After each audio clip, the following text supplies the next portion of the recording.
Her smile shines as bright as the stars at night. Her heart is as kind as can be. She has the patience of a saint, but if you push her, oh Lordy. A straight talker is smiley. She's the salt of the earth. Make no mistake, she matters.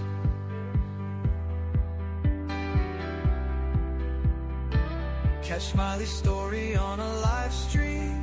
Oh boy, that girl can matter. Go Smiley. She's Smiley, alright. She's Smiley. Make no mistake why she's here. She's Smiley, alright. She's Smiley. If you're guilty, she'll smell out your fear. Missing posters and stories of heartache and fear. She tells us all of the heartbreaking tears. She can sniff out the guilty from a mile away. If Smiley's on the case, then she's here to stay. She cares about these missing children. She cares deeply about them all. She speaks the truth with integrity. For the truth, she will seek it all. She's Smiley, alright. She's Smiley. Make no mistake why she's here. She's Smiley, alright. She's Smiley. If you're guilty, she'll smell out your fear. Smiley's questions are like a heat-seeking missile. She's going straight for the bullseye. Don't ever believe you can fool her. She's too wise, man, she won't comply. She values freedom like the 4th of July. She values respect even more. If you want to earn a place at Smiley's table, watch the clock, it takes time for sure. She's Smiley, alright. She's Smiley. Make no mistake why she's here.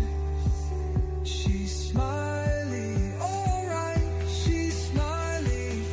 If you're guilty, she'll smell out your fear. If you break her trust, you're done for. Trust don't grow back like grass. So don't give Smiley a reason to doubt you, or that friendship will shatter like glass. She's a damn good woman, that much we know. She puts in the hours to bring them kids home. If your child is missing, you want Smiley on the case. She is always willing and she gives so much grace. She's a Smiley, alright. She's a Smiley. Make no mistake why she's here. She's Smiley, alright.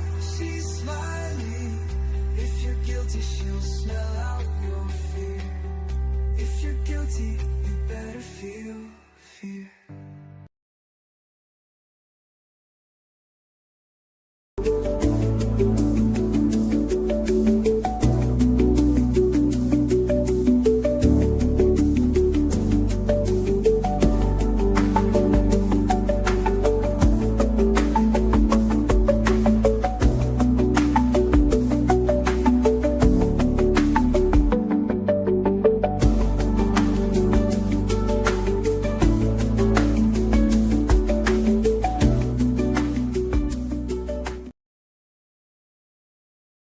Well, good morning, everybody. Hello, good morning, good morning, good morning. Thank you all for being here. January 7th, 2026, Wednesday, hump day, hump day. We're going to get over hump day together. Y'all, when I set this live up, I didn't realize it was so late. I had to go jump in the shower. I was like, what the freak? Oh my God. So anyway, but I'm here. I made it. And so did y'all. Thank you for being here. Hello, Janice. Good morning, beautiful. Good to see you. Thank you for being here. I appreciate you so much. Everyone hit that like and thumbs up button. Hit the subscribe. Go ahead. Go ahead. Hey, Raymond, good morning. Good morning. Good morning to you, sir. Good morning to you. Hello. Hello. You go take your call. Listen, y'all, take your calls, do your appointments, do all the things you need to do. Smiley's going to be here probably all freaking day long. I got so much. I like to do the whole entire thing. Okay. But we going to be here, honey. And I appreciate y'all being here. Again, share this out. This should be a good one. I hope lessons are learned. Hello, Millie. Good morning, my beautiful Millie girl. Thank you for being here. Thank you for that copyright disclaimer. Absolutely. We need to drop that today. We got lots of videos today, and Smiley don't want to infringe up on nobody. Everybody's videos and anything that I show belongs strictly to them, and they will get credit. They will get credit. Absolutely. Thank you so much. Yep. Remember that bell? Remember that bell? She's Smiley. Yeah. I'm Smiley. Sometimes during some of these stories, not so much, but it's okay. We got to learn, right? Hey, Susan, good morning and glad to see you. Good morning. Good morning. Good morning to you, Ruby. Thank you for being here. I hope you have a blessed, wonderful day. This month is already passing on in 2026. Good night. Good night. Y'all all better get right. This time is passing quickly. Good morning. Good morning. Good morning. We have, let's see. I said hello to Millie. I don't want to miss Inty one. I know Miss Inty and Miss Auntie. She's probably over there still asleep. Y'all know who I'll be talking about. I don't know if she went back to work or not. My mom, Annabella, she'll be in here probably sometime today, honey. If y'all want my mods, they are in blue. If I miss something, I will definitely be preoccupied off and on today with this stuff. This is going to be a good one, y'all. I'm telling y'all, you want to stay, you want to be here, you want to be in and out. We might even have to take an intermission. I don't know. But if you got to go pee, don't hold it. Don't hold it. Go ahead and go. Hello, beautiful Holly. Hello. Good morning to you, Holly. Good morning. Hello, Susan. And let's see. Leslie keeping it real. Leslie keeping it real is here. Everybody, Leslie's keeping it real. We love you all. I love you all. I appreciate you all. You all are important. Just believe that. Believe that you are important to me and you matter to me. Good morning, Gypsy. I hope I didn't miss Gypsy. Good morning. I think I'm down at the bottom. If I didn't say hi to you and you're in vertical, I'm sorry. I may get on my phone, go back and forth. I'm not even sure I know which one's which when I'm on my phone, but it's okay. My mods, sometimes they'll travel back and forth, or I will post everything. You should be able to see and hear everything. First of all, I want to know how you all are doing today. I want to know how you are doing. I'm going to take a sip of my coffee. Y'all tell me how y'all are doing. And if there is any news, anything going on, any birthdays today, y'all better tell Smiley now. You better tell me now. I hope everyone's doing well.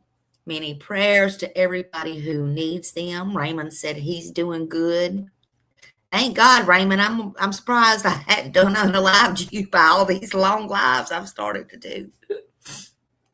I said I would never do this. Well, here I am. Never say never. Never, ever, ever. Never say never. Never's a long time. Never is a long time. Let's see. Ruby, I'm here, she said, for a bit, but we've been trying to get my sweet daddy moved to the nursing home. This has been a little hard. Oh, Ruby, I totally understand that.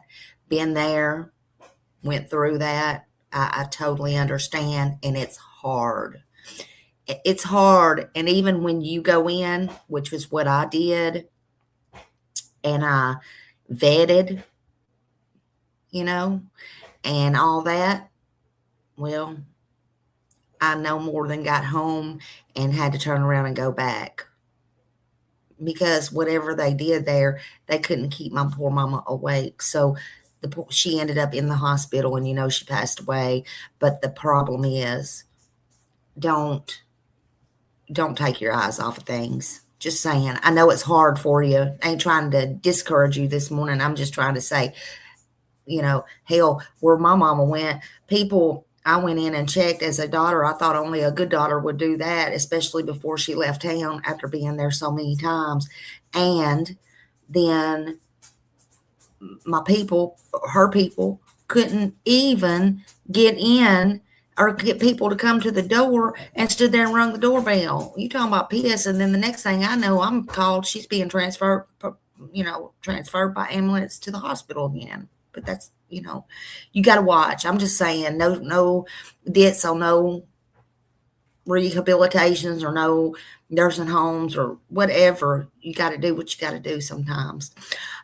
Happy birthday to all of them. And Gypsy. Is Gypsy's birthday today? Did I miss that? Is Gypsy's birthday today? Listen, listen. Happy birthday to you. Happy birthday to you. Happy birthday to everybody that has a birthday today. Happy birthday to you from Smiley and Smiley Squad and Smiley Stories World. The family members, let's see. We love you. We love you. Yours was yesterday. Absolutely. Happy birthday. I hope it's all great. Thank you for being here. Hold on one second.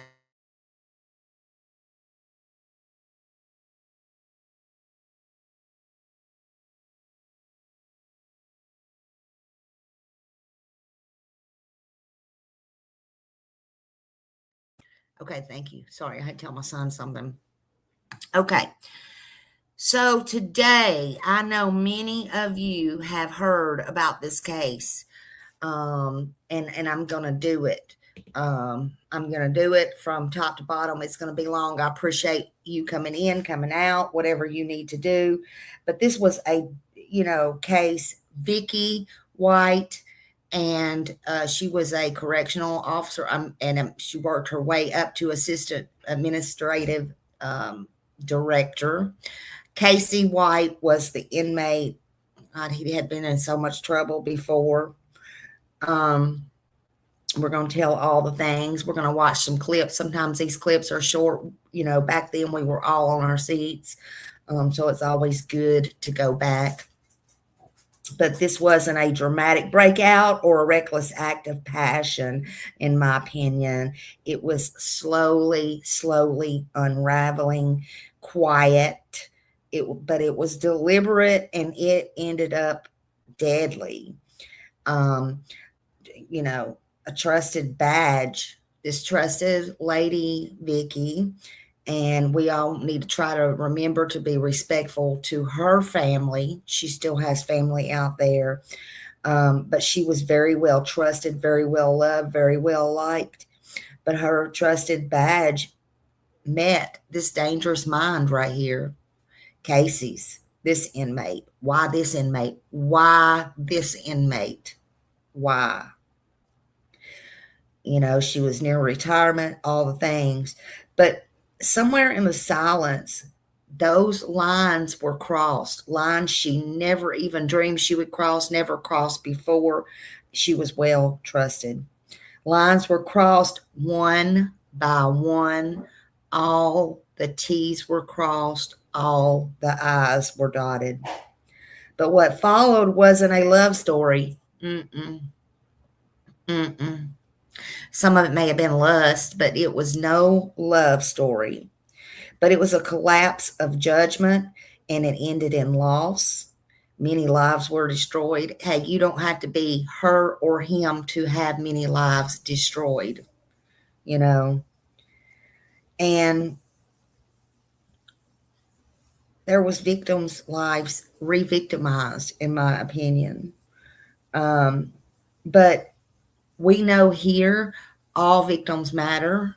I want to say that, they matter, belong or before the headlines, but also alongside those headlines. In these headlines, there was manipulation, there was hiding things, there was warning signs and whispers and people talking. The truth is so far more disturbing, so far more disturbing than the myth. I didn't come on last night because when I tell y'all I'm here all day, I had to write down my thoughts, a lot of them. I've changed a bunch, back and forth, but I had over 51 pages I wrote. 51 pages I wrote.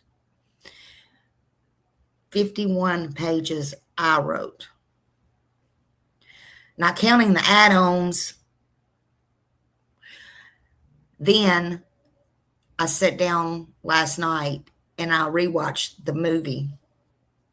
There's movies about this. They're on Netflix. They're everywhere. Of course, there's books. It's all in the headlines. And then this morning, early, I didn't realize again what time it was. I went through all video clips that I want to play, news stuff, all that stuff. So it's no joke when I tell you we're going to be here a while. We're going to be here. But this is disturbing. And I think it's important. I think it's important for inmates, families. I think it's important for victims, families. I think it's important for correction workers. I think it's for anybody and everybody, in my opinion. But again, this is the story of Vicky White and Casey White. No relation. No, they were not married. No, there was no relation by blood or anything else. This happened in Alabama, and this will be a long one. I'm going to tell it smiley style as usual. I did run a story on this when this happened, as it happened. I was very wet behind the ears, but I'm also like y'all. At that time, I sit by my TV and on the edge of the bed and watch everybody else and try to see what was going on. Would they be caught? What would happen? I don't call that really reporting. I call it we need to go back. I didn't do anything in depth back then like I'm going to do today. I was like everyone else. Hey, I'm human too. I'm still like everybody else. And I still have questions about this and other things. I'm just who I am. And I'm not going to change.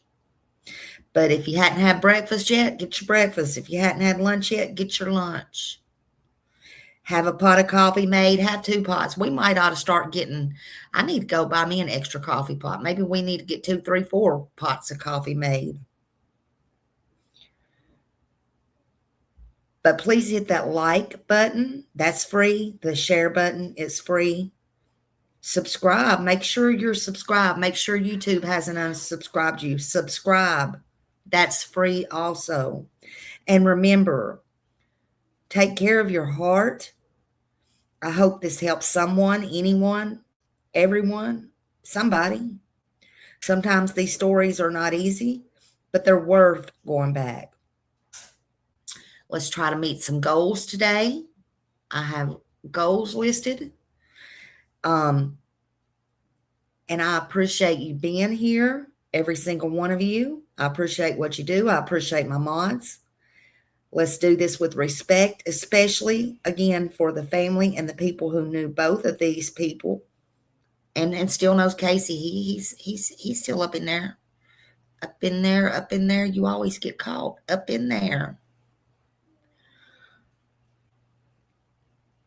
My mods will drop all of the credits. I will put up credits. Any video that I play, anything like that, is fair use under copyright.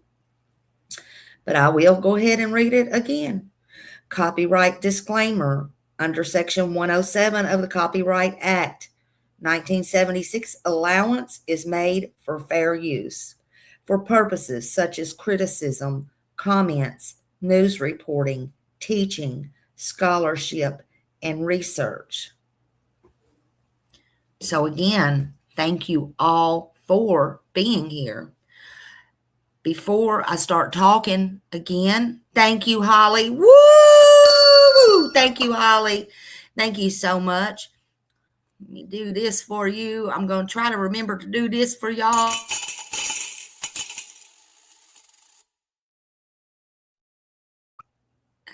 I'm trying to remember to get better and better and better. We can only grow. Hey, Choochie. Hello, hello, hello. Good to see you, honey. Good to see you. We can only get better. You know, we live, we learn, we make mistakes. You know, we're only human. Before I get started, really, I am going to play a video. I got so much up here, honey. I know they're not in order. So we'll do what we can do. Just hold your horses, as I say.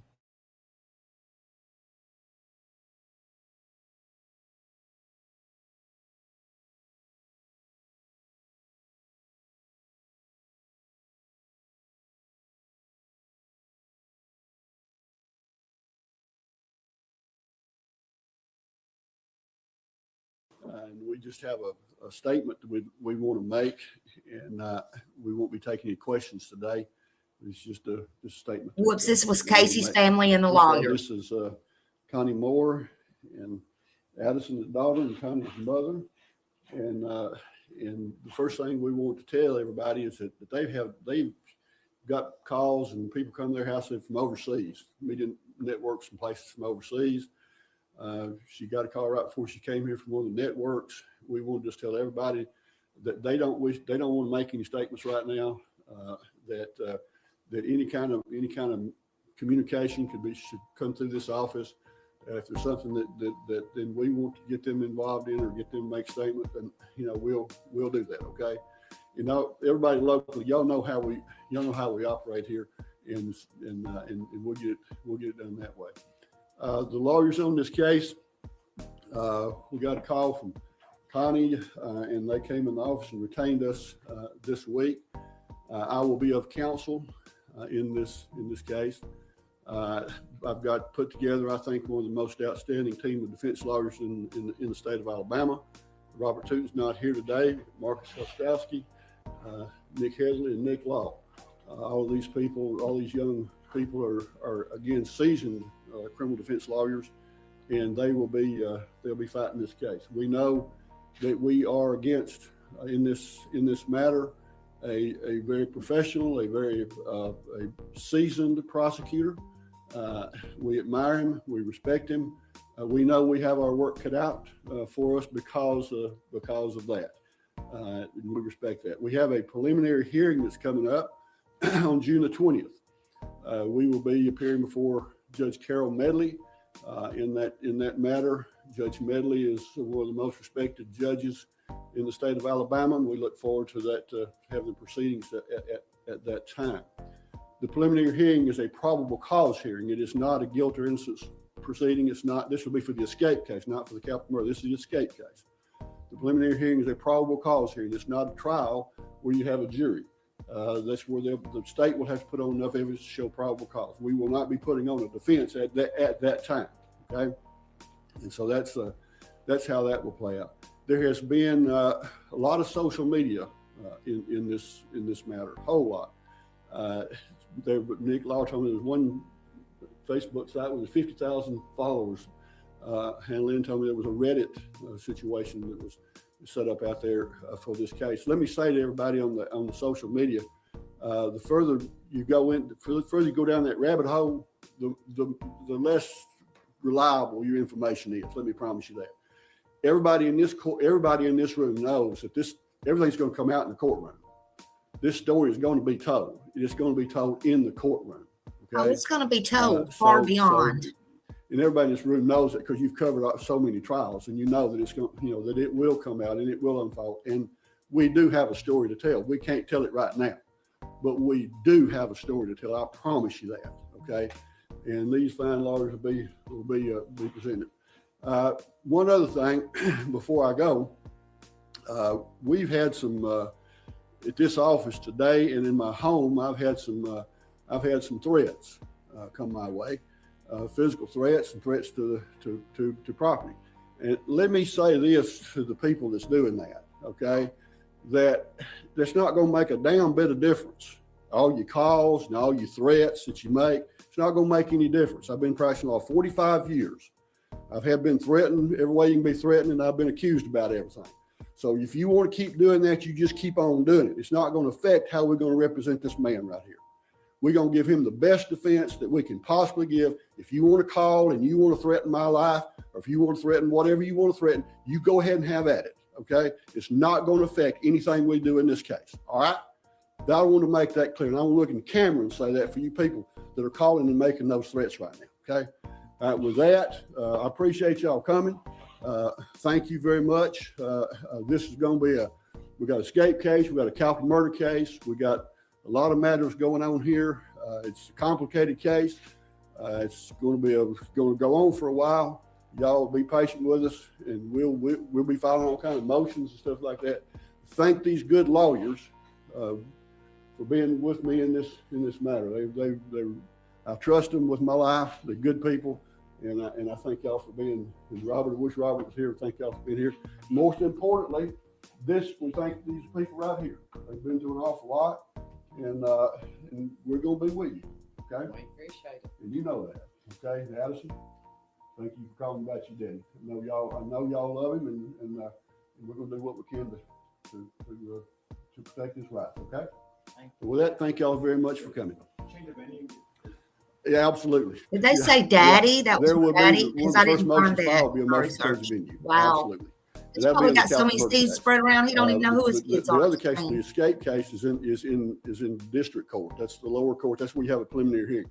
We'll be filing a motion for change of venue in that case when it gets up to circuit court. But right now, the case that's in circuit court is the capital murder case. And absolutely, we will be filing a motion for change of venue. Absolutely. All right. Thank y'all for coming. Thank you. Thank you. Thank y'all.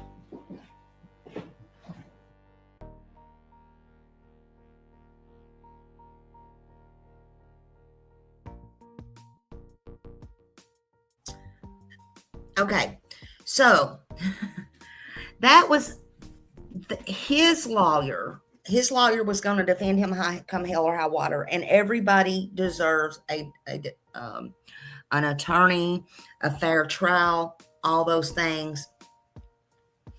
I'll give him this. He was slick.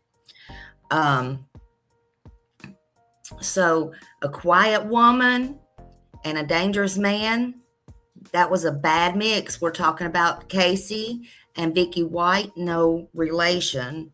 This story is not that old. We should all remember it. This is sad, and it's a very tragic story. I wanted to cover it again. I want to bring back, things that we might have missed, things that might help somebody. We always, in my opinion, should go back. I'm just saying, if my daddy was like that man, I wouldn't be, honey, I wouldn't be standing there in support. I would be over the DA's office at his ass or sitting there in a chair somewhere. I know. They had to make it look good, too, and they wanted to. This was very serious. We're talking about Vicky. She was a corrections officer, and it was not a kidnapping. It was not a what you would call an escape. Vicky let him out. Okay, Vicky let him out. So I wanted to cover it again. I want to go back. We always should go back. Vicky, in my opinion of this story, Vicky, no relation at all. She was a seasoned correctional officer and one inmate, which was Casey Cole White there. So what happened? How did all this go wrong? I'm going to dig into the factual story. I'm going to dig into it. I did dig into it, and I'm going to give it to you, Smiley style. They had made plans. Wait, they sure did. Absolutely. We're going to show all that. We're going to show it. Absolutely. This is a factual story, and I don't think it's one that'll be forgotten, especially not in Alabama. Not by that corrections office either. A lot of laws changed after that. Things change. How you become a correction officer, how hard it is. It's a lot harder, and it's a lot more. We'll get into all that. People won't hear us say, ha, ha, ha, the correction officer, this, the y'all just don't know, honey. You just don't know. So let's take a look at this. Vicky, she was 56 years old. She was well respected. She was the assistant director of the corrections department at Lauderdale County Jail over in Alabama. She worked almost 17 years in corrections. Almost 17 years. I guess you can say she gave her life up for her job. And those on the inside and behind the bars, she gave her life up for it. I think she took her job very seriously. Vicky White joined Lauderdale County Jail about 17 years before her death, and we all know she died in 2022. Let me get this down because I don't know who I'm going to play next. Let's see. Okay, sorry. I know that can be distracting sometimes. So this happened in 2022.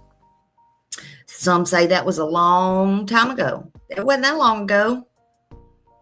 That's 3 years ago. We're just going into 26 just now. We ain't even put a footprint in 26. Period. Hadn't done that yet. But Vicky White joined them 17 years prior before her death, and she died in 2022. Again, that was a long time ago. That was way before Casey Cole White, ever entered into her life or into that jail behind those bars. Vicky did not go in, and she didn't go in as a high-ranking official. No, she didn't do all that. She worked her butt off.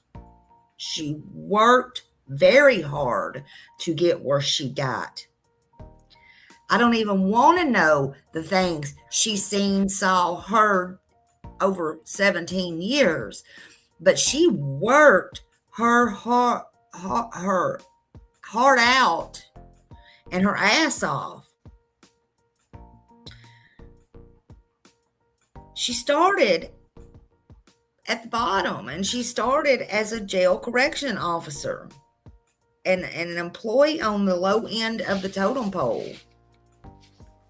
You know, she did that. She completed standard local training that they had.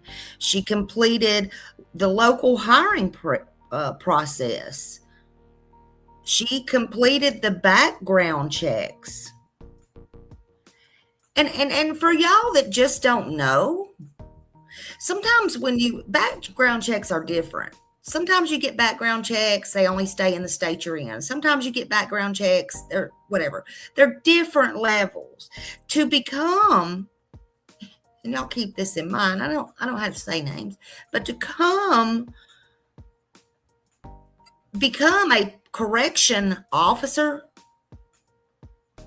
or a police or any officer like that, especially here in Florida, I'll tell you that. I'll put that little disclaimer in out of my mouth verbally. They don't just do the background checks, fingerprint you, here you go, do a piss test, you're hired as a correction officer. No. They do a deep dive, high level background check. And they will find anything and everything in your past. It don't matter if it's 1 year, 30 years, 50 years. It don't matter if you forgot about it. It don't matter if you're the most upstanding citizen or not. They do it. One thing that disqualifies you, period, is any false reports on that background check. Now, not to say they don't hire people who's been in trouble. It depends on what it's for, depends on how long it's been, and all that. But if you absolutely have any falsified information or false anything, charges or anything like that, nope, absolutely not. You're not going to become a correction officer. But she did. And slowly over the years, she worked herself up. She worked herself up high. She proved herself. That's another thing. You got to prove yourself. She proved herself. She got her raises based on her rule following. She got her raises based on her reliability. She got her raises based on her willingness to take on responsibility. She worked.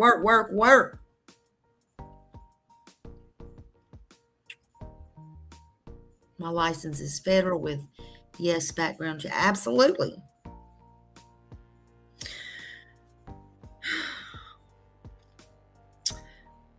People believed in Vicky. They trusted Vicky, and people saw her as no problem. She was steady. She was strong. She was ethical. There was zero evidence before or during her time that she had done anything wrong. There was no political past. There was no favors given, no special treatment, no help in starting to get her job. You know, she went in there, she took her test, she did everything she's supposed to do, the physical, and she worked her butt off. I will give her that, and I will not take that away from her, nor will I take that away from any officer or corrections officer. People who worked with her saw her, though, as very private, but they loved her. They saw her as very private. They saw her as quiet. She was reserved. She was very structured. She liked structure. They said she was not socially flashy. She was not adventurous. None of that. Let them. Hello, honey. Good morning. Let them. Love you. Thank you for being here. Good morning. I hope your day is going wonderful. Hello. Thank you for being here.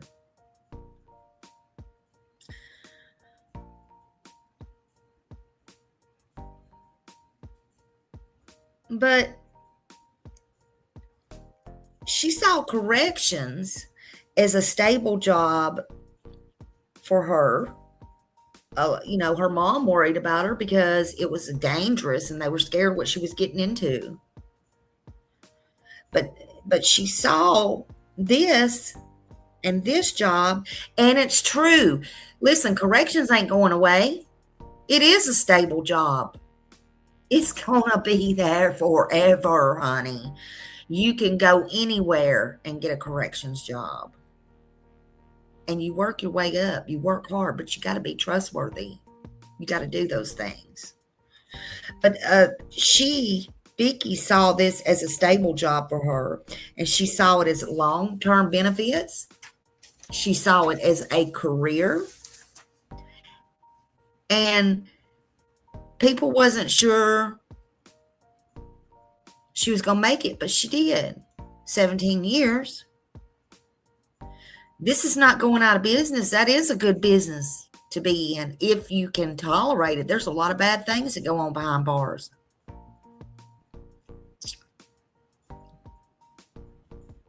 There's all kinds of people back there. But for someone like Vicky, corrections was not about her status. It was not about her power or having power or status. It was about order and security. She lived a very modest life. She didn't travel much. She didn't have a big social life. She worked very, very hard. She got lots of awards, certificates. She did all that as she moved to the top assistant director of corrections. She was responsible for inmates, male inmates, their movement. She had a lot of responsibility. She had a lot of decisions. She was in charge of decisions of transporting, scheduling, all the oversight procedures.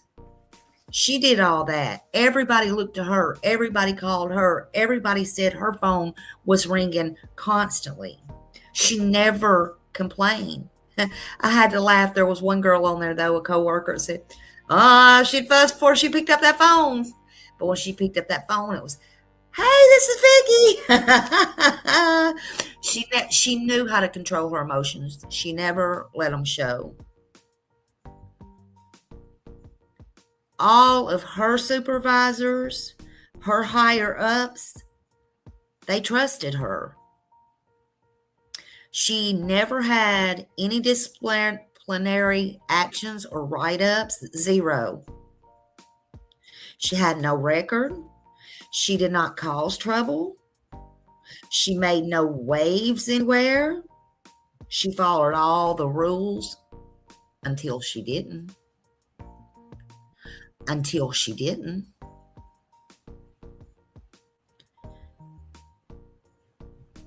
Actually, because she followed the rules so good, she had a great reputation for compliance, and that allowed her more trust and more freedom. But don't get it wrong. She didn't join to break the rules. That was not her intentions. She was not reckless. She had no misconduct, no record. And even when she was out of work, she stayed pretty much to herself. But she screwed up big time. We all know that. But that came later on.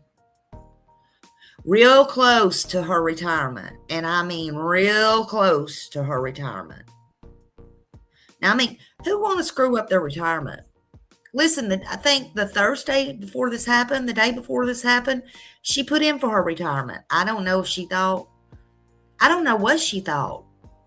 Maybe just to make it look like that. But she started to give things away. She started to tell people she was leaving. She did actually put in for her retirement. But you're not going to be somewhere a long time. Not anybody, in my opinion, on a job, a career, and screw up something before your retirement. Nobody does that. She did it. She did. So she had a clean record. You know, she's got this job with good benefits. It was steady, lots of overtime. She worked it. She answered the phone. She was on call. She did what she did. Everybody looked up to her. But she was very close to retire.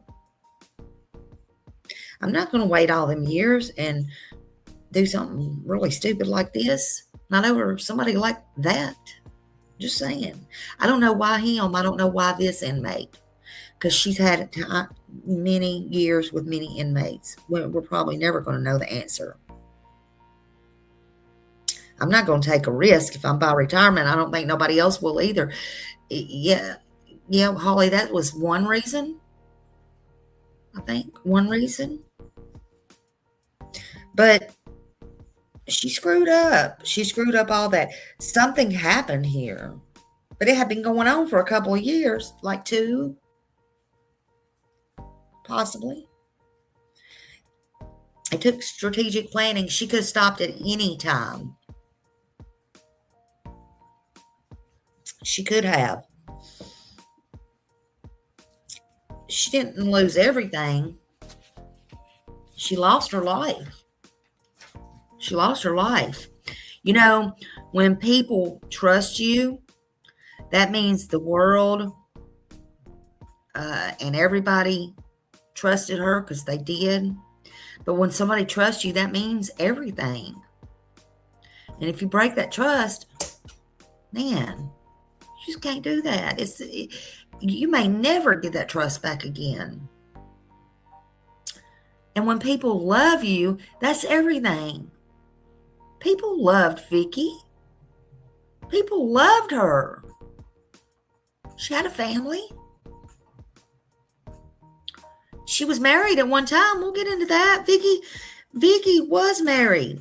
She once was married. I don't know if any of y'all know that, but yes, that matters. She was married. And that's kind of important, I think. It's important to know. But they got divorced because Vicky wasn't putting up with his nonsense. From my understanding and my research, he got into the drugs. Ironic, isn't it? Ironic. But at one time, she was married many years ago, many years before that. He had nothing to do with this. Hey, Becky. Oh, it must have been something special, all right. And by the way, he's 6'9" and over 300 pounds. Just saying. For those that don't know. 6'9" and over 300 pounds. But it was very important to understand Vicky and her ex-husband. Her ex-husband had nothing, zero to do with this, to do with what happened. That ship had sailed many years ago, many years before this crime ever happened or took place in any way, shape, or form whatsoever. Law enforcement even said he was not in any way, shape, or form involved. Nobody knew about this. Nobody.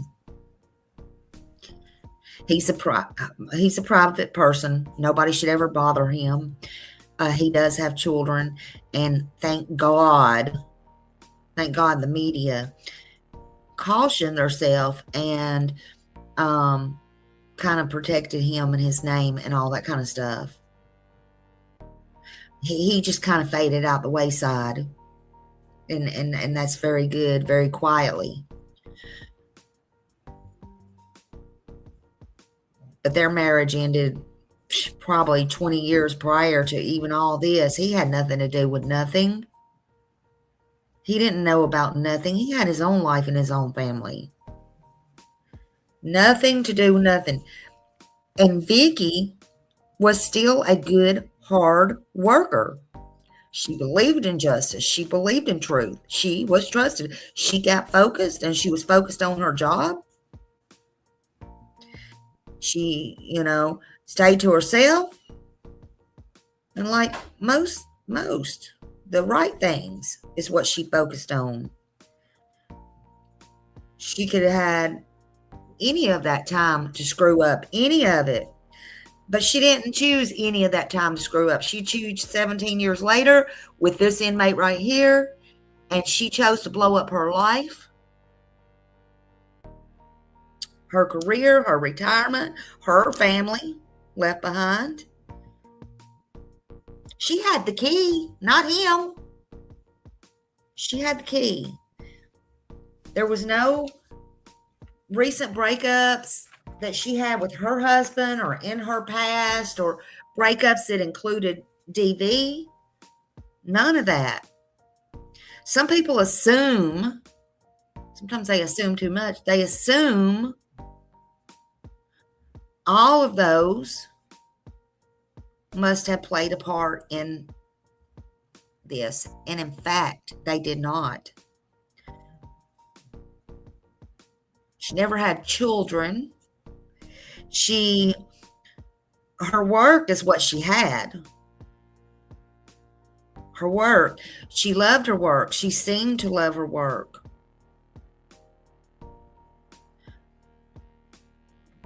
All of those who was talked to or confronted by the sheriff, there was many. There was many news outlets. People wanted to know. They wanted to believe she didn't do this. They didn't understand.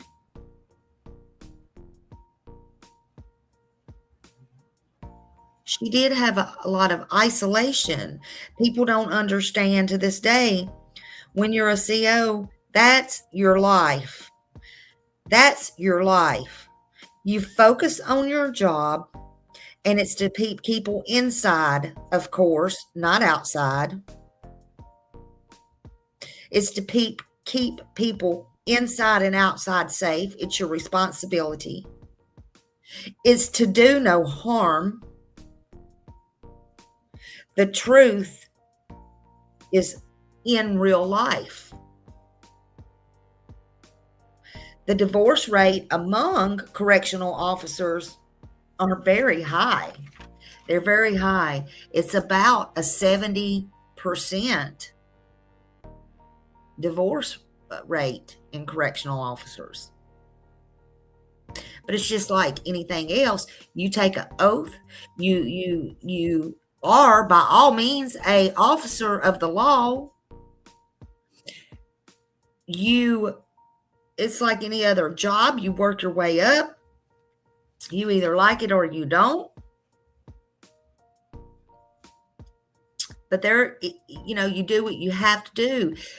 Doctors have to be on call 24/7.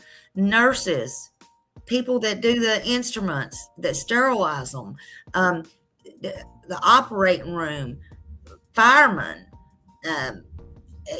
you name it. There are so many professions out there, and it has to come first. That's why there's such a big divorce rate, because with that work takes a lot of responsibility. It takes a lot of concentration, because lives could be lost. And I'm not just talking about what she done. I'm just saying it's not easy. You have to do counts. You have to do counts a lot. You have to do the right things. You have to have integrity. You have a lot of shift work. You have a lot of nights, weekends, holidays, doubles. I know here in Florida, overtime is mandatory. mandatory. She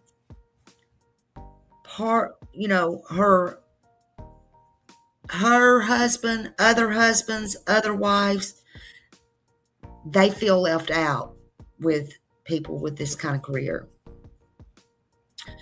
They feel like single parents if they have children.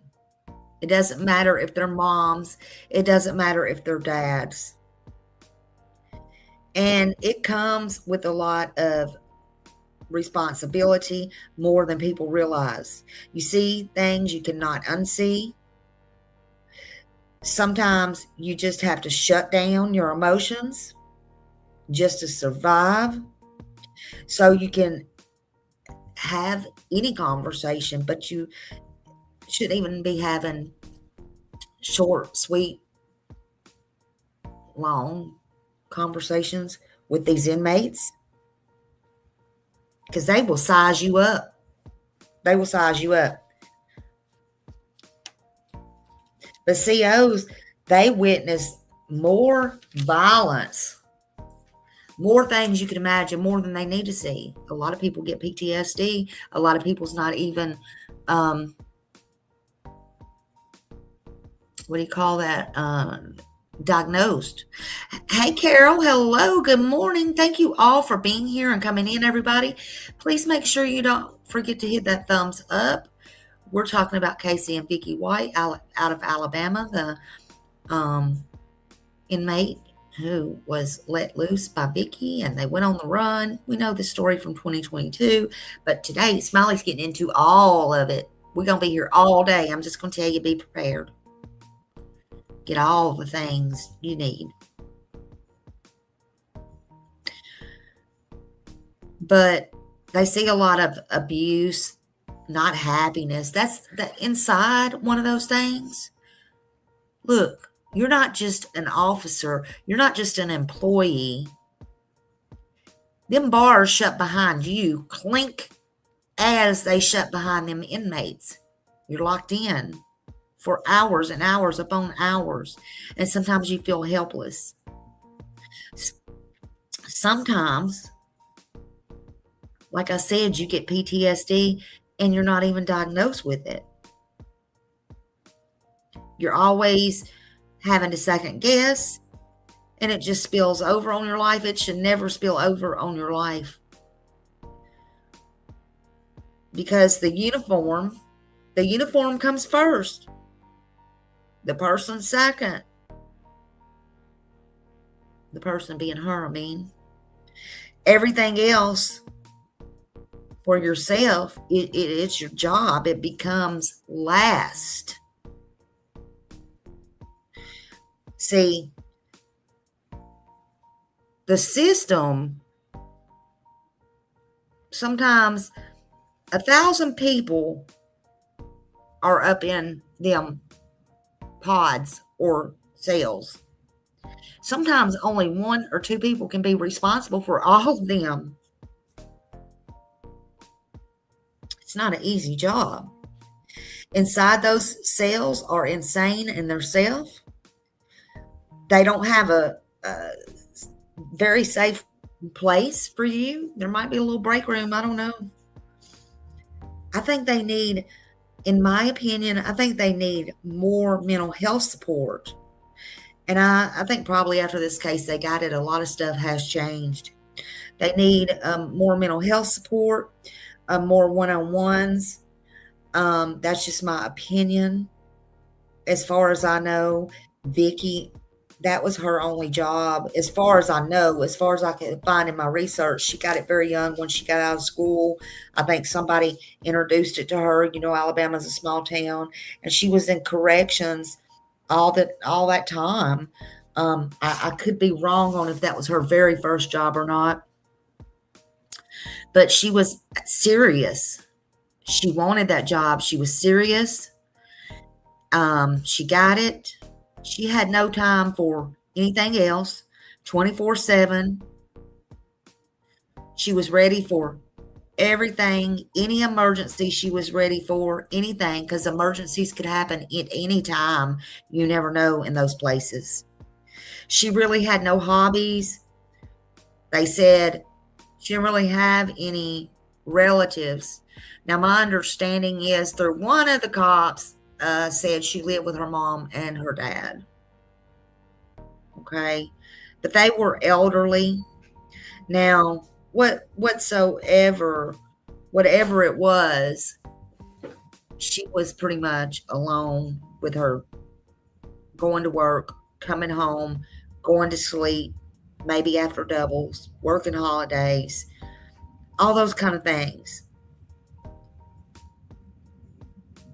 This story was a high profile case, but it was more than that. It was heartbreaking for her family, for his family too, but his family always said he was a little punk. I'm just going to say that. And we'll get into it. Let's watch another video. I got many today. Hold on.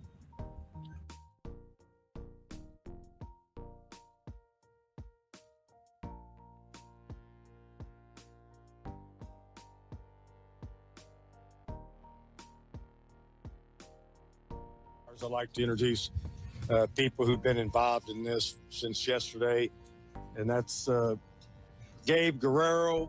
He's the Great Lakes Task Force Deputy Commander. Southern Indiana U.S. Marshal Dan McClan. Steve Lockyer, our coroner. Chief Billy Boland. Assistant Chief Phil Smith. And ISP Justin Bean, who's part of our task force. As everybody knows, we're here today because we were seeking out this particular fugitive from Alabama who had been in on a capital murder offense and had been in Evansville for approximately 1 week. We were fortunate to have cooperation from law enforcement from Alabama, Mississippi, our U.S. Marshal Task Force, which is comprised of members of the Sheriff's Office, the Indiana State Police, and the Evansville Police Department, and the U.S. Marshal Service. Because of all the resources, we received a lot of tips. We got some good surveillance videos that showed a pickup truck that had been left at a car wash, and then a subsequent vehicle that they took and escaped in from the car wash, which was a Cadillac. We recently found out that they'd been staying at a hotel down the road here. It used to be a Motel 6, and now I think it's changed names. And they had a 14-day stay there. We were fortunate that during our investigation yesterday, an Evansville police officer who was just doing his good diligence of patrolling and being smart noticed the vehicle in the parking lot of the hotel and notified us immediately. So the task force members got together, they drove down there, set up surveillance on the hotel. Soon thereafter, the two suspects exited the hotel and fled out of the hotel parking lot northbound on US Highway 41, turned in at an industry known as Anchor here in Evansville. They went through the parking lot, went through a grass field. The members of the U.S. Task Force basically rammed the vehicle and pushed it into a ditch. And we later found out, had they not done that, the fugitive was going to engage in a shootout with law enforcement. So by our quick thinking, our actions, sometimes people may call that unnecessary action, but that action may have saved many of my deputies and fellow law enforcement officers' lives.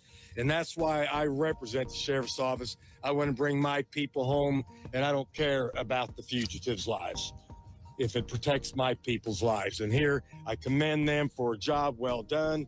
They knew they were going up against a dangerous felon, a murderer, and we have photos of the weapons that were located in the vehicle. There were at least 4 handguns, semi-automatics, 9mm, and this is known as an AR-15, which shoots a .223 caliber round. So any one of these weapons could have been used to ambush our officers while they were attempting to capture a murder suspect. So I commend them for the quick and aggressive action. It probably saved a lot of chaos by doing quick action there. And Casey had Once the nothing to lose. vehicle We'll get to all crashed, that. The female suspect shot herself.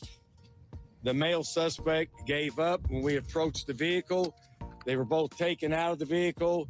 Life-saving measures was attempted on the female, but she suffered a grave injury and subsequently died at the hospital last night. We interviewed the suspect for quite some time. I don't want to get into all.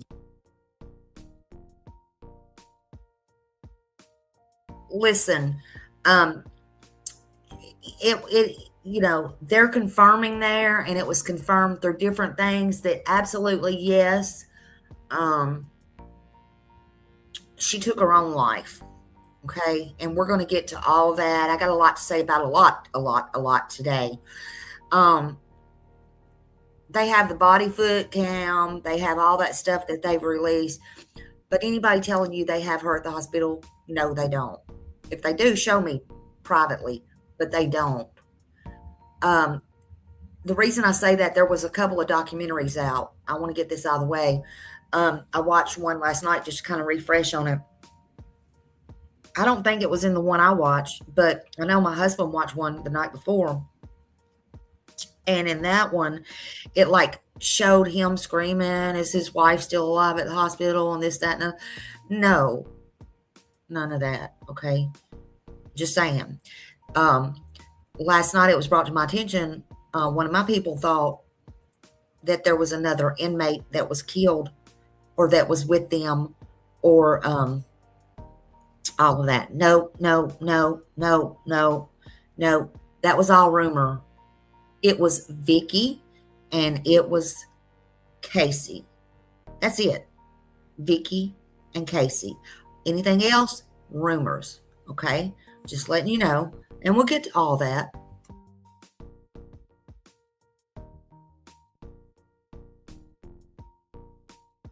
The details of that, because some of that may be used against him, but we have him presently in our Vanderbilt County Jail.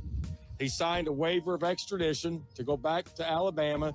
I've notified the sheriff there, and they are going to make arrangements to pick the suspect up and return him to the state of Alabama. Due to safety and security measures, we won't be divulging that to you.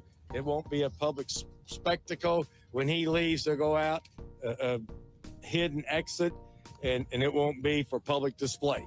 So we won't divulge the date and time when the Alabama authorities take the prisoner back to Alabama. Once again, I can't shout out enough praise to all the law enforcement here in our community for the hard work that they do.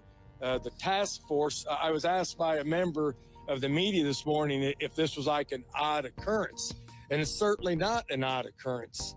We arrest dangerous felon subjects every single week. We've been involved in multiple shootings in this community. We've shot people, we've been shot at. So this is law enforcement. This is today's law enforcement. It's a very dangerous occupation. So I hope the public realizes what we do is dangerous, and we have to take action to protect ourselves so each and every one of these fine men and women go home to their family and their loved ones, and we don't let the criminal win the war. So I appreciate you being here. That pretty well wraps up what I have to say. We have multiple members here. If anybody wants to add to what I said, you're welcome to do that. Or if anybody has questions they want to ask off this, go ahead. Yes, sir. Two questions, Sheriff. First of all, we know that Vicki White had $90,000 in cash with her. Have you located that money? Yeah, we got a photo. They had about $29,000 left over. Here's a picture of the money that was left in the vehicle that we counted last night after we inventoried the vehicles. And my second question, sir. James is the owner of, or the manager of the car wash who first called the police about the truck. Will he be receiving the $25,000 reward? Now, I don't know anything about the reward money. Is there anyone here who could address that? Because it seems like he sort of solved it. Yeah, but that would be something that we'll deal with. Right now, that's not on our How did radar. they get the F-150 and the Cadillac? What's that? How did they get the F-150 and the Cadillac? They purchased the F-150 and drove it here. And where they got the Cadillac, I'm not sure. at this moment. Do you have any idea what they were doing here for? Well, I think he said that he was just trying to find a place to hide out, lay low, and they thought, they'd driven long enough that they wanted to stop for a while, get their bearings straight, and then figure out their next place to travel. Do you get any indication that they were visiting anyone potentially at this hotel? No, we don't believe they have any relatives, friends, or acquaintances in Evansville, Vanderbilt County. Is there any dash or body camera video of the incidents yesterday? There may be some dash or body camera video. We haven't got that far yet for examining and releasing that. What about surveillance from the hotel? And there may be, but like I said, that's a lot further into our investigation. Sheriff, can you please speak to James Vincent, who called apparently on Tuesday to report not only the truck, but also the scene images of Casey White with tattoos on his arm. He was told, there's nothing we can do right now. It's not reported as a stolen vehicle. Those were his words. Why did it take so long to get a response? Okay. Well, here, I'll let the police chief answer that. So I'll back up just a little bit. On May 2nd, we had an officer on the evening of May 2nd proactively driving through lots, and he was running plates just to see if they were stolen. He actually was the first one to run this plate on the evening of May 2nd, and it didn't come back stolen, didn't return anything. On May 4th, we got the call to the car wash, and the first officer went out, and the caller was not on scene when the officer was there. We do have body camera footage of the officer running the plate, looking in the car. He ran the VIN number, and then he left because it was an abandoned vehicle that we can't tow that. It would have to be 48 hours at the owner's request of a place before we can tow it off private property. But the owner of a residence can choose to have it towed on their own. He called back a couple hours later and had not seen the officer on scene, so we sent another officer back out, met with him. The second officer that went out also ran the info and explained the process to him, that we would have to wait 48 hours before we could tow it, but if he wanted to tow it on his own, he could. And that's when they towed the vehicle, was on May 4th after that second run. From everything we've seen, there was no mention that this was connected to Alabama. On the 911 Gives Hope, or 911 audio, there was no mention that it was connected to Alabama. So at that point last week, there was no tie at all to this being involved with anything out of state. There was no mention to it being connected with them. So it was just an abandoned vehicle for us at that point. Did Casey White why he stopped at the car wash?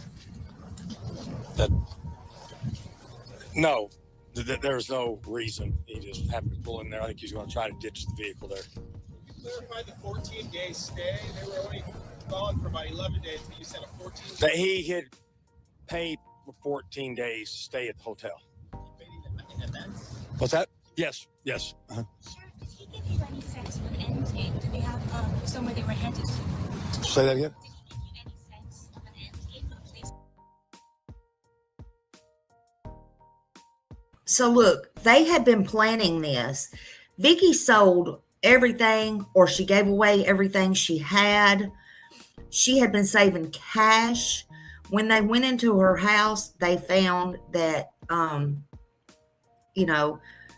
the bank statements, she had been making large withdrawals.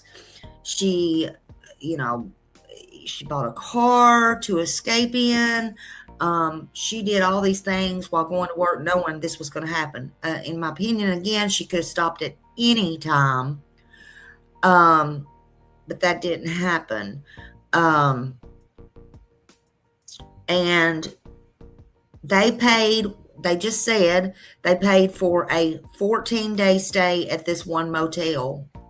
14 days. They expected to at least be there 14 days and to carry on.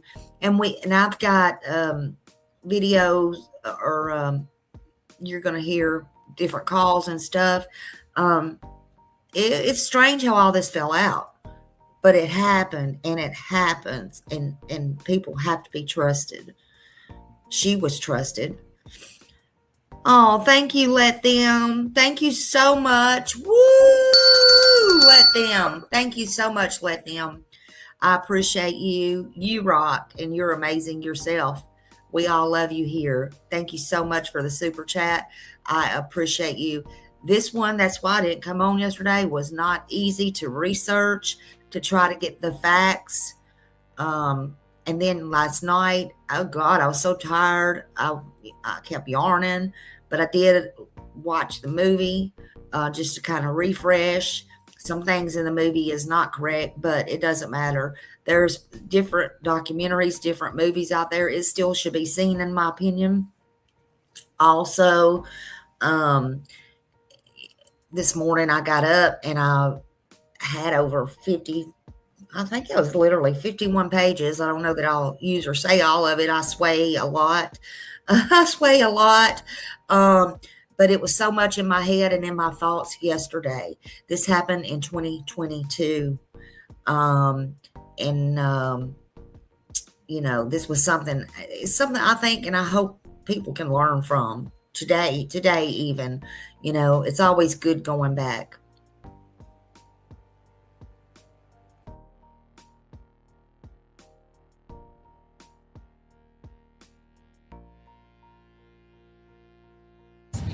No, they said they were just trying to contemplate where they could go and kind of be discreetly away from the public's eye. Did they have any disguises? Did they have any disguises with them? Wigs. They had multiple wigs. Sheriff, presumably he was in this area since May. In this area presumably since May 3rd, almost a week. What other interactions have you been able to trace? If they were here that long, surely there were other businesses or whatever that they would have. Well, to that point, just like yesterday, there's hundreds of tips that come in.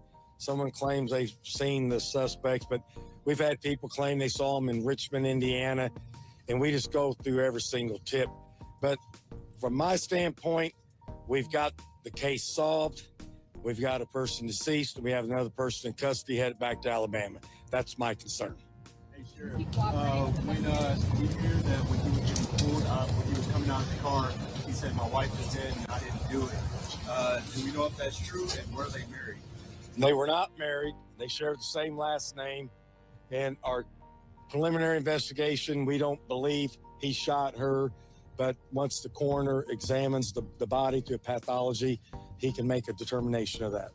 And not only did it come out there, it did come out. No, he did not shoot her. She shot herself. Showed that arsenal of weapons Yeah. inside the car. Did he express in your interviews with Casey any desire to do that? Yes. He said that he was probably going to have a shootout at the stake of both of them losing their lives. Did they have a plan? Were they trying to get somewhere? Obviously, he wanted to escape. Their plan was pretty faulty. They're criminals. Their plan was faulty, and it failed. Thank God. Say anything about why she shot herself? Well, no. And once again, what was going through her mind, I have no idea. Sheriff, he didn't express how long that relationship had gone on between the two. And that's under our investigation. We're not going to divulge that right now. Sheriff, did he express any remorse for her death? No. Did you get the sense they were actually doing this together and was not forcing her in any way?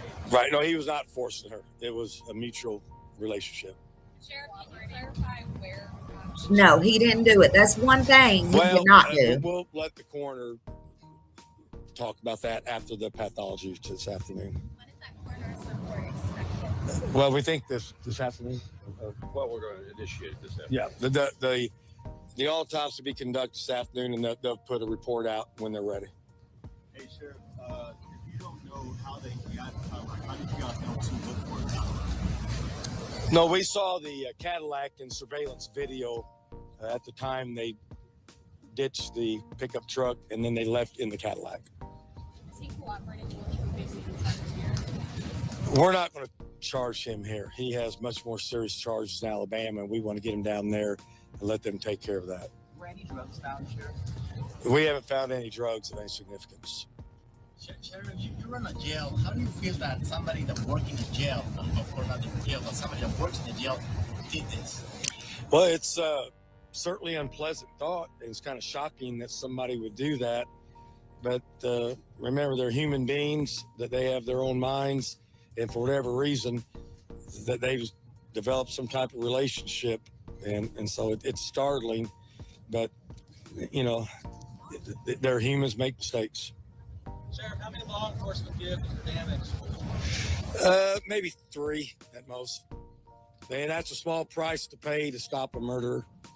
Were any officers hurt? Just one had a slight head injury from banging his head inside the vehicle, but he's okay now. Where did she get the gun that she used on herself? What's that? Where did she get the gun that she used? Well, I have no idea. If we could have had one from her agency, they could have stolen some, they could have bought some, and that's where we're going to piece all together. If you want to look, here's the pictures of the vehicle. Here's her his and hers vehicle here. And this was a ditch that really nobody knew, including the suspects.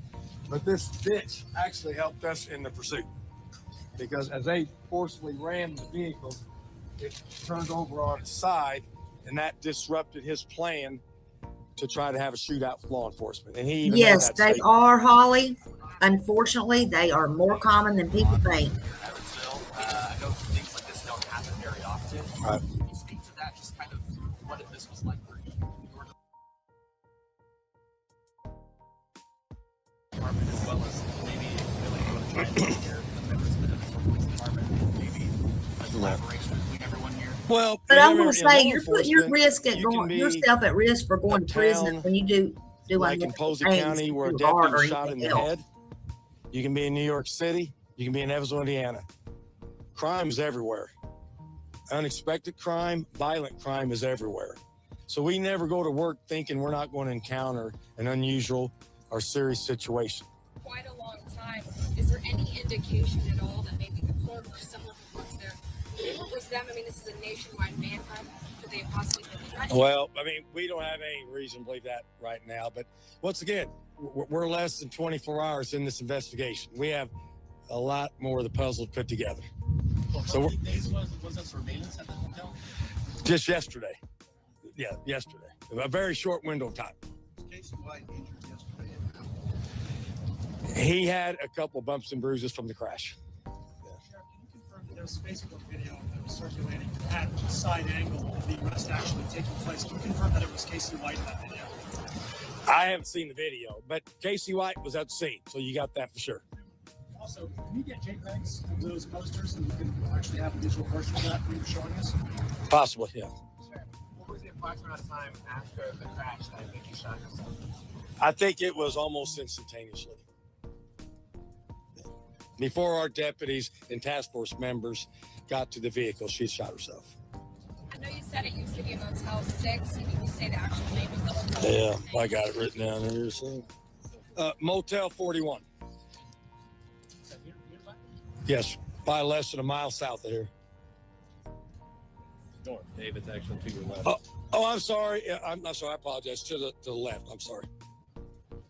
Was that F-150 pre-purchased? I always say that She left. had bought that vehicle. That right. Yes. In Tennessee or Alabama?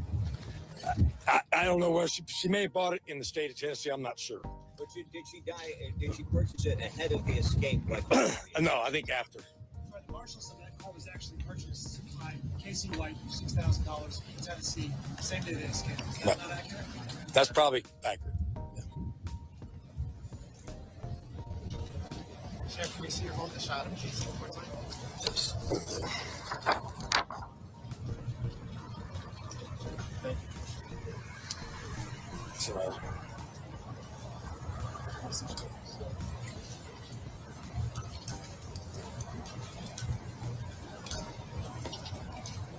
Everybody okay with that? He was 6'9", over 300 pounds. And I know you've asked a lot of questions, and as the sheriff, I think they're good media-related questions, but we're trying to take dangerous people off the street, and so a lot of the where they bought the car and where they did this and that is a minor concern versus us getting them off the street and making our community safe. Now, this investigation will go on maybe for weeks, and we will uncover things in the future that we don't have at this time.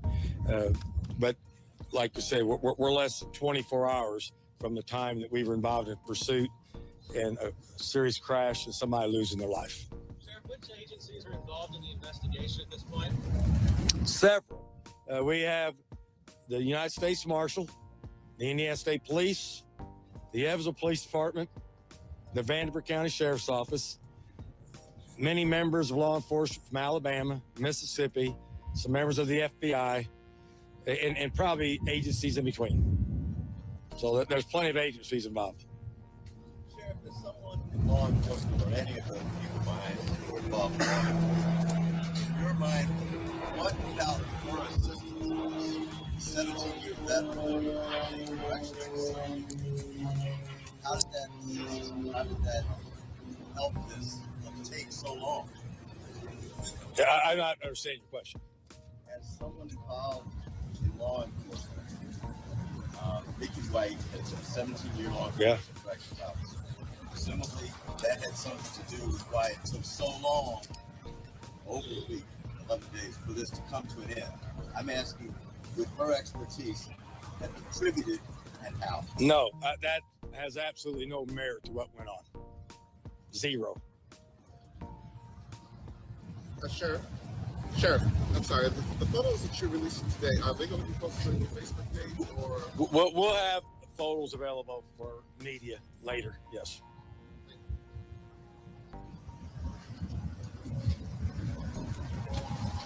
Does anybody else need to comment about anything you want to say, or do you have any questions of the other law enforcement leaders here? Is it possible to see the vehicles? No, not to see the vehicle in person. No. What's that? I don't know if we do. If we do, we can maybe release that. That's not a big deal. It's a wig, a standard wig. Where do you see the pictures on this, right? This? Oh yeah, sure. You guys want to take those over there? Sheriff, I know it's a weird question. Was it a black wig, long, short? What was she wearing? I think there was multiple wigs, kind of like maybe reddish and blonde. Yeah, you wouldn't look good in it.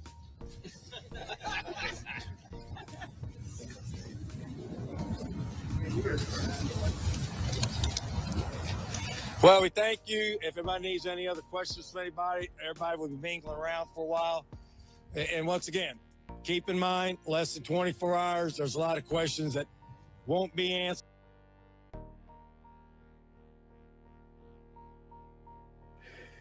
Okay, so yeah, she had several wigs. There was a black one, but I don't know if they found a black one or not. They found the red, the blonde. She did have different looks. She prepared. She definitely, absolutely prepared. This was planned. It was not planned in one day, but it was planned, however. And she had already led a very quiet, low profile, private life. You know, she did have extended family, but none of them spoke to the media. Later on, I found one where her mom was speaking. They didn't show her mom's face. Some thought her mom was dead. That it was not the case. But for Vicky, she was already quiet. She had a small circle. You know, the people at the jail, the girls said that they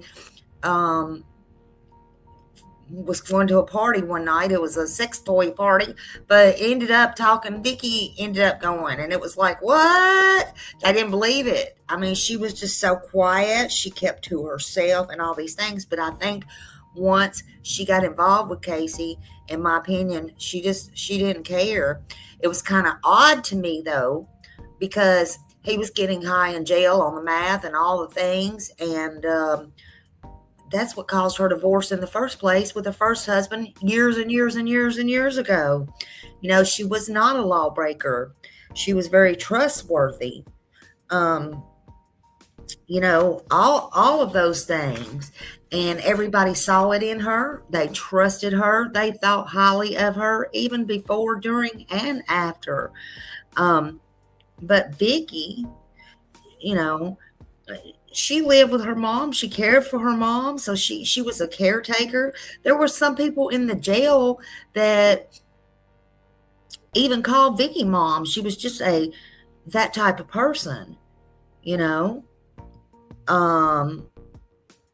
But you know, she had no real attachment. She didn't have, look, she did this, so did he, but of course we'll get into him in a minute later, more than a minute. But her mom, she must not have had no real attachment. She just, I guess, kind of too, when you're a corrections officer or anything like that, you kind of have to shut off your emotions. But her mother was later caught speaking. We'll talk about that. They showed her from the waist down, but we know who she is. But please leave these families alone. There's no sense in it now. They went through enough turmoil, every one of them. Vicky, she looked strong, they said, on the outside, but on the inside, she was really weak. She was vulnerable, in my opinion.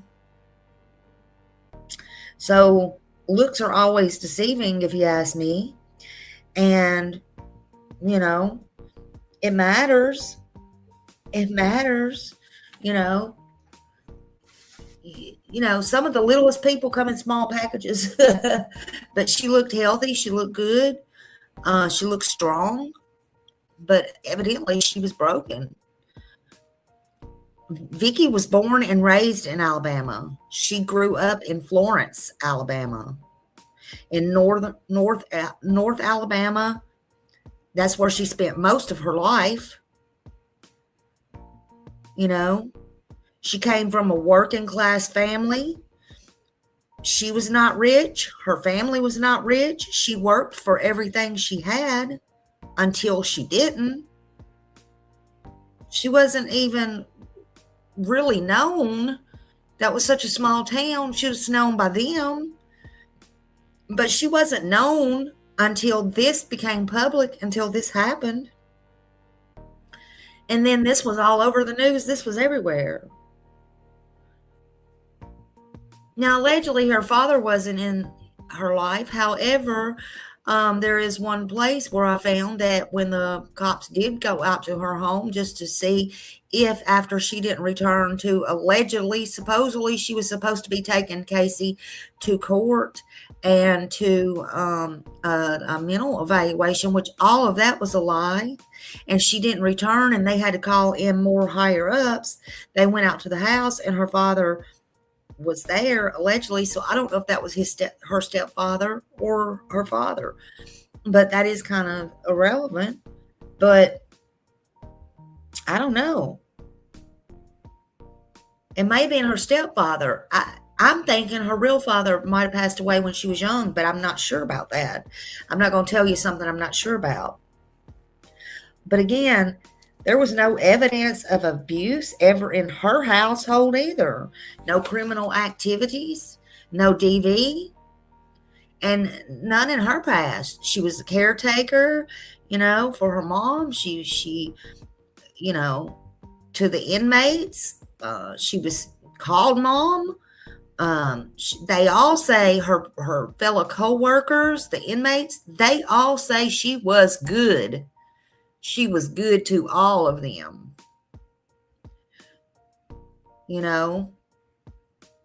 They try not to drag the private family into it or all of that.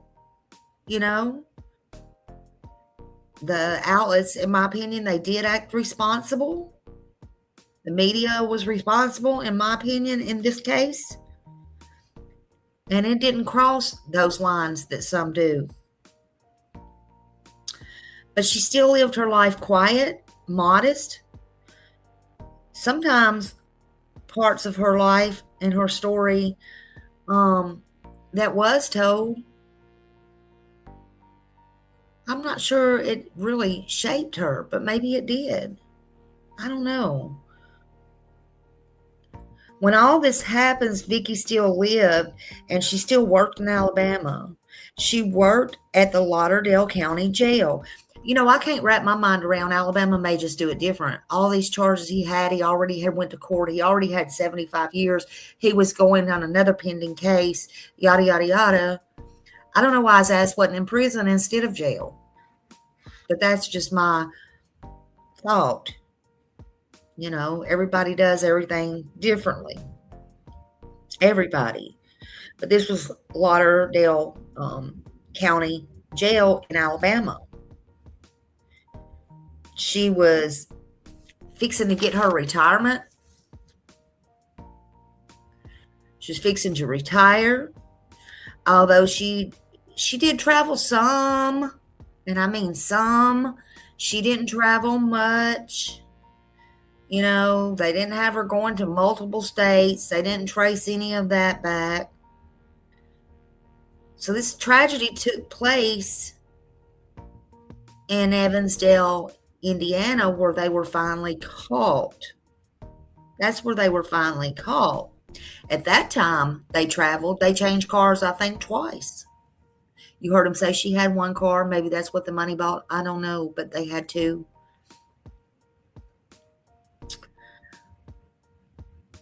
By all accounts, by all people that knew Vicky, she was very trustworthy.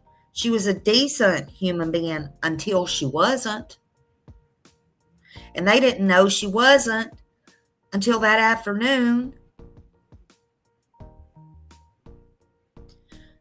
Before we get into all that, though, we'll just take a minute break if y'all want to take a break and go to the bathroom real quick. But I'll tell you again what I know and as I know it. And we got many videos to watch. And I'll tell you as truthfully as I can. At least what's public anyway. What's now available. You know, this will be a great time to hit the thumbs up button. Make sure you're subscribed. Share to any platform you want. Like it, save it. That's all free. If you want to email me, please email me. My email is smileystory, SMILEYSTOREY, the number 2, the letter U, @yahoo.com. If you want to donate, donate. If you can't, I understand. Super stickers are appreciated. Memberships are appreciated. Cash apps appreciated. I just want you all here. I want you to hear this story. I think it's important. I think it's very important for many. So let's take a quick break. I'm going to go to the potty myself, and we'll be back in 5 minutes.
Thank you, y'all. I'm back now. I had to go to the potty myself. I hope y'all went to the potty.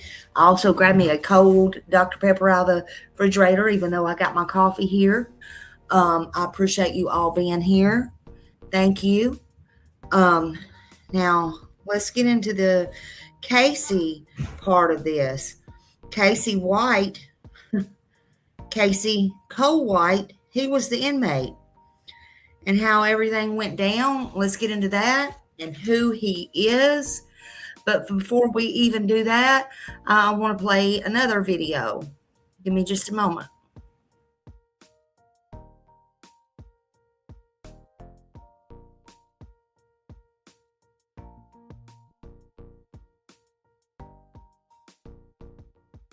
Casey White has not been seen since Friday when he was being transported for a mental health evaluation. The guard transferring him to the court broke policy by not using a second officer. Casey White and the deputy, Vicky White, no relation, have not been seen since. Casey serving 75 years for attempted murder, kidnapping, robbery, and burglary out of Limestone County. WVTM 13 has learned he tried to kill his ex-girlfriend in 2015. He also held two of her roommates hostage at gunpoint. Everyone made it out of that situation unhurt. White is also accused of killing someone else in 2015. And tonight, we're hearing from her family. And this is pretty shocking, I have to admit. But at the same time, if he doesn't happen to make it to trial, I mean, he's definitely a threat to the public. WVTM's Maddie Davis with more from the family tonight as the search for Casey White becomes more and more desperate. 7 years ago, Austin Williams lost his mother, Connie Ridgway, after she was brutally stabbed in her home in Rogersville. My mother, she was just such a nice person, kind of everybody's friend. This is the last person you expect anything to happen to. For years, it was a cold case until 2020 when Casey White confessed to the crime. As White sat in the Lauderdale County Jail, Williams felt there was justice for his mother and awaited the day he would go on trial. Now that hope is gone after White escaped Friday morning. It's shocking, and it's just like you just wonder how it's possible, because we really wanted it to go to trial just so that we could hear more of the story. He escaped with a corrections officer, Vicki White, who hasn't been seen or heard from since. Turn yourself in before this gets any worse. No one else needs to get hurt. You need to turn yourself in as soon as possible. Since Vicki White had a handgun, authorities assume Casey White is armed and dangerous. Williams has a warning for everyone. Have someone like Casey, who's 6'6", 250 pounds, come into her apartment and stab her to death. That's the kind of person this is. This is the person you need to look out for. The Lauderdale County Sheriff's Office will hold a press conference Monday morning to update on the search for Casey White. Until he is found, Williams holds on to hope for the day his mother will finally get justice. In Birmingham, Maddie Davis, WVTM 13.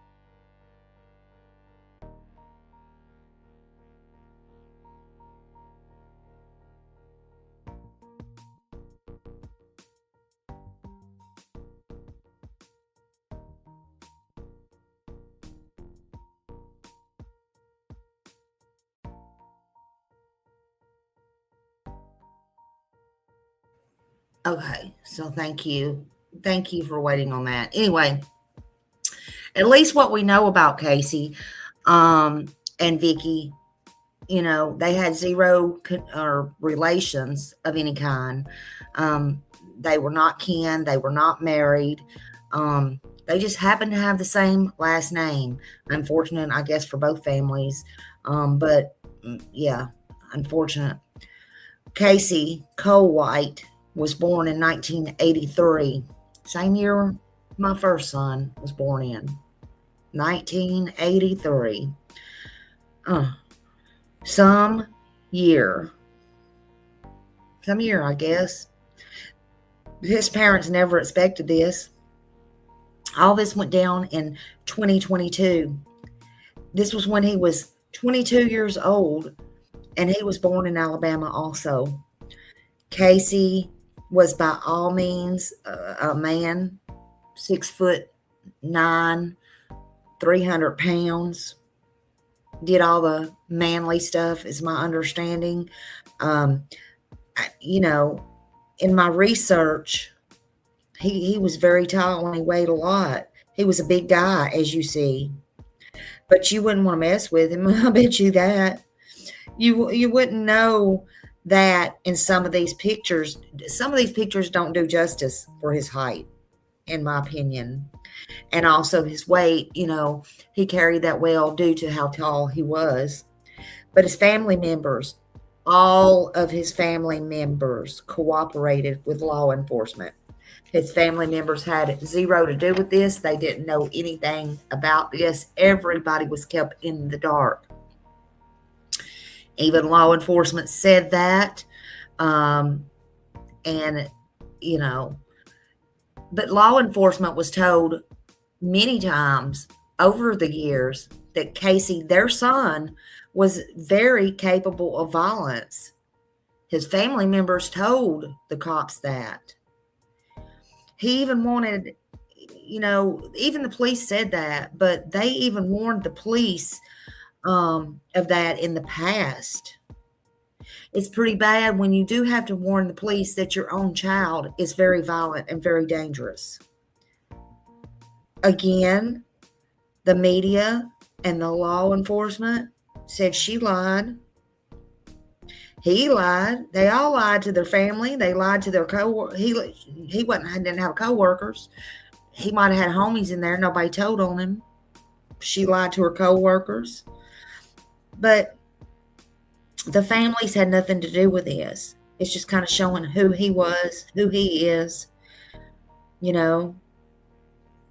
And again, I didn't show where he was a father, but I'm pretty sure in that press conference a while ago that was his daughter, and I'm sure that that's what they said. I have so many screens up here, I didn't want to go back, but I think that was his daughter.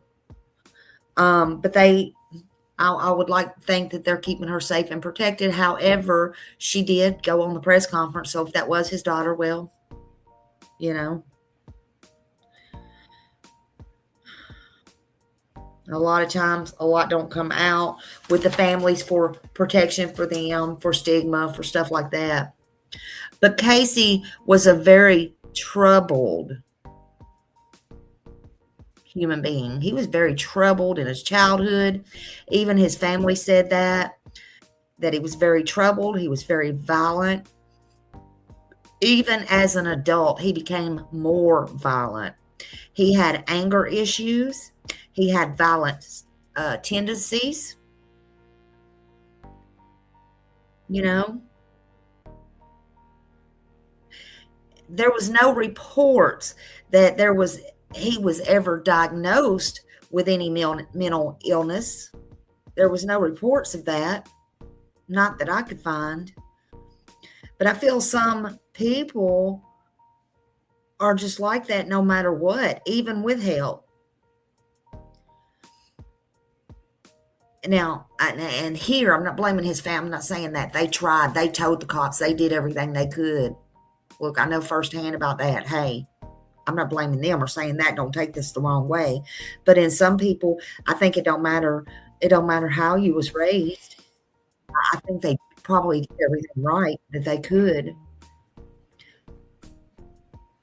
Nobody really came after this and talked on Casey's behalf. Not like they did Vicky.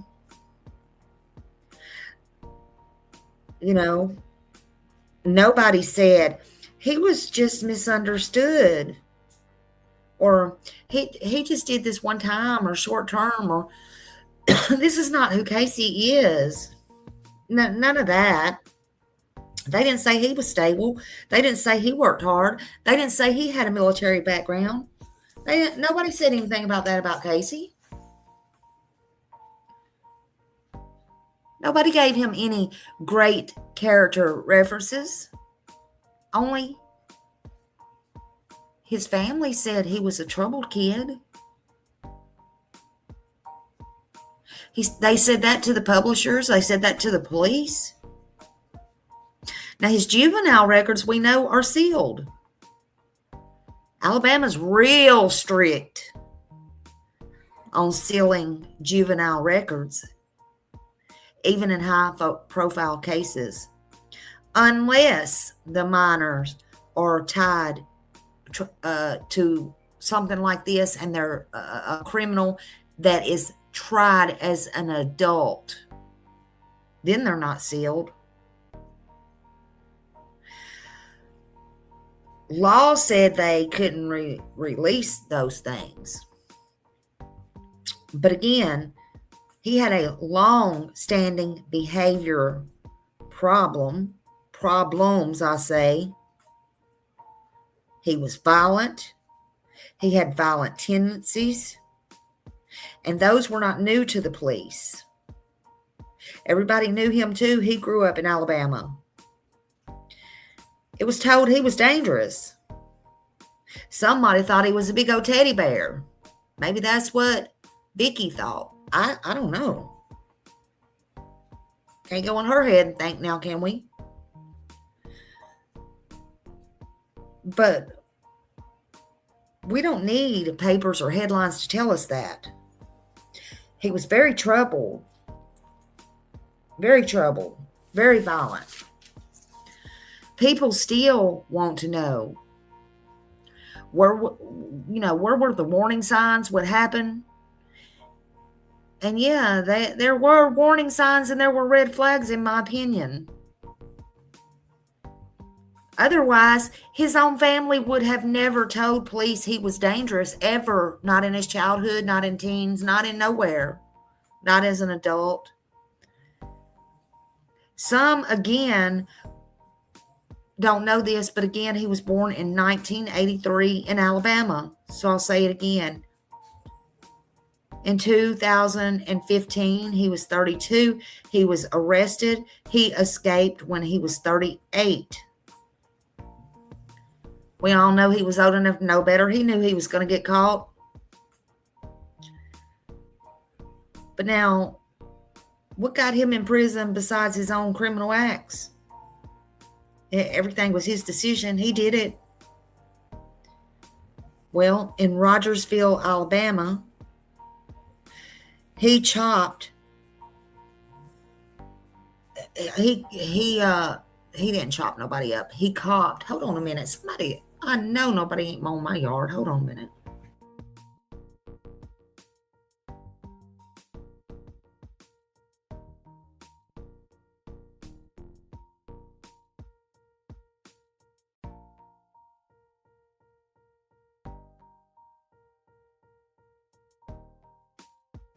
No, that's next door. Sorry. That was loud. I might hear a weed eater. It's not my yard. It's not my yard. I'm just saying. Damn, it's a little bit early for all that, but okay.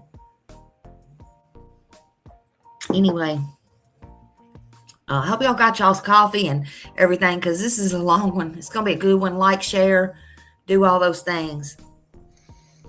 But, once again, he knew what he was doing, and it was planned. But now what got him in prison, besides his own criminal acts and his own choices in Rogersville, Alabama, he got a murder charge, and he was accused of stabbing Connie Ridgway. She was 58 years old. She was 8 years old. So even in Rogersville, Alabama, they say that was a very brutal crime that he committed against her. Oh, he has more. But he allegedly broke into her house, her home, her castle, where she should have always felt safe. Everybody should feel safe in their home and their castle. I don't care what kind of home or castle it is. I don't care if you rent it. I don't care if you own it. I don't care if it's small, big. I don't care if it's a tent. I don't care if it's a camper, trailer. I don't care. You should be safe where you live. Connie wasn't safe. Casey broke in. He broke in and brutally attacked her. Now, while he was in jail, Casey confessed to other murders. Just FYI. He was very violent, had very many assaults. He claimed crimes across state lines, he said. Some of those crimes could not be proven, but police took them all very, very seriously. Police described him as extremely violent. Also, they said he was very manipulative. A lot of these prisoners are very manipulative.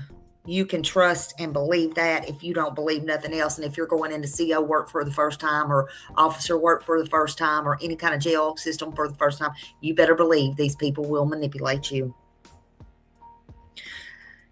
But he was very high risk. Police said that. He would indeed kill again. That's what police said. He would kill again if he was given the chance. Vicky knew this. She was there 17 years. She could not, she was high up. There's no way she didn't know that. They said he planned things and he never acted impulsive. Reports from the police, of his escape and things like that, said he would definitely kill again if given the chance. But now let's talk about the meat. Then we'll get into the potatoes. Casey and Vicky, first off,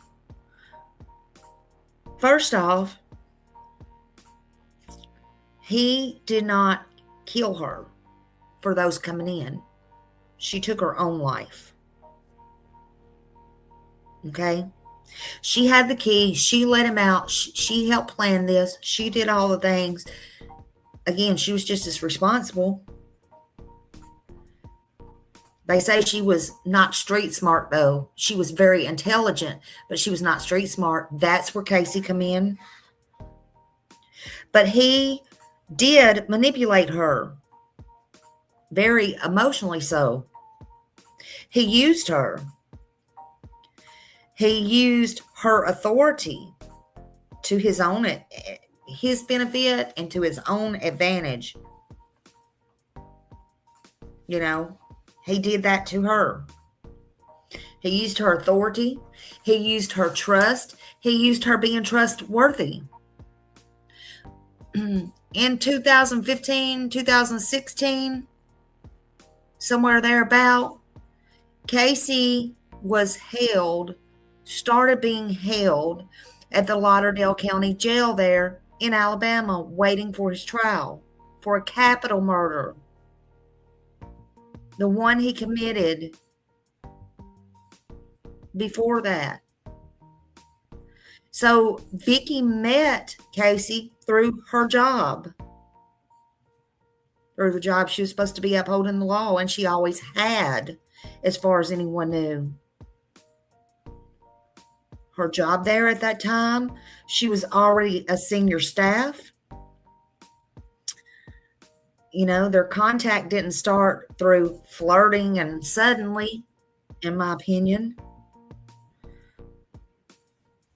Here we got an administrative assistant oversight.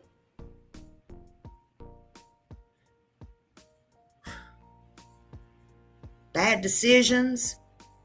Then come decisions to move inmates. She got to do that. She moved up. She made decisions when and where inmates were moved. Movement decisions, that's a big responsibility. She was in charge of transports. Nobody thought nothing when she took him out of that jail. Even by herself, when you're supposed to have another person with you. All things like that had to be approved by Vicky. So everybody thought, well, she's the boss. Nobody questioned her. Just routine jail staff. Said it was hectic.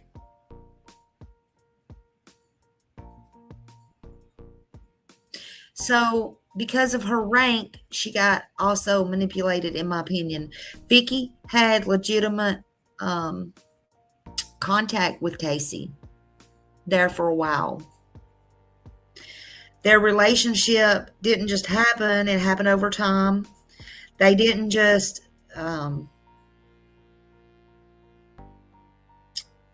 started or anything like that. It was not overnight, not by any means. There was years of build up, years of planning, all that stuff. Hell, if she didn't want to do this, in my opinion, she could have retired early. Huh. I'm just saying. People's always got a choice. But the boundaries began to get crossed. Lines began to be blurred. And probably in the last 1 or 2 years before this escape, it got more serious, more out of control. You know, as we know, time flies. A year, 2 years is not long. But the planning began. It started months before April 2022. It was a slow burn, if you will. This was planned. This was not all of a sudden. It was planned.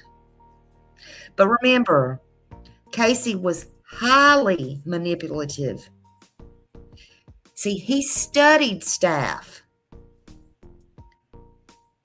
That's what prisoners do, y'all.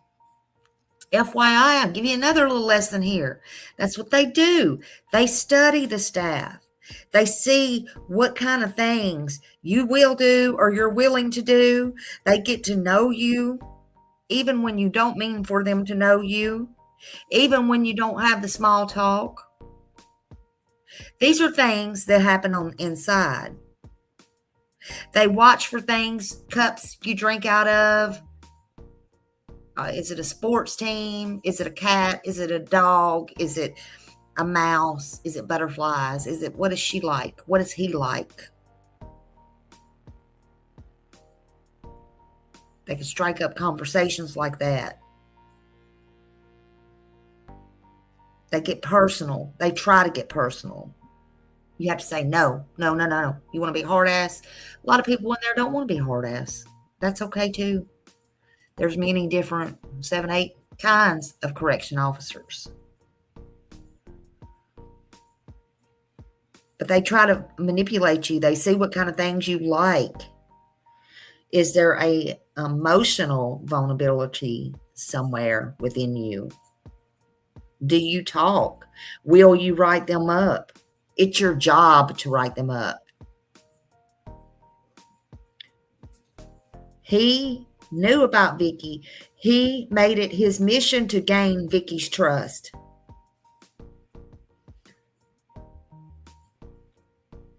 He would strike up small conversations. He relied on sympathy. He played on her sympathy, her dependence. He told Vicky she was helping and she was not hurting. She was not breaking any rules. He knows. He knew he's been in trouble all of his life. No rules were being broken. Maybe he was this big 6'9", 300 pounds she thought was going to protect her if anything ever come out in prison. I don't know. Just a thought. But whatever he did, he swept her off of her feet. That ended up being literally. Look, some inmates called her mama in an enduring way. Some really saw her as the mother that they never had. But it wasn't supposed to be this. Now, if he didn't have them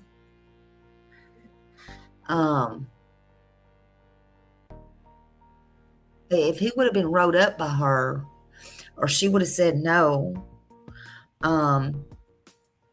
this might not have happened. We don't know.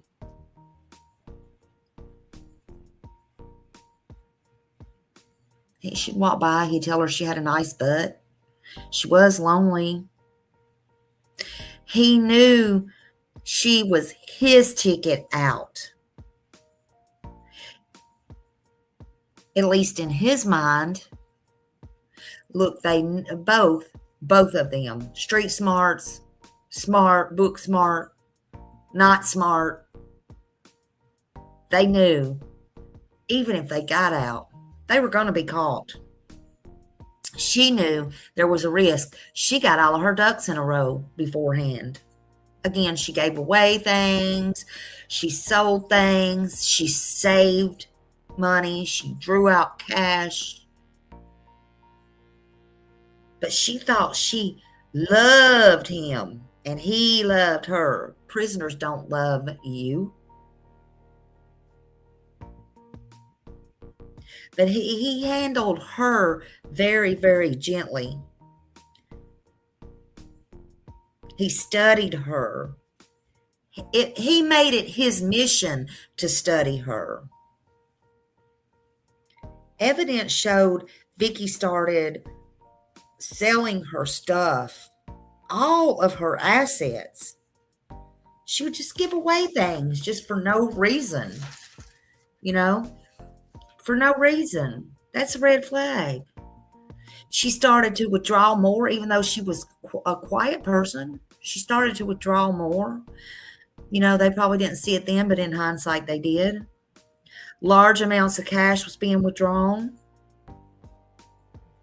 She was preparing, and I think she was preparing. But really, she knew she was not blameless, in my opinion. She knew they could never be free. They could never be truly together. And I don't think after a couple of weeks or a month, if they would have got away with it, he would have needed her anymore either. I think he would have done away with her, in my opinion. But they both knew they really wasn't going to get away, not alive. She was willing to risk everything, her life, her career, her family, her retirement. She also knew if she did this and was caught, she was never going to make it behind them bars. Everybody knows that. Not as an inmate. COs, cops, they don't last behind bars. They don't fare too good behind bars. She knew that, but she still took that chance. She continued to plan. She bought a getaway car. She started lying about things officials didn't realize she was lying about. Her ethics went down the drain. Official things, appointments, those kind of things. She was giving the prisoners more food than they deserved. A lot of people don't understand. They just don't. What goes on in a prison or a jail behind those doors, unless you've been there, unless you worked it, period. But you don't have to be perfect. You don't have to have a perfect record to get a corrections job. But one thing that disqualifies you, period, and especially here in the state of Florida, I can tell you, period, is if you have any false reports. That's the number one thing with this. You don't lie. You have to tell the truth. They have to know you're trustworthy.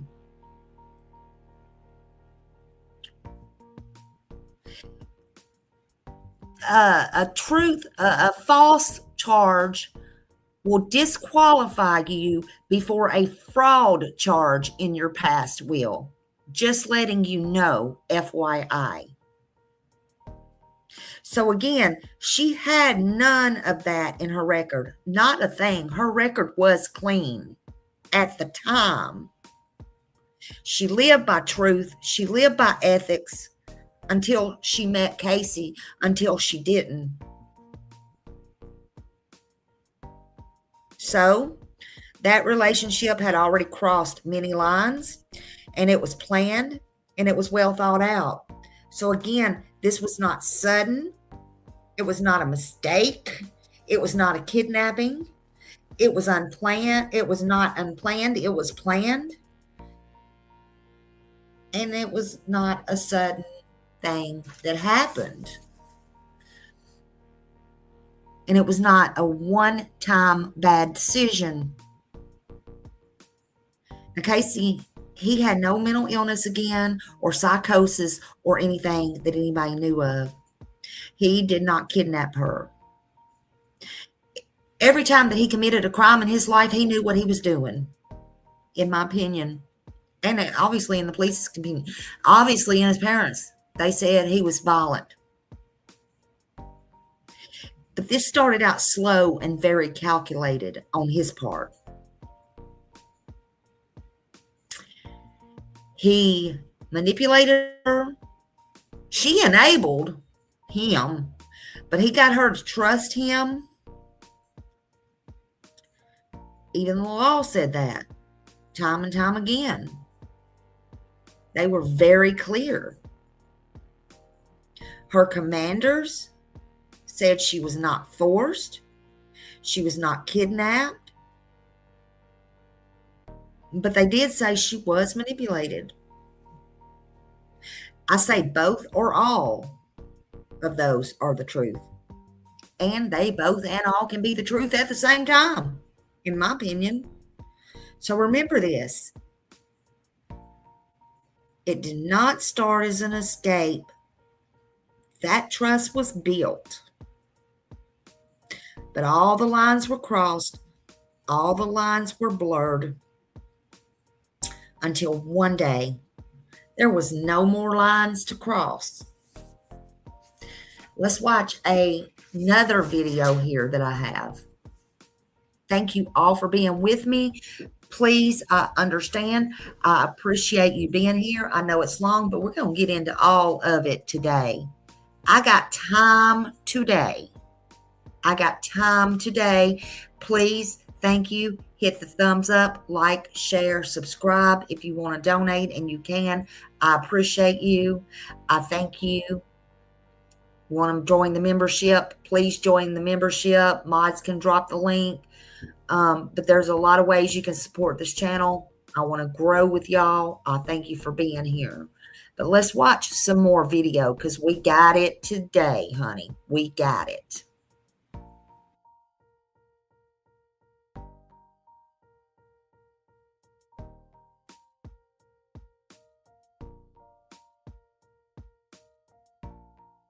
Let's see here. I'm trying to get an age on Vicky.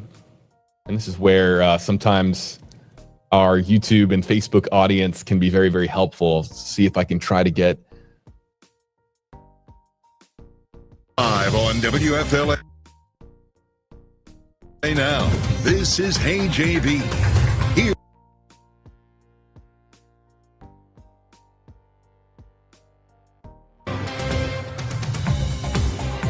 A manhunt launched in Alabama for a missing escapee out of Alabama, Casey White, and missing and possibly endangered correction officer Vicky White. We're moments away from a press conference that's about to get underway here live from the sheriff's office there in Alabama, expecting an update of some kind, a $10,000 reward offered for any information leading to the whereabouts of Casey White and Vicky White, said to have no relation, according to officials in Alabama. But the press conference going to be beginning here any moment, 10:30 Central Time, 11:30 Eastern. You might have heard about this story over the weekend. Let's get the update from the sheriff's officials there in Alabama. I have no idea. We'll go to that one in a minute. I've got 10 Okay, questions, just hold so on. We'll get started. First of all, I want to thank all of you.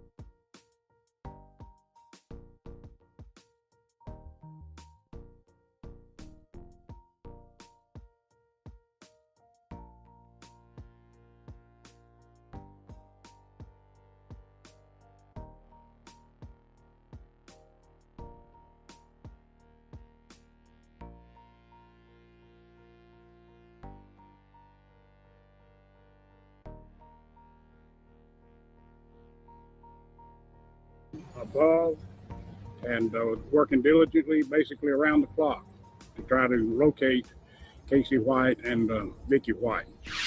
We also have the assistance of the FBI, ATF, and Secret I don't know Service. what's going on. Hold on On a the second. state level, we have the Alabama Law Enforcement Agency assisting us.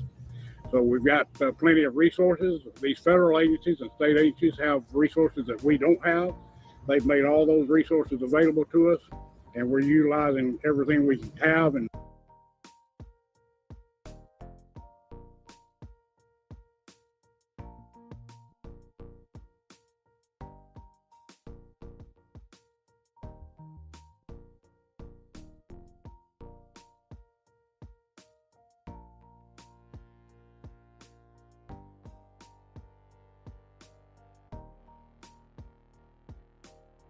have access to in this search. I do have a little new information passed to you. I know that we've been talking over the last few days about us canvassing video surveillance in the area where the patrol car was found last Friday afternoon. We did have one success in that. We see the patrol car parked at the intersection. I don't know of why it's Huntsville doing Road that. and Hold on a Cotton Creek minute. I don't know Parkway, why it's not letting me which is show about it. Hold on. 2 blocks from the location it was found. That video was time-stamped.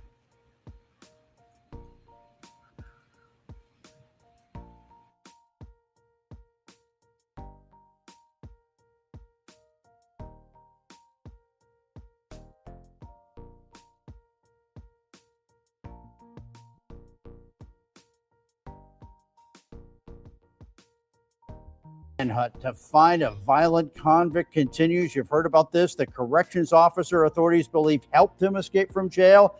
Now in a 6-day, she's wanted too. Sheriff's office in Lauderdale County also confirming the couple had a special relationship that may have been building and taking place for years. Sam Brock has the very latest.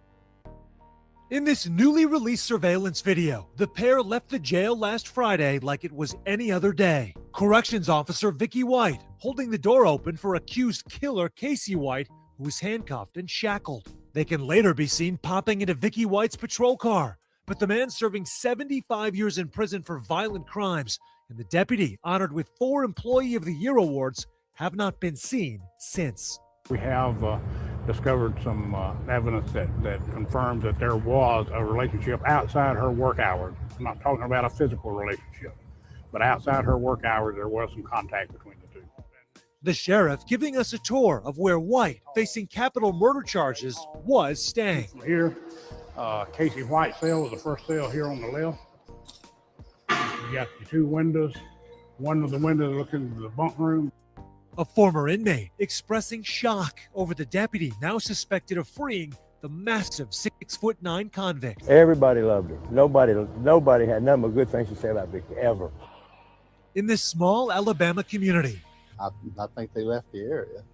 They had a 6-hour head start. many are playing armchair detective, with curbside chats turning from confusion to concern for the deputy. I think she maybe was thinking that they were going to have a relationship. He's playing her. The sheriff's department confirming this 2007 Ford Edge with damage to the rear bumper was their getaway car, though miscommunication led a local police department to publish that alert before the time was right. It's basically put us back to almost square one. We know they're going to probably get rid of that vehicle, so now then we're not going to have a clue again what they're driving. Vicky White's former mother-in-law worried about a woman she says would never stray far from home and loved her family. I figure he should have done something to her. We probably won't ever hear from him. Again, that is Sam Brock, and we will continue to follow this story for any breaking news or the latest updates outside of our newscast. Remember, download that free WVTM.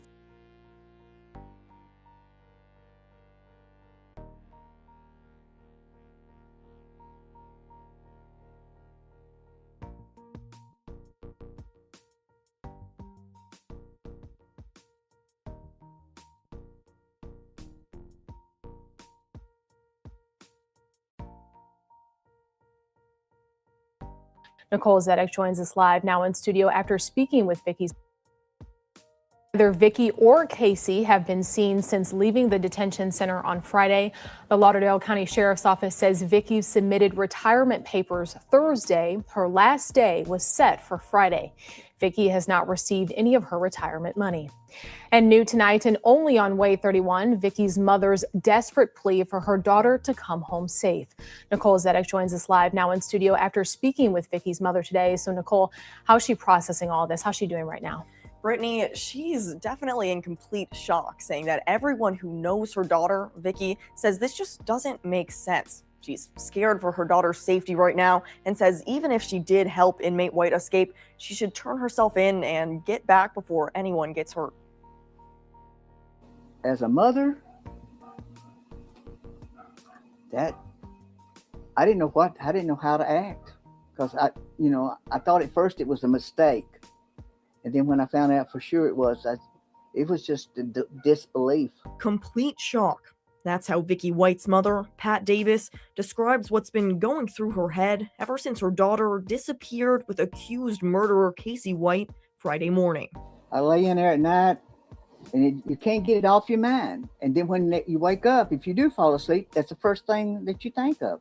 If you got a kid and she's out there, it's just like, she's in danger. According to Davis, Vicky had been living with her for the past 5 weeks, ever since she sold her house. Davis says her daughter didn't speak about work often, never bringing up retirement, and never mentioning inmate White in conversation. I never heard of him, never seen his picture, nothing. I didn't know anything about him. It's still unclear what role Vicky played in helping inmate White escape the Lauderdale County Detention Center. We don't know if she was took by force or if she was voluntarily in this, but we just want her back. That's all we want. She doesn't think her daughter would ever help an inmate escape. She's never done it. I doubt she's ever even had a speeding ticket, but I mean, she's always been what I'd say a good person, and like I say, this is all a shock. All she wants now is to reunite with her daughter, no matter what. We want her home. We'll go pick her up if she'll just call and tell us, come and get her. We'll go pick her up. Now, Davis hopes anyone with any information, even the smallest details, will come forward and help get her daughter home safe. Reporting live in studio, Nicole.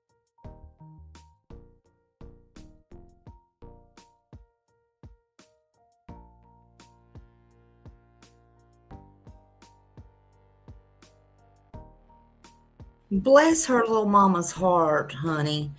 She never suspected that. So that's how she come about living with her mom. Vicky even sold her house. She even sold her house. She was getting rid of all of her assets. Every single last one of them she was getting rid of. Everything. That's where the majority of her house.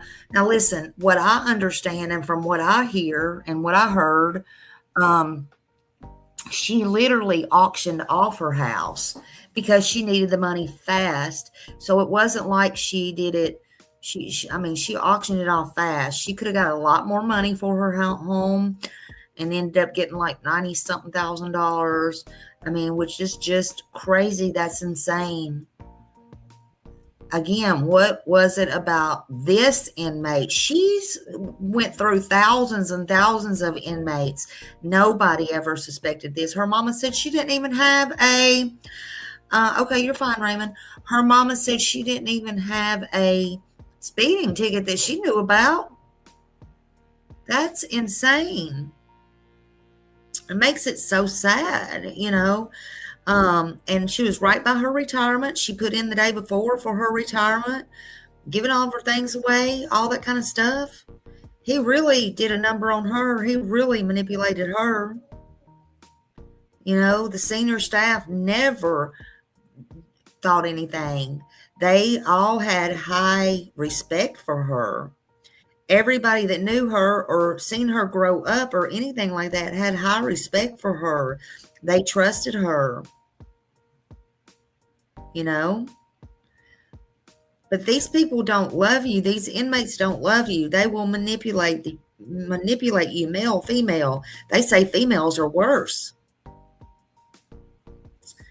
They want someone trusted who is trustworthy, who's not going to write them up, like I said, who keeps their head down, their nose clean, who don't draw attention, you know. They watch for that. This is their survival. That's how they survive. They survive in there. They don't want someone who's always called to the office and questioned. That's not what they're looking for. They want the officers that had maybe some kind of loss, you know, something that they can get to them, that they're vulnerable.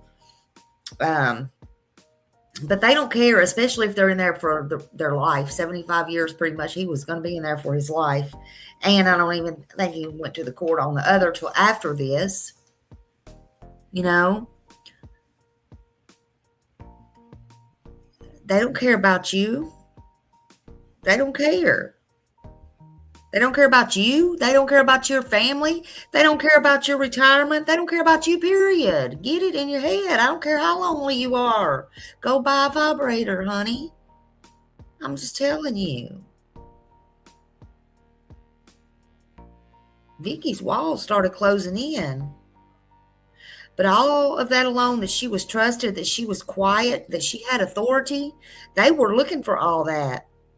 Hell, all the inmates was, actually, but she chose him over everybody. Trust and believe, inmates seek out people like her, just like her. They don't just do it randomly. It starts so nice, so polite, with manners. People say, oh, thank you, ma'am. Just this one time. Oh, you smoke? Could I get a cigarette? Nobody will know. We can get that in here anyway. You know, we'll protect you. You're the only one that treated me like a human being. You're the only one that's ever treated me human, like a human. Same routine, same thing, day in, day out, inmate after inmate after inmate.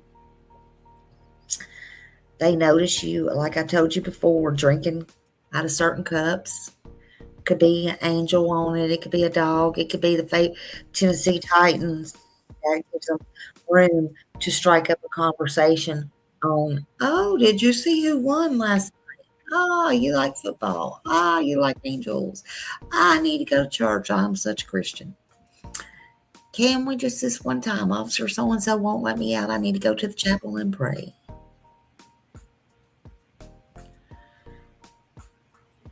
They see it all. They pay attention. They study you, honey. They couldn't have more experience in there than a damn lawyer. That's all they got to do is sit there 24/7, especially these ones for life or long sentences, and, you know, read law books.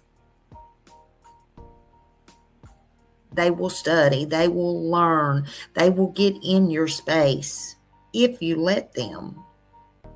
They learn how you talk. They learn how you speak. But the inmate, they share selective stories, or these pain stories, or heart-tugging stories. You might hear half-truths in those stories. Then you're feeling compassion, and, you know, maybe you're feeling responsible or responsibility. Maybe you say just this one time. You're keeping them alive is what you're doing. You say, I'm the one he trusts. I'm the one she trusts. I'm the one they love. Me, I'm special. No, you're not. So huge red flags. And people knew. People started to know. People started to notice, and they didn't talk. They kept their nose clean. Maybe they were scared of 6'9", over 300 pounds. Maybe they were scared of her. Maybe they were scared of being thrown in the hole. Maybe, what if, candy nuts and sugar and butts. I don't know. I don't even know that saying. I know it, but I don't know how to say it. But huge red flags were there, and they were there earlier. People didn't want to see. They notice if you talk about your family, your mother, your kids, they'll wonder anything and they'll start talking to you about it. They may overhear a conversation you have with another guard, a prisoner, somebody. That's how they do. A person locked behind bars from their, people, their people, quoties, their people. They're just there to survive. They're there to get through another day. She was supposed to be there for her job. She was for 17 years until she wasn't no more. That was a huge flag. No officers should be thinking about an inmate when they leave their post or their job. Not how they're doing, not did they die, not did they hang themselves, not are they going to hang themselves. It needs to be shut down. Your brain needs to be shut down. If you start thinking about an inmate or you're watching something or something pops up, there's a problem, a huge problem. But see, she kept all that inside of her to herself. These inmates will ask for small favors, just this once. Don't do it. Just don't do it, okay? Just say no, don't do it. Secrecy plays a huge part in these red flags and what's going on in these days. When, you need to know when and how to avoid, because they sure know how to avoid officers, right? If officers breaks a rule one time, they're going to continue to break a rule. Think about it. The officers are in control. They're supposed to be in control. But they done lost all control when they one time do something. The first time she crossed the line and made that decision, she lost all of her power and control. I don't give a damn if she owned the jail. The first time she did that, she lost her control. But they get to this point of no return. Sometimes blackmail. And it can and will happen. It does enter, these inmates, and it does enter these COs. It does enter these officers' life, I guess you should say. But I'll say it again. We can't turn back time. We cannot turn back time. So don't do it in the first place. Think before you act. I don't understand this because she was not somebody who was impulsive. Vicky made her choices. All of this is so twisted. It was so twisted. It didn't start with handcuffs or threats or, it was small things. Sympathy until you're so far lost, you can't ever stop. Can't go back. I'm surprised you even, when you do that, I'm surprised you even remember the route, how to get to your job, the streets to turn on. You're so infatuated and fascinated with these criminals. I'm surprised you even know how to go to work and clock in. So again, we're talking about Vicky and Casey White. No relation, and no, they were not married.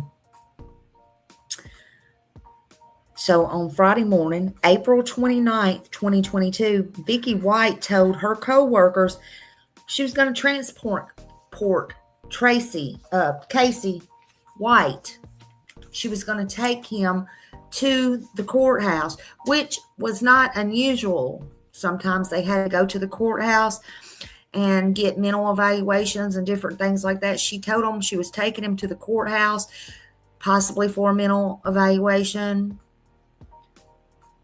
They didn't think anything about it. She was the boss. That was her area anyway. But she did it by herself. It's very strange. You're always supposed to take an officer with you. She did not. But nobody questioned her. And they said she was going to leave, or she told them she was going to leave early for her own medical appointment as well that day. There was none of that. All of that was false. She had no medical appointment. She wasn't taking him to the jail. She just planned all that because she did not want to be caught. There was no court order. There was no list. There was nothing that Casey was on that he needed to be anywhere except behind them damn bars. At that time, that day, that minute, that moment, she really violated many jail rules. And the lie was the first one, and it overruled everything. But she took a risk, a very high risk with this violent inmate. But it was something about him. She didn't think he would hurt her. You're supposed to have someone go with you. I think 2 people, but you're supposed to have at least one person go with you. It shows her on camera as well. But she was the boss. She was the decision maker, and she didn't ask nobody to go with her. She told people she was going by herself, and nobody questioned her.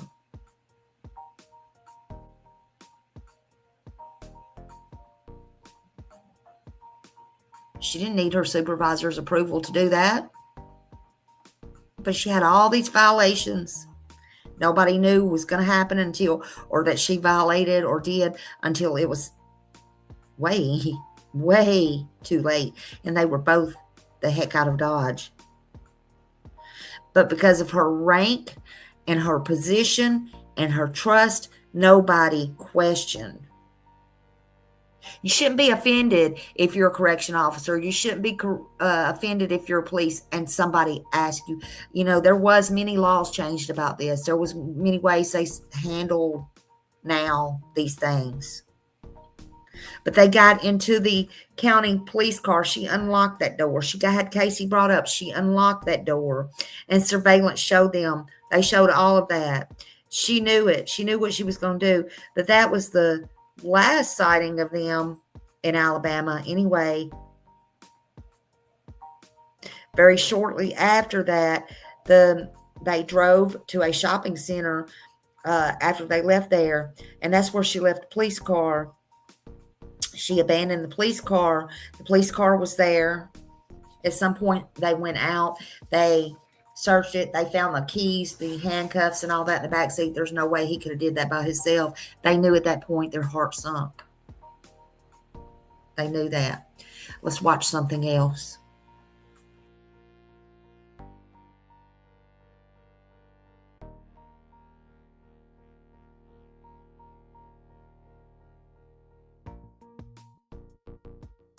It's the 29th of April, 2022. CCTV records prison supervisor Vicky enter through a back door. Half a minute later, she comes back out with a prisoner, Casey White, a 6'9" giant of a criminal serving 75 years for attempted murder. They quickly leave in the car as police scramble to make sense of the situation. Vicky, a prison supervisor with a 2-decade-long career and perfect record, just disappeared with a dangerous criminal. Police assumed that she was forced or manipulated into helping him escape. But that's when new evidence came to light, showing that she might have planned the entire thing. As a nationwide manhunt began, police would realize the rabbit hole went deeper than anyone expected, leading them down a dark path, ending with Vicky found dead with a bullet in her head. Vicky, stay with us! Vicky!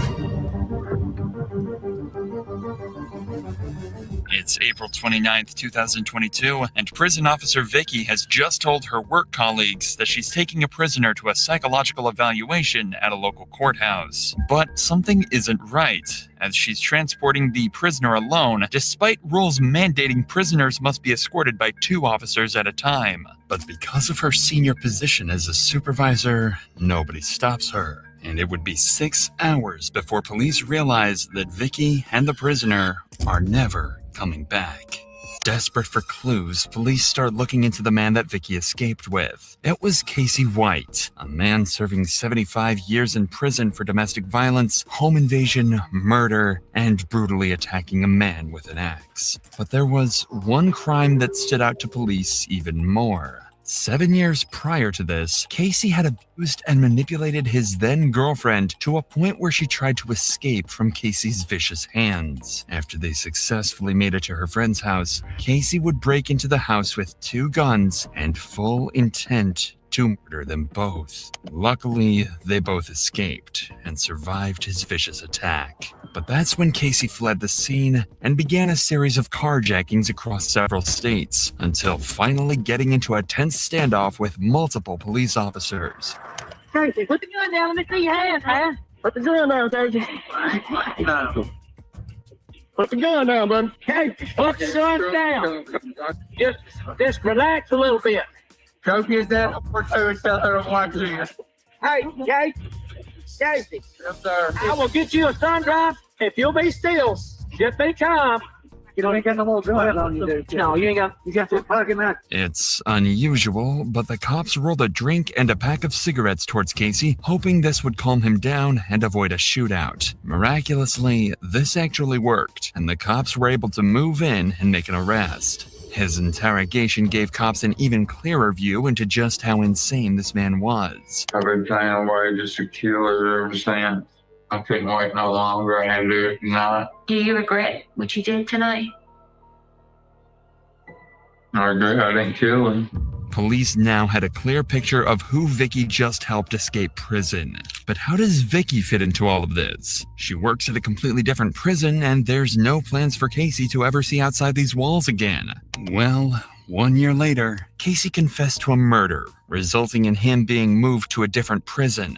This kicked off a series of events that would eventually result in Vicky's death. The murder that Casey confessed to was a 4-year-old cold case. It's unclear why Casey owned up to it now, but he was able to give specific details that nobody but the killer could have known. And after a short trial, he was quickly transported to a new prison, the same one where Vicky worked.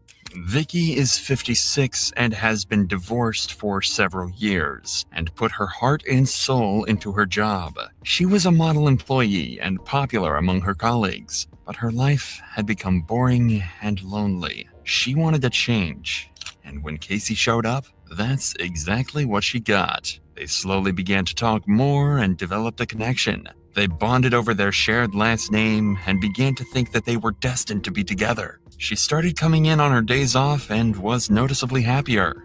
Despite having a great life on paper, Vicky had become enchanted by her feelings for Casey and was ready to throw it all away to be with a dangerous criminal. But how can this happen? Well, it turns out it's not as rare as you might think. Some people are attracted to dangerous people. They know they could kill them at any moment, but feel special knowing that they choose not to. On top of that, Vicky had started to feel trapped in her day-to-day life and as though she had nothing to live for. If she could make a break with Casey, it'd at least be exciting, even if it did mean throwing everything away. While Casey was serving at Lauderdale, Vicky allowed him unrestricted access to parts of jail that prisoners aren't normally allowed to see, including areas that aren't covered by security cameras. Many speculate this is where the pair were intimate with each other and formed their plan to escape. Even at this point, Vicky still had no idea that this would turn out to be the worst mistake of her entire life.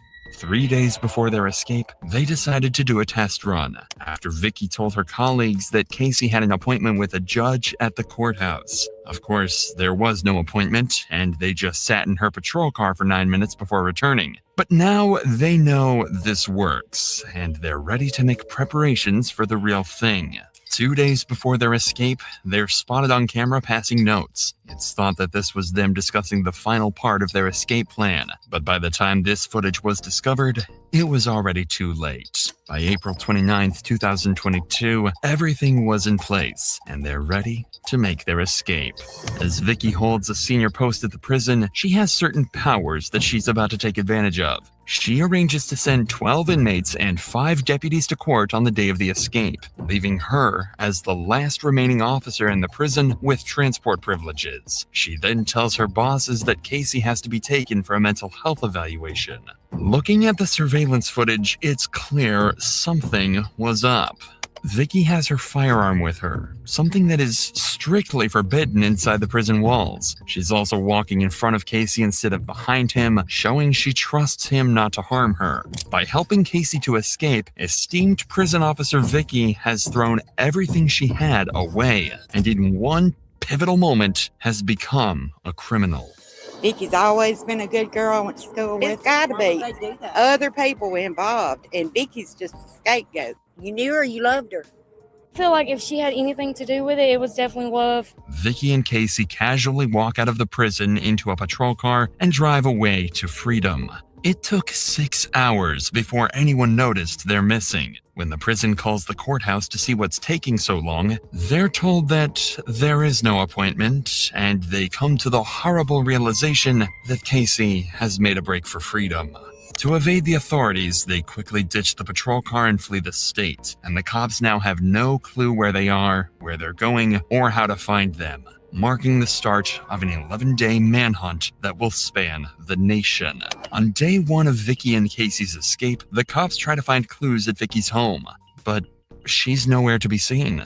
In fact, she doesn't even own the house anymore. As part of her plan, she sold her house for extremely cheap. With the money, she bought vehicles, guns, and most suspiciously, men's clothing. This is the first indication the cops have that Vicky doesn't intend on coming back and is ready to start a new life with Casey. Things don't get any better for detectives when the patrol vehicle they use to escape is found abandoned at a local shopping mall. And even worse, there's no surveillance footage covering that area of the parking lot, so they don't even know which direction they went. But on day 2 of the manhunt, a tip-off from her family blows this case wide open, as it's revealed Vicky has been renting a storage unit. Police are able to locate the storage unit and discover that she was renting it with a burner phone. But despite their best effort to track this new number, the cops came up with nothing. But the existence of this new phone is the first solid evidence that cops have showing Vicky planned this all along and was actually a willing participant instead of a hostage. You get the sense they were actually with this discovered. He was not forcing her in any way. Right. No, he was not forcing her. It was a mutual relationship. You'd think that this would help the investigation, but things only get more insane. So no force. Again, there it is. No force. Nobody forced her to do this. It showed her planning. It showed her trying to keep him safe at the motel, and she went in stores. I think Kohl's. She tried to, or she did. She didn't try. She bought him clothes. He needed clothes. She already had him a change of clothes in the car. They found his jail shoes in the back seat. All the things. And absolutely, this happens more than you know. Absolutely more than you know. Thank you all for being here, everybody. Please hit that thumbs up. That's free. Like, share, subscribe. Share it on any platform that you want to. I appreciate you if you're watching now. I appreciate you if you're watching later. I appreciate any replays. If you want to hype it up, do whatever you want. But I think this is important to get out.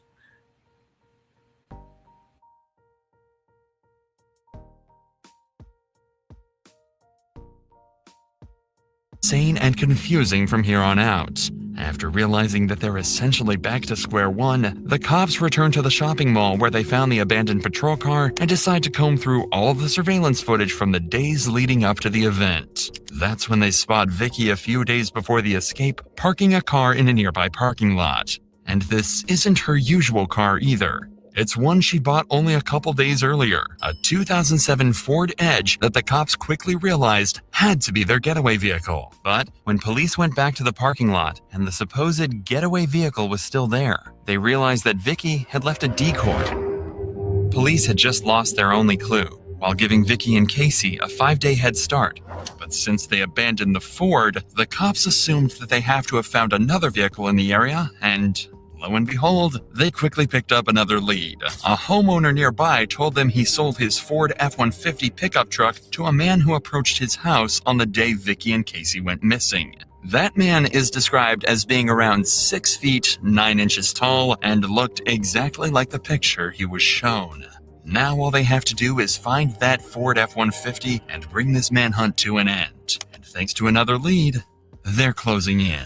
On day 6, the owner of a car wash in Indiana noticed something strange. A Ford F-150 had been parked in one of the cleaning bays for an unusual amount of time, and he suspects this vehicle has been abandoned. Unfortunately, this is before a search was initiated for the truck, but something's still not right. This pickup truck is far too nice to have been dumped by anyone sane, and the owner quickly grew suspicious. In order to find out, he checks out the car wash surveillance footage, and what he finds will help the cops finally capture their 2 fugitives. That's Casey getting out of the pickup, and he's acting very strangely. He's waiting for Vicky, and she's in that car driving just out of shot. When Casey gets in the new vehicle, leaving their pickup and driving off, the owner knows they're up to no good and calls 911. There's a truck been sitting in my bay since yesterday at 3 o'clock. I looked at my cameras and the guy kind of suspicious. It's a Ford F-150 4-door truck. It's blue in color. It's got Tennessee license plates on it. And I've got him on camera. The next day, cops arrive at the car wash and initiate a search of the truck. Does it return to a Dodge? Yep. Yeah, that's fine now.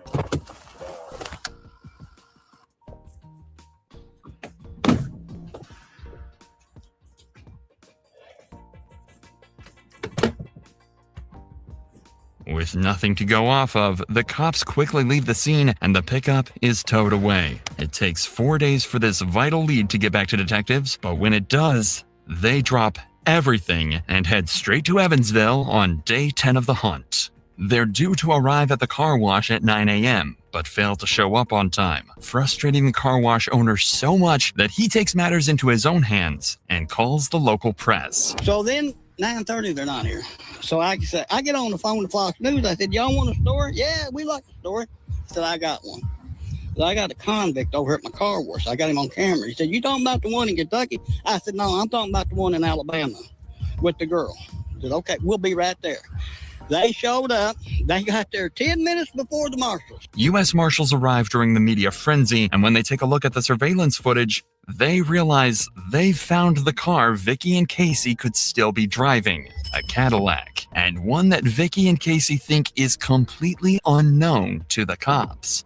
It seems like their days on the run are numbered, but even with the leads they have, they come up with nothing, and the cops are starting to realize their fugitives could be anywhere in the country. But as it turns out, they're closer to home than anyone thinks. Back in Evansville on day 11, a cop is on his way home from a long shift when he sees a familiar-looking vehicle parked outside a Motel 41. It looks like the same Cadillac from the car wash, and he hastily takes down the license plate. The problem is, the license plate of the Cadillac seen at the car wash was never seen, so they have no way of knowing if it's the same vehicle. But they do have the license plate of the recovered F-150, so grasping at straws, they decide to run that through their license plate reader, and when they do, they strike gold. Several traffic cameras have picked up the F-150, and following it in nearly every shot is a Cadillac. A Cadillac whose license plate perfectly matched the one at Motel 41 right in front of them. Finally, by sheer luck, the cops have found their fugitives. All they have to do now is bring them in. First, deputy marshals find strategic positions around the motel. They're all in plain clothes and unmarked vehicles, hoping to be as covert as possible. But while the cops surround them, Vicky and Casey are in room 150 watching the TV in horror right as the discovery of the Ford F-150 hits the news. The plan was to bring Vicky and Casey in quietly, but before they get a chance to put their plan into action, Vicky walks out of the hotel room and throws a bag into the Cadillac. She's followed by Casey, and even though they're in disguise, there's no mistaking Casey White's massive frame. Casey gets behind the wheel, and the Cadillac takes off. The cops' plan has been completely foiled once again, but they've got a backup. They're going to follow them. Listen, Casey stuck out like Casey stuck out like a sore thumb. He was 6'9", over 300 pounds. There is no way she could have thought in her right mind that they were going to get away. And he knew they weren't going to get away. He sure did. But as an officer, you're trained not to fall for the manipulation. Absolutely you are. You're absolutely trained for that stuff. And it is very common. It is so common. It's more common than people even realize. You got that right, honey. And if you see something, you need to say something. You're not going to be in trouble. It is more common than these people realize. Absolutely it is. It like I said, it was not an escape. It was a plan. He was not to be transported to court. Nothing went wrong. He wasn't going for no, what do you call that? He was not going for no mental evaluation. This was in the works for a long time. You know, and yes, you are trained for manipulation. You're trained. There's several different several different kinds of guard. I think I'm gonna do some more on this. It's out there. But Casey, he got in this Ford Edge SUV. Vicky, they abandoned the car at a shopping center in advance. They had all the cash they used. Vicky followed in another car. Again, their hope was that nobody was unalive. Their hope was that they could quietly get this. But as I said earlier, her as a correction officer, she knew better. She knew she couldn't make it, not in prison. A lot of them do that. Do you know what they do to these cops in prison? I'm just saying. So let's carry on. Thank you for that. Y'all comment, like, comment, sub, do all the things that are free. Put it on any platform. Invite people over. I appreciate you. I appreciate you being here now, spending your time with me. I know this is long. Hell, I know I'm the one that researched it and worked on it all day yesterday. That's why I didn't come on yesterday. That's why you didn't see. I think you saw 1 or 2 little uploads for me about things. It takes time. This is not easy.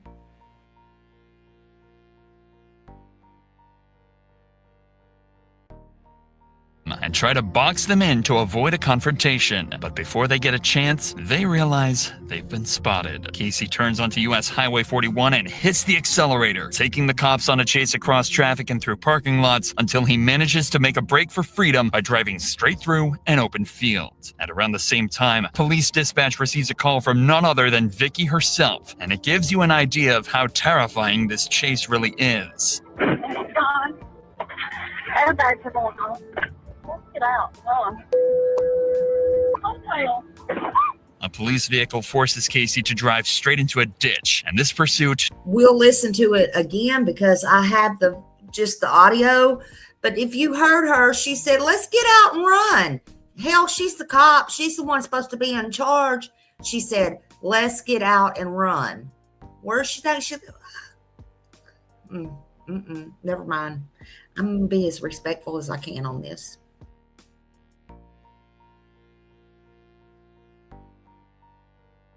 Is brought to a sudden halt, but it's far from over, as cops know the pair are armed and could open fire at any point in some kind of Bonnie and Clyde inspired shootout. Let's go. Any crash down?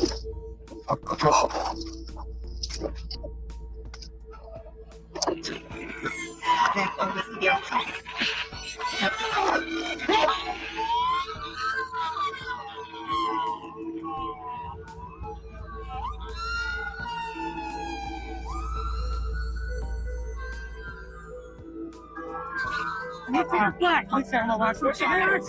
Where's she hit? I want to go back in my bed to the God, please check him out. It's my wife. Checking my wife. It's my wife. That's a best woman in the world right there. Please, that's the best woman in the world. Vicky, I'm so sorry, baby. I'm so sorry, baby. Anybody in this world don't deserve it. She don't. When she's herself, it hit me. But y'all ain't gonna believe me. I'm gonna say I killed her, just like y'all say I killed everybody else. Finally, after 11 days, the manhunt has come to an end, and they've got Casey unharmed in handcuffs. But Vicky met a much more devastating end. Just 2 weeks ago, she was an upstanding member of society, an esteemed prison officer respected by those around her. Now, she's a fugitive, laying in a criminal's stolen car, conscious, but with devastating injuries.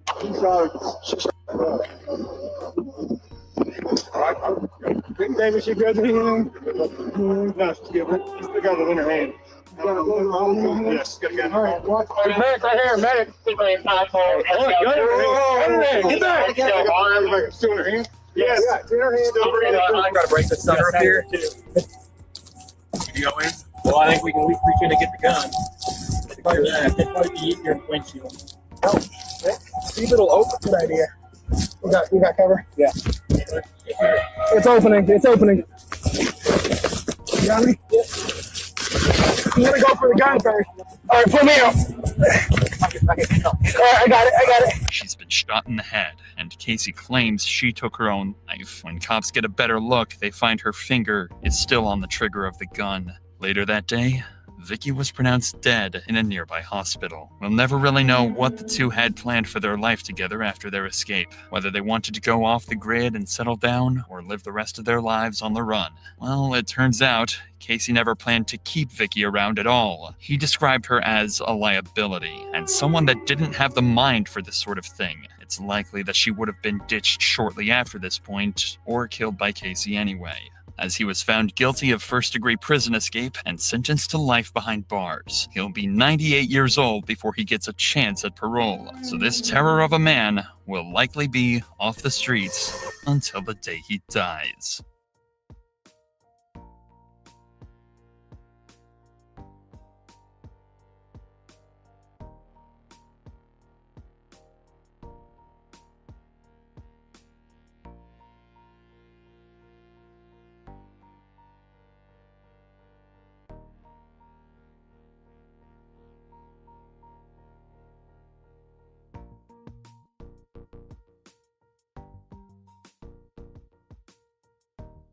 Vicky White tonight. Want to go ahead and bring in Way 31's Nicole Zedek for an interview you'll see only on Way 31. Nicole, over the weekend, you sat down with Vicky White's mother to talk about her career here at the detention center specifically.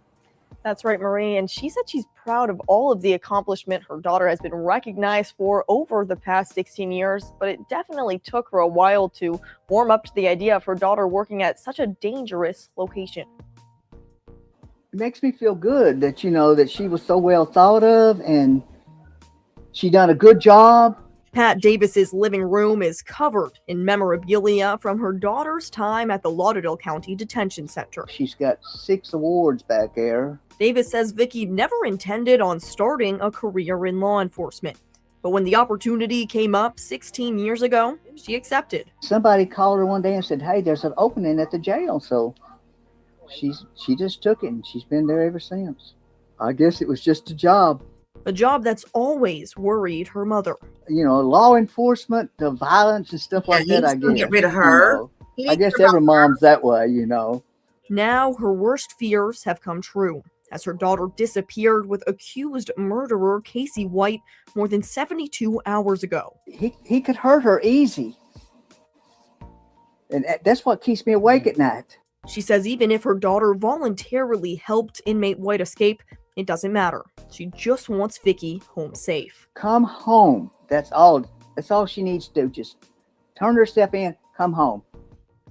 Davis hopes anyone with any information, even the smallest details, will call 911 or the sheriff's office and help get her daughter home safe.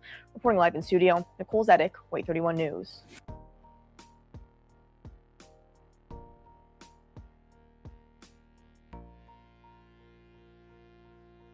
Hold on, I got to get through this.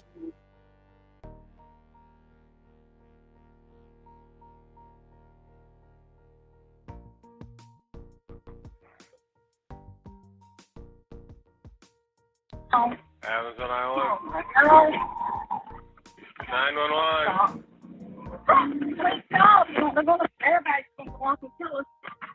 Hello? John. Airbags are going on. Let's get out. Run. Let's find a hotel.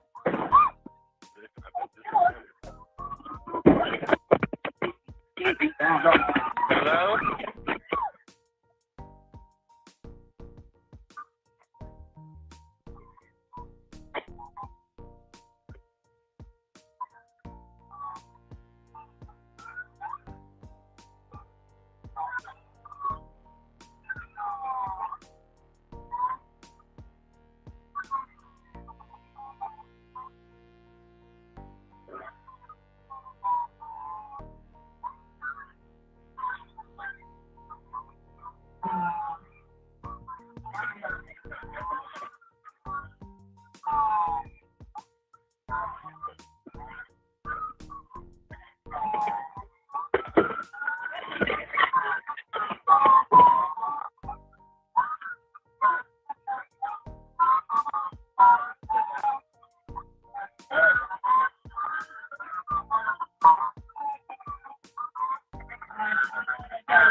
And she's breathing up.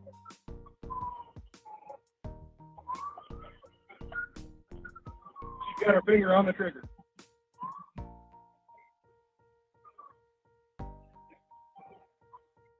I don't know how we're going to get that other.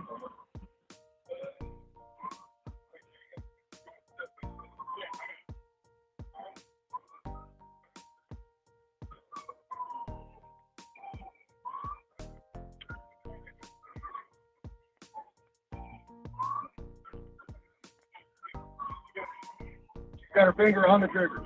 Finger is on the trigger.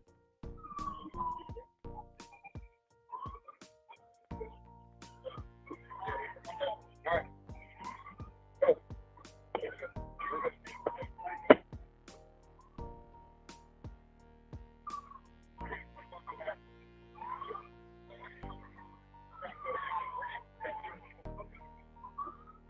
In her right hand.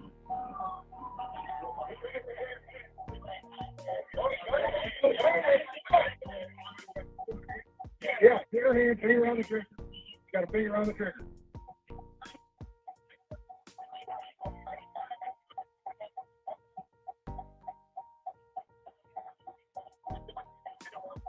The front window's gone. Or no, it's not. I'm sorry, it's not. I got her.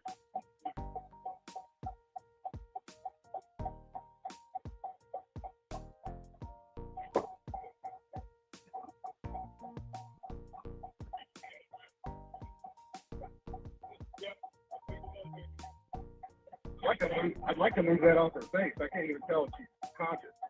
Somebody got a long stick.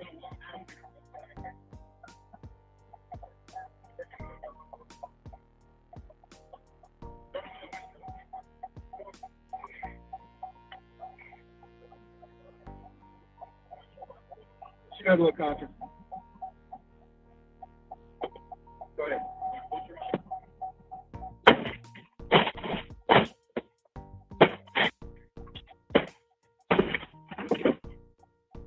Okay, that went on her head. Can you hook that back?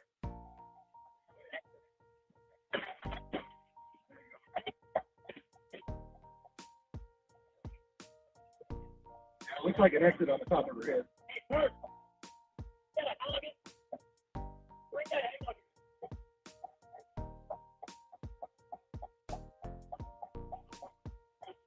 Her finger went on the trigger. You could hook the gun out of her hand. You could pull that trigger again.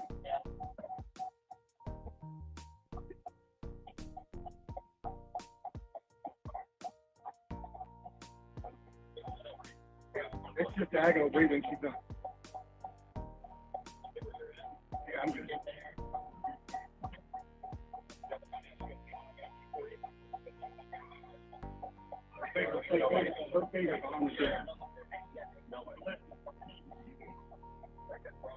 Hey, honey, welcome in. Welcome in. Thank you for being here.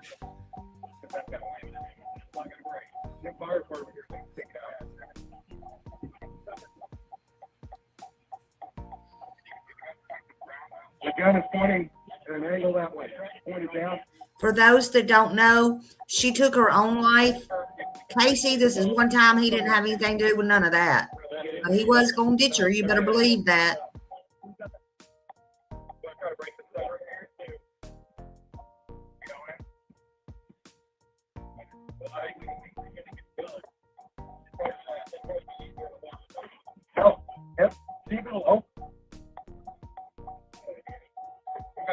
Hey, Janice, welcome back. Thank you for being here, honey. Love you. I'm glad you got home safe.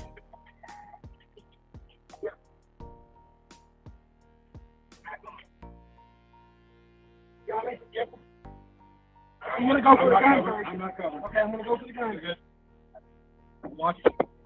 Gun's out of his hand. Gun's out of her hand. It's out of her head. Grab the gun. You reach over and get it. I'm going to grab it. Let me in a little bit. All right, pull me out. Yeah, I got it. All right. Team safe. You hear me pulling out? Yeah. Somebody pull me.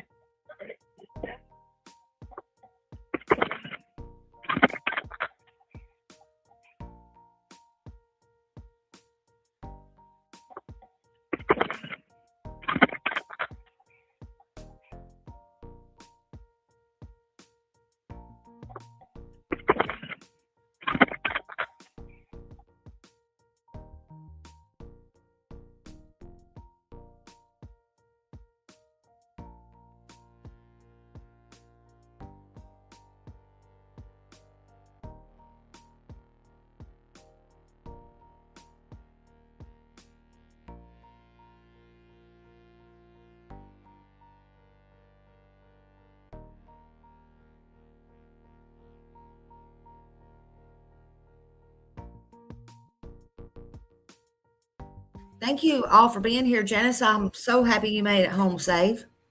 When I'm drinking my coffee. Y'all might need a whole pot or two for 34.5 for this one. Welcome in, everybody. Thank you for being here. Y'all go sub up to these channels that I'm putting out as well. I'll make a playlist on them later. Also, we're going to keep going. I have lots more to show. We're going to go on with a video, so just bear with me.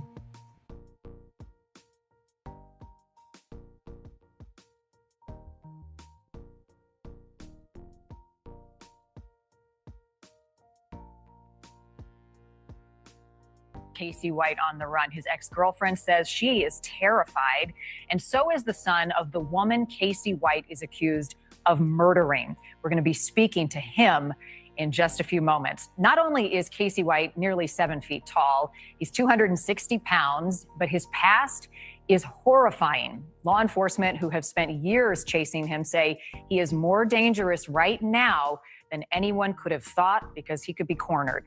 Correspondent Kelsey Kernstein is live outside the detention center in Florence, Alabama for us tonight. Kelsey, this is a very, very dangerous fugitive that they're looking for. Marnie, he really is. Casey White is a dangerous person, but I have spoken extensively to sheriffs, law enforcement, investigators. They all tell me that he is not a sociopath, saying he is mentally unstable and very dangerous on drugs. Former Limestone County Sheriff Mike Blakely says he remembers a night he arrested Casey back in 2015 that landed him locked up for 75 years. They all had their guns pointed at Casey. He's standing out in the middle of the road, had two 40 caliber Glock pistols, one stuck to each one of his temples, threatening to kill himself. In that moment, he says Casey had one request. Just put the gun down. He told me to call his mama and tell her he loved her. I said, Casey, everything's gonna be fine. Nobody's gonna die tonight. And he said, oh yeah. He said, I'm gonna make y'all kill me. Blakely calling it a one-night crime spree. In fact, he invaded his ex-girlfriend's home, hijacked vehicles, and led police on a chase. He says Casey even shot his ex-girlfriend's dog to death. Turns around and she had a Doberman there in her house that was her pet. And he shot and killed the dog. So he had no problem with shooting a dog? Casey is unstable mentally, and he also is very dangerous when he is on drugs. Blakely even describing him as going to the emergency room because he was hearing voices. Casey later that year in 2015. He was caught, charged, and convicted of those crimes in Limestone County and was sentenced to 75 years in state penitentiary. That same year, Connie Ridgway was murdered in Lauderdale County, an hour east of Limestone County. Casey writing a letter confessing. That investigator went to the prison, interviewed him. He confessed to the murder of Connie Ridgway. This is in 2020. He was charged with that murder on September the 1st, 2020. I went by Casey's attorney's office in Lauderdale County, who was representing him in the alleged killing of Connie Ridgway, asking him about his client's escape. Well, it changes the dynamics of the case, but as far as my representation of it, it changes nothing. Everybody's entitled to a good defense. He is still presumed innocent.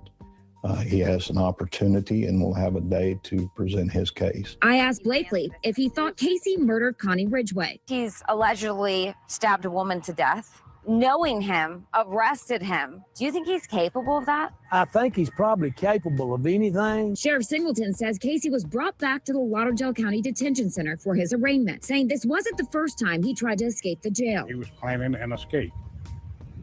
So we followed up on that. We found a shank on his person. This is the main hall. Sheriff Singleton also gave me a tour of the detention center. I hear a lot of noise, like Oh, yeah. shackles. Is that what that is? That's all day long. Where inmate Casey White and corrections officer Vicky White escaped on April 29th. Cracks on the glass. Yeah, no, that's mild right now. If they get upset about something, you hear. Casey was in that first cell on the left. You can see that first window in that picture we released. He would have set him on one of these benches where he would have prepared him for transport. That means putting handcuffs on him, putting leg shackles on him. Those are connected together. She came in, she came back out, held the door open. He came out this door and then right into the saddle port. These pictures in from the U.S. Marshals showing detailed pictures of Casey's tattoos. He's about 300 pounds, 6'9" with hazel eyes. Do y'all notice them walking out of the jail? It should have been a red flag, but nobody was looking at the time. And it was one of the co-workers where they kept going over and over and over the video. And they said, well, what is it? We don't see. Well, it was because Vicky went out the door first. Hell, she went out like they were already free. She went out first. He was behind her. You're always supposed to be behind them or beside them, holding them. But you ain't supposed to be 10 foot in front of them. She was comfortable. She got way too comfortable. Way too comfortable, in my opinion. And also, again, for those coming in, this was not an escape. This was not a transport. This was none of those things. It was planned. They took the cop car over.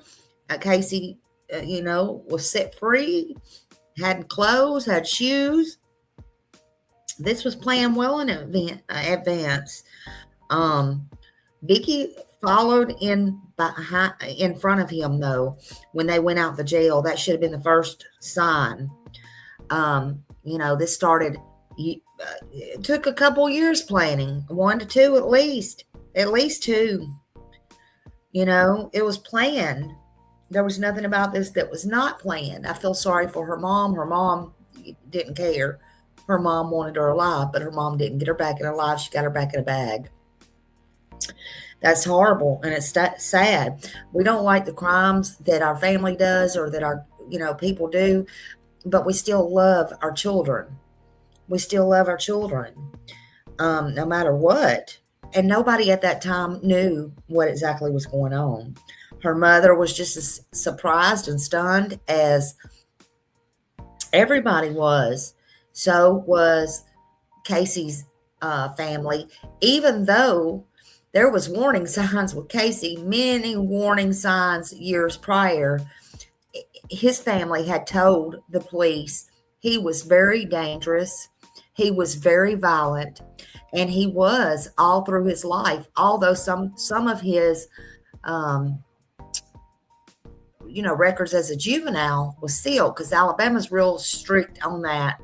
But yeah, he was already going to get 75 years for the murder of the Ridgeway lady. And it's just sad. Let's keep going.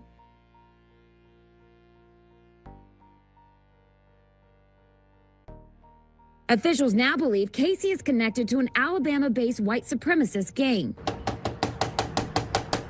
I knocked on Casey's mom's house to learn more. No one was home. I went to an address listed on his court records as his most recent home. No apartment number even listed. Do you think this woman that he's with, do you think that she is in danger? It depends on if Casey's happy. She's probably happy too. But he gets waxed out on meth and something don't go his way, then if she don't know how to handle him, then yeah, anybody could be in danger around him. And according to court documents, Casey is a father. It's not clear how many children he has. It's also not clear if he's ever been married. And the U.S. Marshal has put out a $10,000 reward in helping to find him. Marnie? Yeah.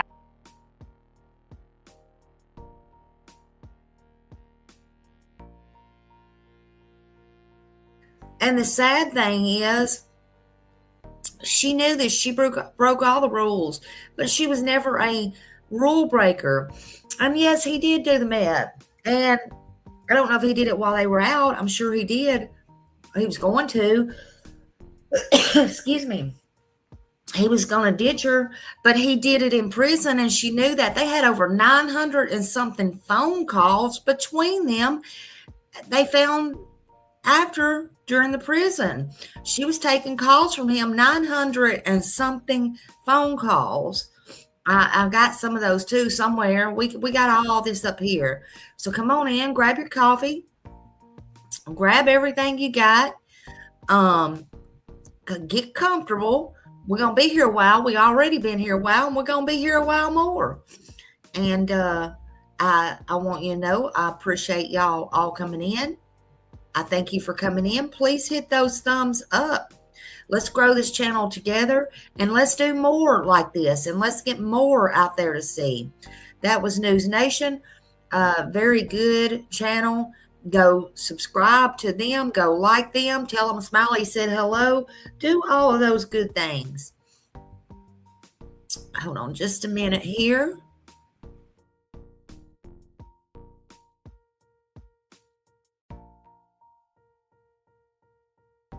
Sorry, I was eating a piece of taffy, honey. Hold on a minute.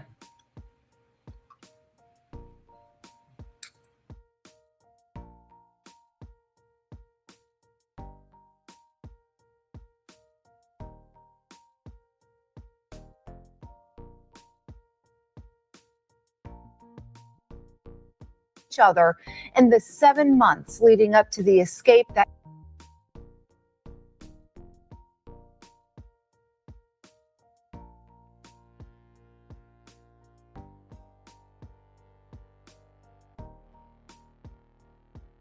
That's how many times accused murderer Casey White and detention officer Vicky White called each other in the 7 months. That's the one I cannot get to work and I want to work. Hold on a minute. Let me think of something. Let me think.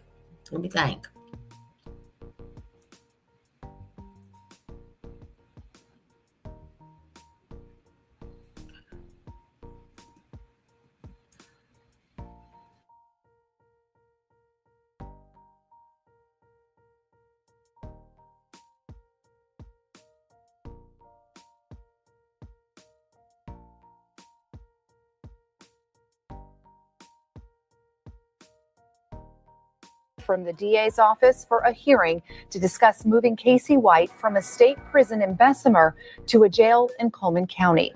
That hearing is now set for October 11th. 949.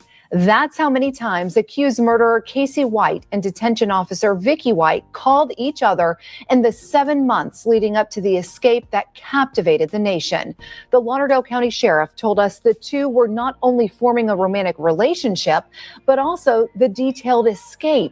This comes after we also learned a judge approved a request from the DA's office for a hearing to discuss moving Casey White from a state prison in Bessemer to a jail in Coleman County.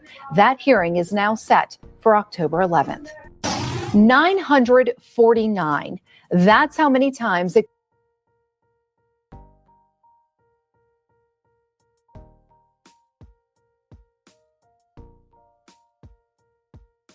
That's what I wanted y'all to hear. 949 times. That's a lot of money. That's a lot of money she spent on him before, during, and after. They had a lot of planning going on. That was a lot.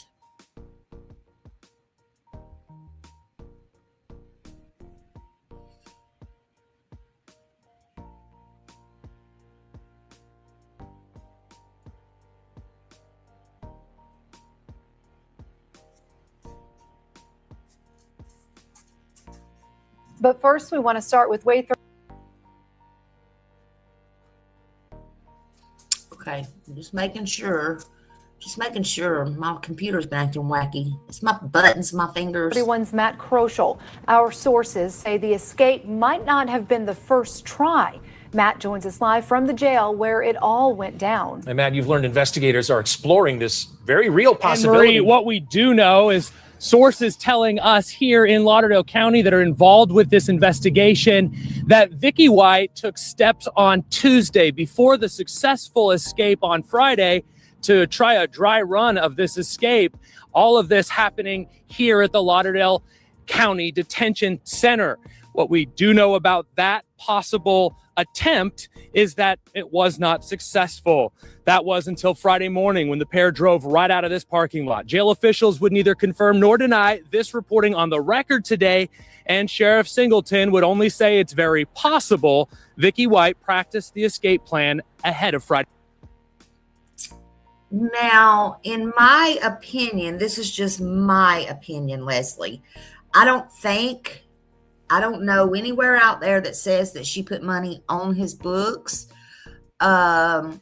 In my opinion, if she put money on his books, I think she would have been caught before this plan ever got underway. It is possible now she put money on his books under another name. That's very possible. She could have did it nefarious under another name. However, she had 949 phone calls. That was under her name because they went back after this. And of course, they investigated her as an officer, and as they should have. And they found that she literally spoke with him back and forth. And those calls are not free, honey. Those calls are more expensive than, 949 times. That's what we just played, Holly. And so she sat on the phone when she was home doing nothing and talked to him. You know, some of them calls were out. I don't know if they're in my videos. Like I said, I still got a lot. Was just, Yep, they did all the things. The phone sex, all the things. Look, it come out. She had even had sex with him in prison before they escaped. So that happened as well. And that happens more than you know, unfortunately.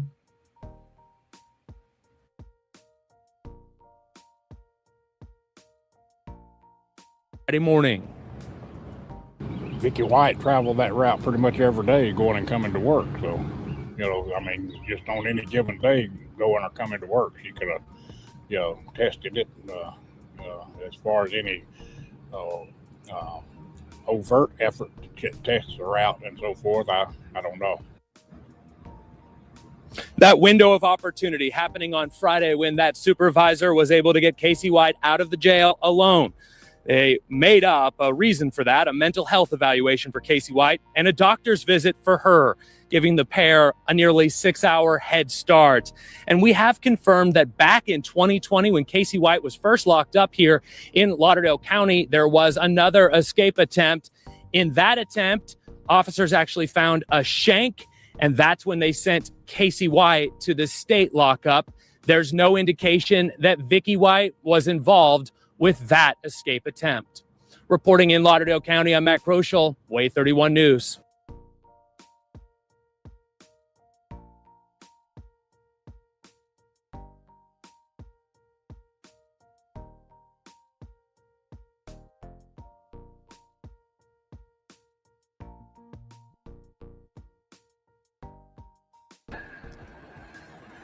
Addison, thank you. And as you just heard, Casey White was in prison for a 2-state crime spree that ended with his arrest in 2015 in Limestone County by then Sheriff Mike Blakely. But that wasn't actually the end of Blakely's contact with Mr. White. And their next encounter paved the way for him to actually wind up in the Lauderdale County Jail. News 19 investigative reporter Dallas Parker joins us now with more on that. Hell Dallas? yeah, both of them did. Both of them needed that. Blakely tells me he received several letters from Casey White when he was a state prisoner in Bessemer. The most significant was his claim that he had knowledge about a cold case murder out of Lauderdale County. Following a 2015 crime spree in 2 states, Casey White was arrested in Limestone County and subsequently sentenced to 75 years in prison.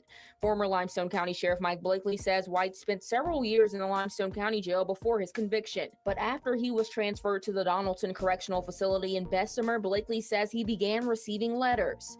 After he was in the penitentiary, he wrote me several times. One time telling me that he could solve a murder for Lauderdale County. In further correspondence, Blakely tells News 19 White was desperate for a transfer. It's my understanding, according to Casey, he'd been shanked a couple times while he was there in prison. He didn't like it down there and wanted to get back in the county jail. After confessing, White was charged with the murder of Connie Ridgway in 2020. He later pleaded not guilty. Oh, honey, let's let them pick and choose, okay? Prosecutor said White claimed he was paid to kill Ridgway. He was set to go on trial in April of this year, leading to his return to the Lauderdale County Detention Center for pretrial motions. But that trial was continued to June. And White is now on the run with the jail's Assistant Director of Corrections, Vicky White. They're probably trying to put as much distance between this area and themselves as they possibly can. Blakely issued a warning for the public. I would suggest that anyone that comes in contact with him be extremely cautious, and not only that, any officer that comes in contact with him. And an invitation to Casey White. Call me, come see me, and let's see if we can straighten this mess out. Now, former Sheriff Blakely said he's known Casey White since he was a child. In that 2015 encounter, Blakely convinced White to drop his gun and to give himself up to authorities. Now, you can see dash cam video of that standoff on WHNT.com. Jerry. So yeah, there's people that knew him as a child, whether it be personally or through prisons or juvenile or any of that stuff. Casey, you know, he was a good manipulator. He was a good planner. He knew exactly what he was doing. You know, one guy said he finally did what he said he was going to do, and that was got out. Well, he got out for a little while. Yeah, he does look evil, Raymond, don't he? I don't know what she ever saw in him. I really don't know.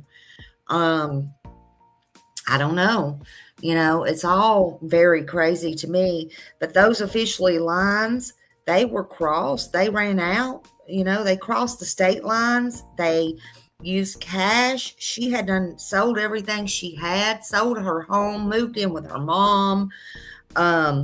Gave away her stuff. She avoided when they got out on the road and stuff. There's a recording somewhere she avoided and he avoided all communication with the outside world. It was just him and her, but he was never going to keep her. He was never going to do that. You even saw that in the police records. He told them she was not cut out for that. She wasn't cut out for that.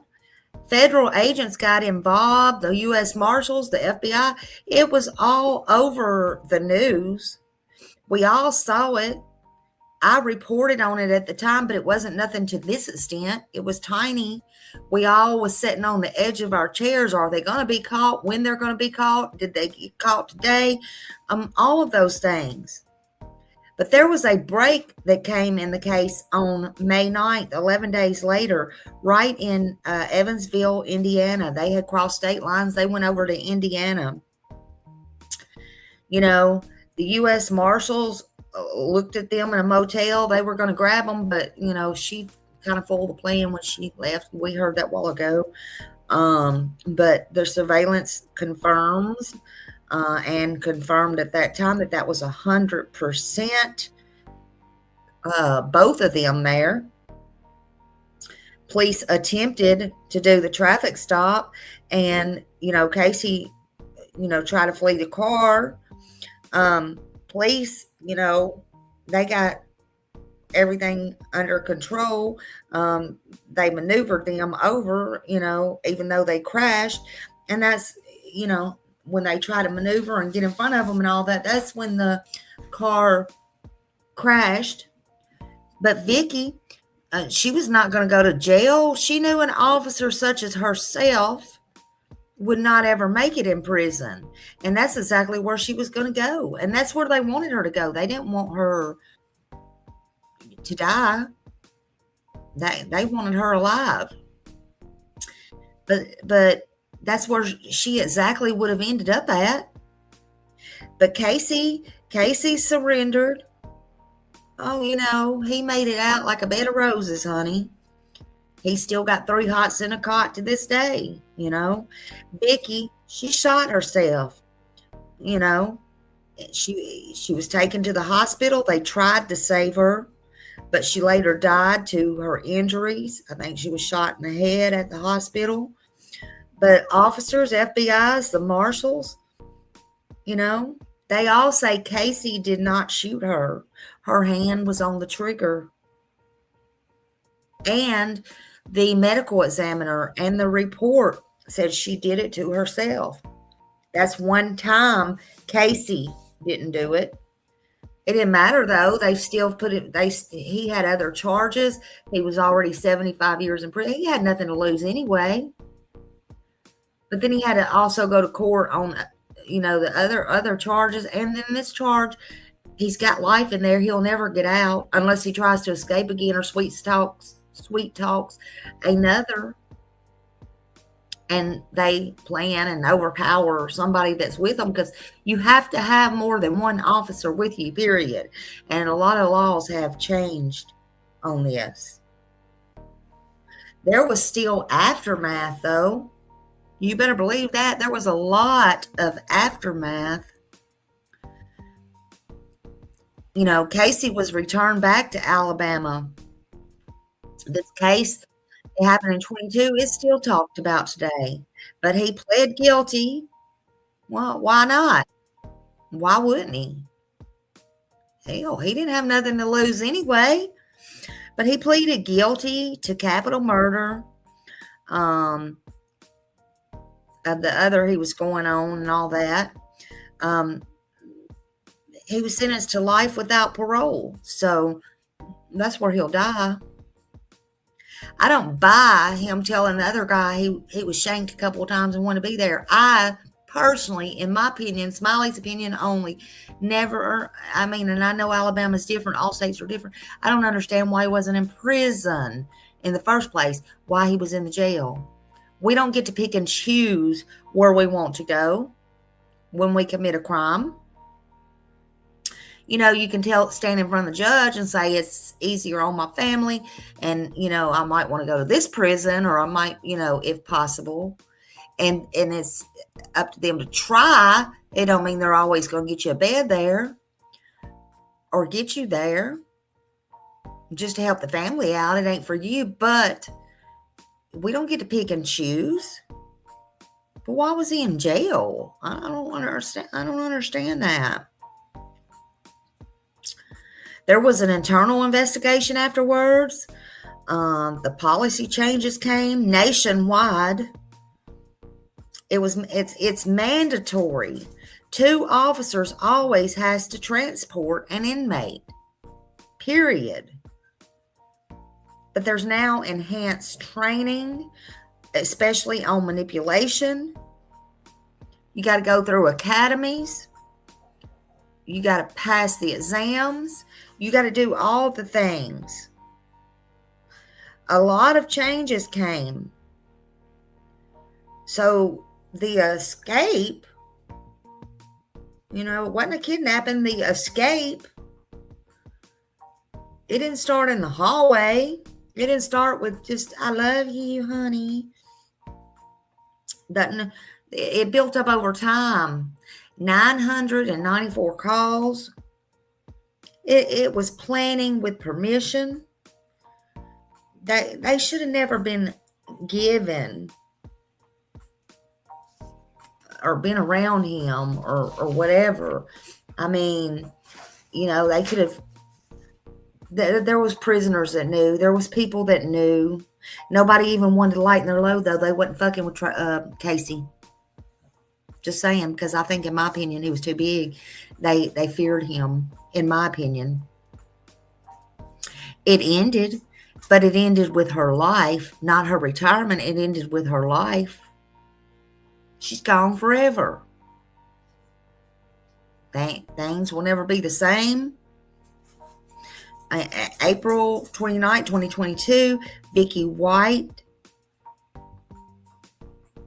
She used her last authority.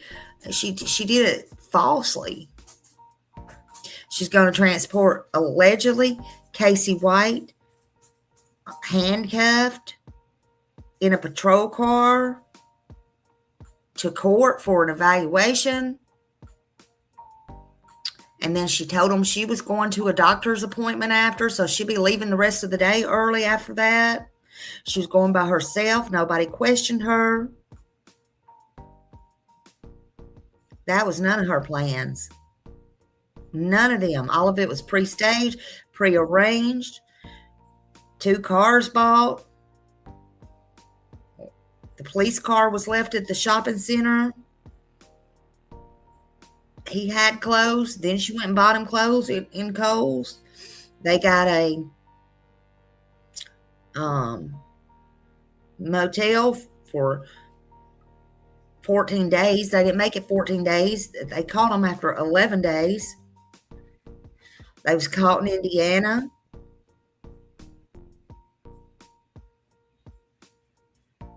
Let's continue to watch some more.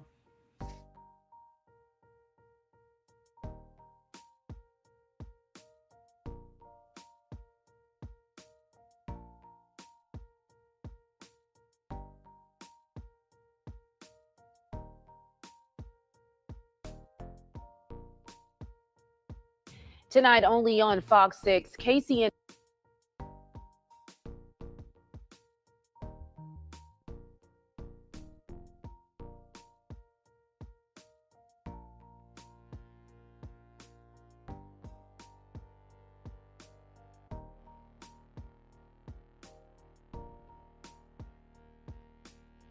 Vicky White's 10-day run from the law captured national attention before it ended in a ditch in southwest Indiana. We know how the story ends, but what were those last moments like before the end of the pair's escape? On Your Side, investigator Jonathan Hardison takes a closer look at how this case finally came to an end. Not before he went to prison. No, they didn't know each started other. in this Sally Port at the Lauderdale County Jail, April 29th, 2022, with a quiet, shackled shuffle to a patrol car. Crash out in an open field along Baumgart. Ended 10 days later with a series of violent collisions and a gunshot in this ditch hundreds of miles and 3 states away. You've likely seen some of this video of the capture of Vicky and Casey White, but now for the first time, we're learning exclusive new details about the last minutes of their run from the law and what happened in the chaotic last few minutes of Vicky's life. The Marshals Task Force tracking the pair knew they'd made it to Evansville, Indiana, because a car wash owner there found the truck the pair had used in their escape, but marshals weren't sure they were still in the area until an Evansville police detective called in a tip he had seen a Cadillac matching the description of a car the investigators thought the Whites were using parked at this motel. We were able to get our binoculars out and just kind of watch. We just kind of stayed right there and watched that.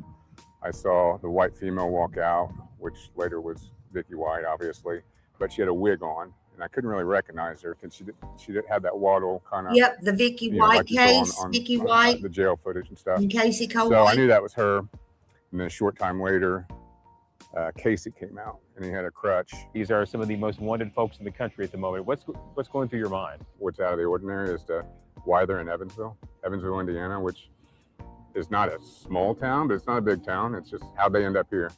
But the idea obviously was to contain the situation to that very small area. It was. They put everybody else in danger on the roadway, and we didn't want that. But before marshals could get an armored personnel carrier and more assets in place, the Whites took off, but only made it about a mile up Highway 41 when they tried to turn onto a side street, but ended up racing through the parking lot and then the grass of this plant. Myself and another officer who was behind me decided to continue traveling south and come through this grassy area, and that's what we did. And Kind of pinching them in, basically. Yes, they got water there. They have this large ditch right here. You're not going to get a car through this either. Where the actual car stopped from when I hit them, we were probably maybe less than 3 feet from the actual ditch. They were parallel with the ditch, and I came around and struck them in the driver's side front bumper areas. That impact knocked Indiana State Trooper Justin Bean's rifle out of place. So I reached down to grab that, and as I came back up to get on target, that's when I saw a firearm come up from the passenger side, which we knew where Vicky was standing at. And I saw Kurt and a couple of the other vehicles, other officers start to get out of their vehicles, giving orders. And right about that time, Casey decided he was starting to comply, I believe. And he started to put his foot outside the vehicle, but then simultaneously put it right back in. And that's when another deputy struck their vehicle, causing them to go into the ditch and landed on the passenger side. And I jumped out of my vehicle, and seconds to milliseconds later is when I heard the first gunshot go off. You'd seen Vicky with a weapon. It was pretty clear that she had fired on herself. At that point, obviously you don't know. You can tell that this ditch is approximately 4 feet tall. It covered up about half the car. So we weren't really sure where that actually went. And we also have lights, sirens, and all that going on. None of us other officers were aware if it was the suspects that were firing or if an officer saw what I saw and took a shot at the time. I could see him through the front windshield of the car. He was yelling and repeating that Vicky had shot herself. Casey was able to stick his hands out straight up out the window and show us that he was not armed at the time. We still really could not see Vicky. I'm not a small guy myself, but he was quite large, very tall, and as I started to pull him out, I needed assistance pulling him out because he just kept coming out of the vehicle. And now we're learning for the first time from investigators, they determined the bullet that Vicky White fired on herself ended up exiting her head and hitting Casey White in the back of the head. And that they obviously cared for one another, at least on, as you know, in Casey's aspect of it. You could definitely tell that he was very concerned for her health, especially after the incident. The only way that it would have been better for everybody is if they would have just given up peacefully, which is what we ultimately want in any scene or any scenario that we're dealing with. The Marshals Task Force in Southern Indiana has already apprehended more than 200 suspects in the first half of this year. And Trooper Bean says that experience helped them manage a situation that could have ended much more violently.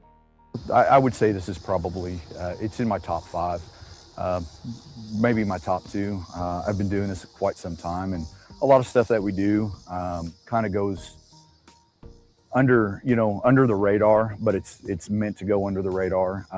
But there's also bigger cases that I've been involved in and that I'm proud to have been involved in. But I would say this is definitely near the top. Casey White is now serving a life sentence for his role in that escape. Now, he could still face charges in the death of Connie Ridgway, but prosecutors in that case have filed a motion to suspend that trial, arguing in part that he won't be eligible for parole until 2081. Jonathan Hardison. Yeah, he'll be like 98 or 99 years old. Excuse me. He'll be way old at that point. But I think they're all getting their just, in my opinion.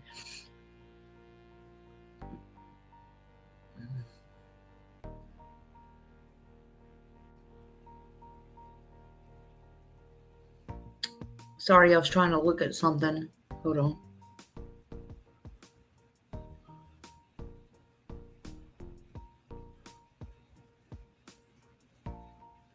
A former corrections officer at the center of a nationwide manhunt while on the run with an accused killer was laid to rest today. The funeral for Vicky White wrapped up a short time ago in Lauderdale County.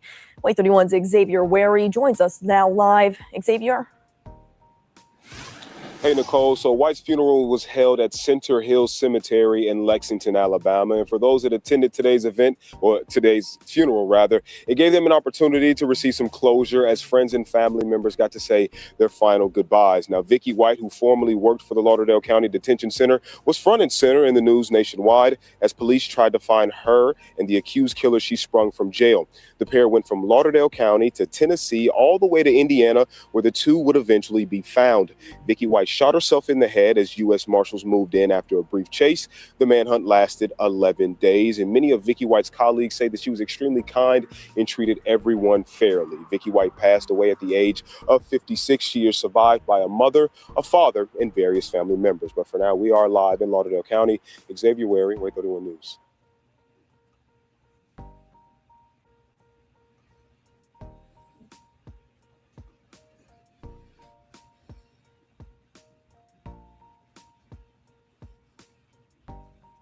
Welcome back to another episode of Grizzly True Crime. My name is Gisela Kay, and today we finally find out what Vicky White bought in that adult store. I've been really curious about it, and it's good to just clear up some details. And never did I think it would be stockings. Just stockings. Y'all go not the wigs. Up to Grizzly. Stockings. Interesting. Grizzly True So Crime. I'm in the middle of making a presentation for you guys for the upcoming streams this week. But when I saw this, I'm like, what? And had to make a video. So let's get into it.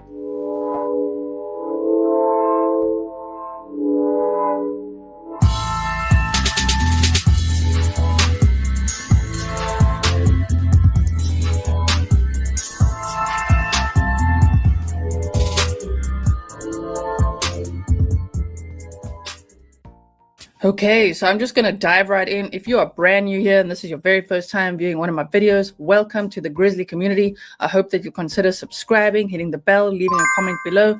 Read the comments below as well to see what a wonderful community this is, and I hope that you will become part of us. For everyone who's already a Grizzly and followed this case, whoa, let's look at this. And if you didn't follow this case at all, there is an entire playlist for you, which is linked in the description box below. And last thing before I get started, thank you to everyone who sent me PayPals, buy me a coffees, and super thanks. Thank you for that. It's like a little heart with a dollar sign, which you'll see below the video. Thank you for those as well, for becoming a YouTube member, a Patreon, and all that stuff. Thank you for supporting the work that I do. Just by viewing this video, you're already supporting me, so please don't feel pressured to do anything. Thank you for doing that, just hitting the thumbs up and leaving a comment below. Okay, so let's get into this. They say exclusive. Alabama sex shop worker says Vicky White called in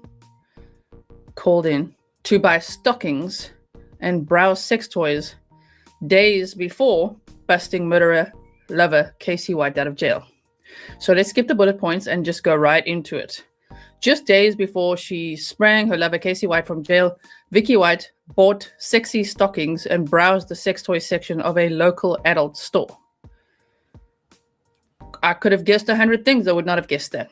Vicky, 56, visited adult novelty store Sugar and Spice in Florence, Alabama, which we looked at on map time before, where that was, as she prepared for the breakout, of which she has been labeled the mastermind. Earlier, She visited a nearby Kohl's store and bought men's clothing for White, 38, to change into after she walked him out of Lauderdale County Jail on Friday, April 29th, under the auspices of taking him for a mental health check. Now, Anna Jackson, 38, who served Vicky in Sugar and Spice that day, has spoken for the first time and given an insight into the woman who shocked all who knew her when she walked out on her life and her career for the now notorious criminal awaiting trial for capital murder. Jackson knew her too, so that was a surprise to me too. I'm like, oh, maybe Vicky was just there for like an alibi to be like, remember you saw me that day? You know, people started asking around. I don't know, but Jackson knew her too. She said, I knew Vicky from when I spent 4 months in Lauderdale County Jail a while back. So there is a picture of her as well. There is the shop that we looked at before on the map as well. I was in active addiction then, and Vicky was the one who transported me for my court dates and whatnot. So we had an opportunity to talk to each other. She recalled, one of my court dates, I was having a hard time coping and seeing what my life was going to be like. And Vicky was the one who said, you got this. I get the vibe that Vicky was like a coach type, you know, like a bit of a mentor type. And maybe that's what she felt she was doing with Casey. You know, she seemed like a helper, right? And as some of you have commented, a bit of a fixer, you know? Okay, so anyway, moving along. She said, in fact, Jackson recalled she'd been excited to tell Vicky that she was 2 years clean when the former assistant director of Lauderdale County Correctional Facility stepped into the store that day. She said, it actually hurt my feelings that she didn't really acknowledge it. Vicky was different that day. She was changed. For someone who had been so supportive, she just didn't react when I told her my news. Now I feel like I sound like a baby saying that, knowing what was going on with her at the time, but then I had no idea. I just knew she wasn't herself. Jackson continued, she seemed rushed and distracted. She only spent 10, maybe 15 minutes in the store. As you know, I like to draw lessons out of things. And the one lesson that I'll even take for myself out of that, maybe you will too, is not to take things personally. If someone else is having a bad day, or maybe is a bit colder or rude or something, don't take things personally. I should write that down. I take a lot of things personally. Write that down, people. Okay, moving right along. The store, just off Florence Boulevard in the northern part of the Alabama town, is divided into two sections. One side features sexy lingerie and kink gear. The other is devoted to sex toys and accessories. According to Jackson, Vicky attended a sex toy party held by the store for the women who work at Lauderdale County Jail just a few months ago. My first thought was, like that's an interesting teamwork activity organized by the jail. However, maybe the thought process is to, you know, show them what's the best on the market in this industry so that maybe they don't jump on an inmate. I don't know. Is it normal? Is that a normal like team outing? I would not like that. Team building. We're going to a sex toy party. What? Normal. Okay. The event was held at a venue that the store no longer owns and was a fun evening intended to drive sales and introduce the woman to some of the store's products. But Vicky wasn't in the market for many of the accoutrements on sale in the section of the store that the day that she visited ahead of her escape with White. Jackson recalled that Vicky had a quick look around the sex toys section before stepping back out and saying, I'd better wait. Like, wait for what? Better wait? What? I'd better wait. Okay, instead, she left having purchased only a pair of sexy stockings. I think she just went there for the stockings. What are you guys thinking?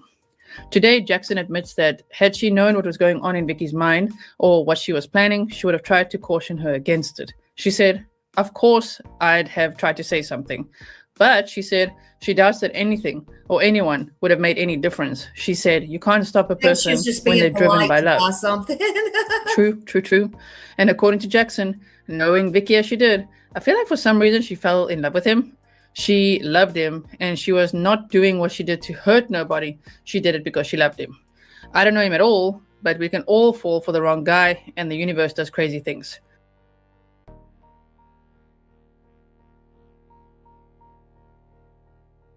She might have been lonely. She might have loved him. She might have thought she loved him. She might have fell in love with him. But he didn't love her. He didn't love her. These inmates do not love you. They want their books filled. They want their money. They want somebody to talk to. They're lonely in there. Hell, one guard even said he tried her one time. Miss So-and-so, do you think I can give you a hug? Because I hadn't touched a woman in so long. And she said, hell no. Hell no. That's what Vicky should have said. Hell no. Hell to the no, no, no.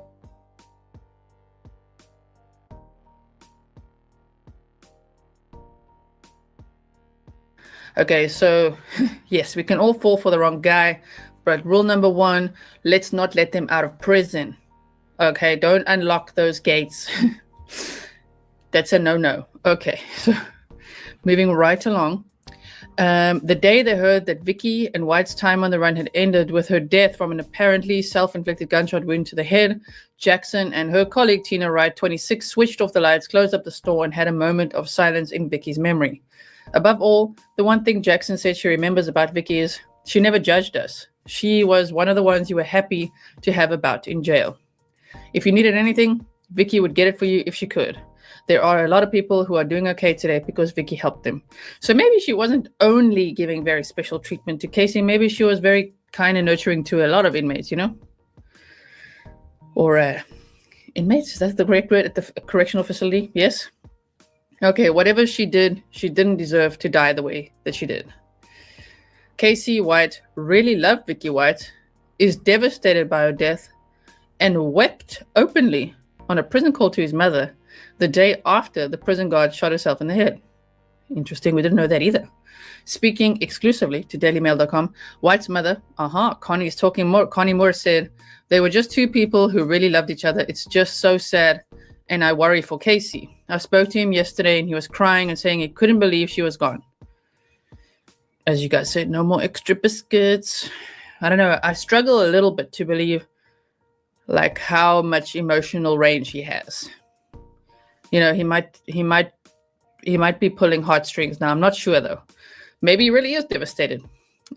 Moore was talking for the first time since her son's 11-day stretch on the lam with Vicky came to a dramatic and tragic end.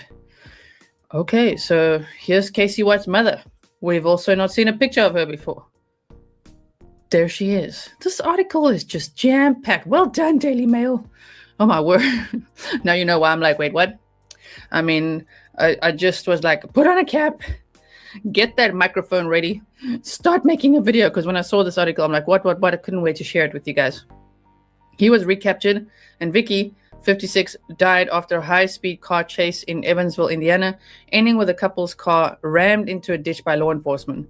Vicky died in hospital hours later from an apparently, I like how they keep saying allegedly and apparently, self-inflicted gunshot wound to the head. The reason I like it is because I know we still have so many questions. I listen to that audio still, and I'm like, it makes no sense. It just makes no sense. The timing of it all, you know? Anyway, and yes, we've listened to the whole 7-minute one. Yes, we have together. Okay, so in the moments after the shot was fired, White could be heard appealing to law enforcement to help for help for his wife. White, inmate number 00282371, is now back in Alabama, where he has been transferred to the maximum security William E. Donaldson Correctional Facility near Bessemer. That's like the place he really absolutely doesn't want to be. Of course, he hated it so much there. See, in my opinion, he should have been there to begin with. He shouldn't have got a choice to where he wanted to be, and he should have been held in maximum. You know, if he was having a problem with other inmates, he didn't mind telling. So he was 6'9" and 6'9" and over 300 pounds. And you mean to tell me that he had nothing to lose already, and he couldn't just whip somebody's ass and take care of himself? What? He was already a violent person. So Why did he get the choice to write and say he wanted to be moved? And why should he have had it any easier than anybody else? There was probably some in there that just had marijuana charges being pulled over that literally got the shit dumped out on the side of the road and probably was in the jail and, okay. But he had nothing to lose. So I don't know why. This story, in my opinion, was not about romance. It was, or the headlines either, really. It was about how quietly things can go wrong and go wrong very, very, very fast. It can go sideways, in my opinion. But that's just me.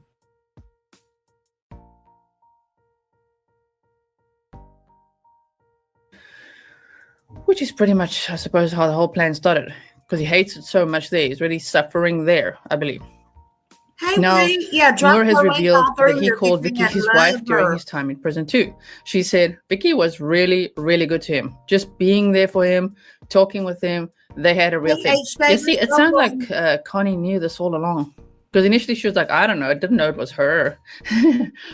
But you did. She said Vicky was really, really good to him. She knew about this lady who was there, not every day. Every day when he was in the Lauderdale County Correctional Facility, which he'd been there now for the second time, I believe.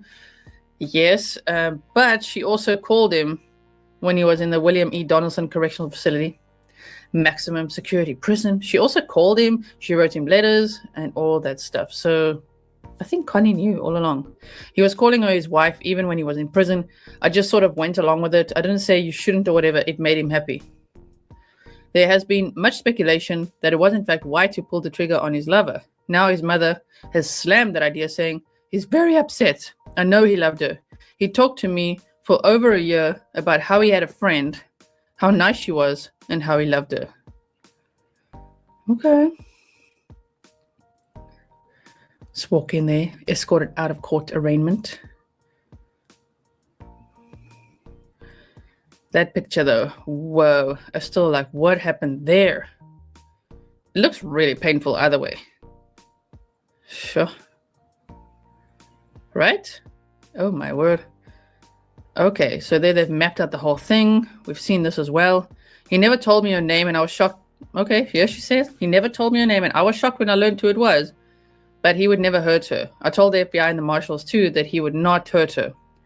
Visibly emotional, Moore said, I don't know what she was thinking in the end. They couldn't have got out and run. Casey couldn't run.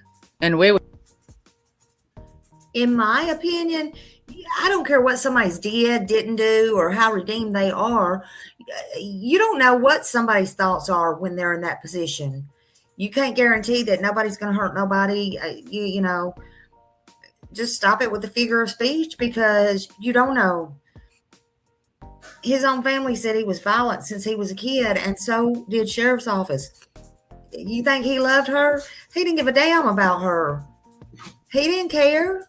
He didn't care about his own life. He didn't care about nobody else but getting out with a little freedom. That's it. He didn't care that he was going back. He knew he would go back eventually.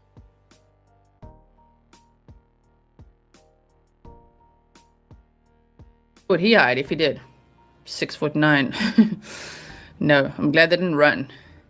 Asked if she had any message for Vicky's grieving family, Moore said, I would just say I'm very sorry about it.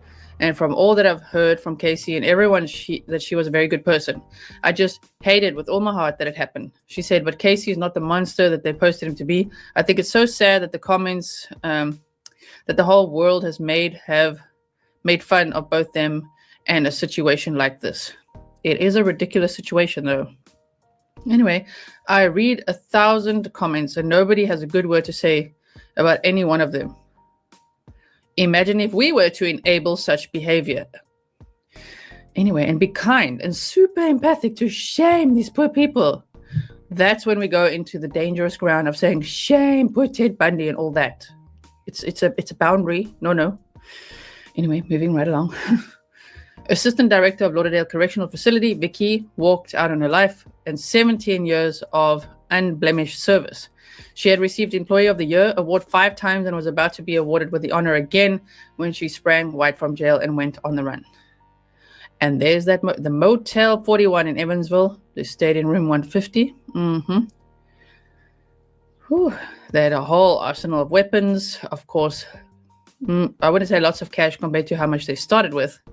Friends and former colleagues have been left baffled by Vicky's actions. Speaking about Vicky's forthcoming award, Lauderdale County Sheriff Rick Singleton said, "I think it just shows the kind of person that we thought she was." According to White's mother, Vicky was one of the few good women in her son's life. All his trouble, she said, stemmed from 2 things: drugs and women, and the bad choices that her son has made with both. Okay, she said, all of the women that he's been with have emotional problems, and Casey has a big heart and just wants to help people. I feel a toxic relationship is what's being described here. I've been in those because I'm also a giver and a helper, but you can sometimes give and give, and then the other party might just take and take, you know. So it could potentially have been a very toxic and, of course, inappropriate relationship. The laundry list of violent felonies that have seen White sentenced to 75 years in prison and facing a capital murder charge for which he will stand trial next month may speak against his mother's assessment of her 6'9" son as a peaceable giant, but Moore is insistent. I also want to say someone commented, I'm so sorry, I don't remember what your name was, commented that it's okay to fall in love or to love people. But, what was the but? It's like, for me, I'm just like, but don't let them out of prison. My mind still goes there. Oh yes, but she was saying, if Vicky really loved Casey. Listen, that's what I always say.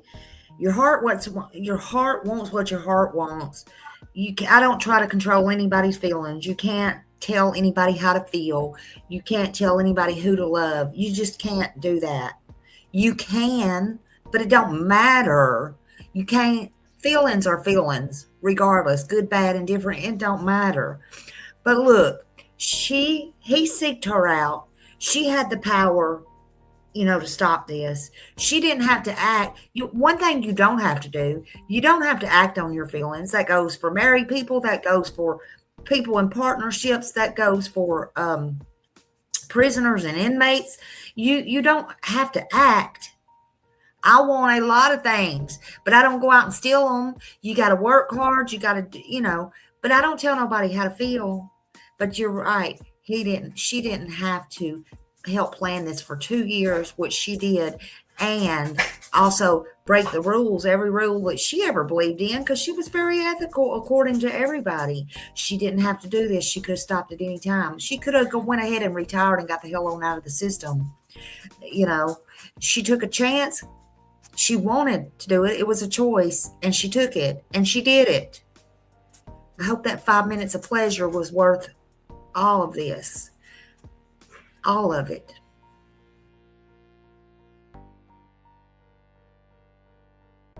And she just wanted to be in a relationship with him. She should have resigned from her job. But like kind of having your cake and eating it too, being on the job, even having him there.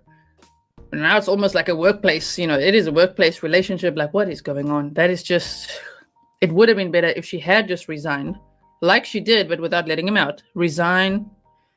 Don't sell your home. Visit him as much as you like. Anyway, she said, the main thing for Casey has always been the drugs and the woman. So the problem is the drugs and the woman. It's not Casey and his behavior. Okay. Growing up, he was just a basic country kid. He was always tall, but nobody tried to pick a fight with Casey because of it. He was never violent, but when there were drugs there, he would do them, and it went from bad to worse. And this mother, she was involved in a DV situation with Casey. He got charged for it in 2006. And then he also got charged for domestic assault by hitting another family member with an axe handle, I believe it was. To say he was never violent. He's got a whole history of violence against his own family members. Then he tried to kill his ex-girlfriend. He also killed her dog and held 2 men hostage. A lot of denial going on here. A lot of denial. I'm sure you all saw the clips of Vicky White's Yeah, his ex-girlfriend. Let's speak about her a minute. He tried to kill her, and not only that, he shot her dog. He shot her dog and killed her dog. He was evil. Wasn't nothing about him good. He was definitely a criminal, period. But he knew 101 what he was doing. He was violent. His own family said that. He was a very violent person. You know, but sometimes I guess when loneliness meets up with manipulation, that's just not a good mix. And trust replaces it, or it don't replace accountability. I'm sorry. There were red flags. There was red flags that was waved and waved and waved and waved yet again. Just all because someone seems safe. They ain't safe. You ain't safe nowhere, honey. Look, I feel these stories not because they're easy, not because some people's good. It's not about that. These stories are not easy. These stories, most of them are not good in any way, shape, or form. Not physically, not mentally. None of that. It's draining. It's draining to research. It's draining to listen. It's draining to come on here and listen over again once you've done listened and read and researched. Over and over again. Silence is easier. But easy is not always the right thing. People need to hear. People need to go back.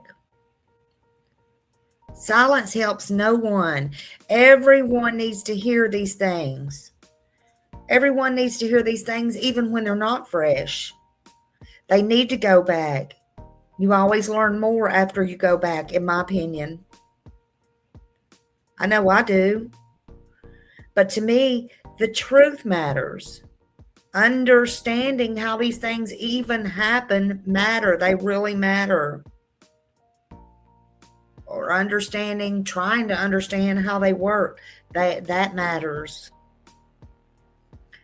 Trying to understand how these things even happens, it matters. It's a puzzle, and I'm going to tell y'all, don't ever send me no puzzle as a gift. I don't like puzzles. I don't like to sit down and put together the pieces. I don't like the puzzles.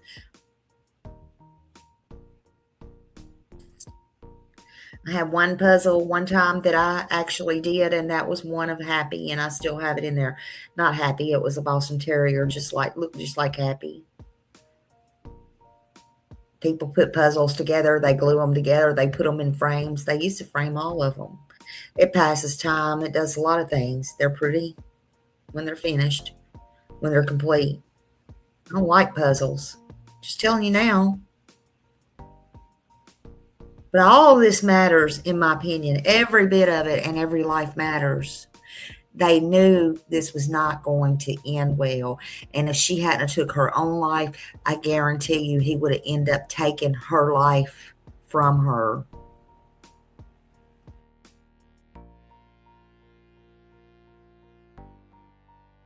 graveside service. So I'm not going to show it now because it's really short. They hardly showed anything.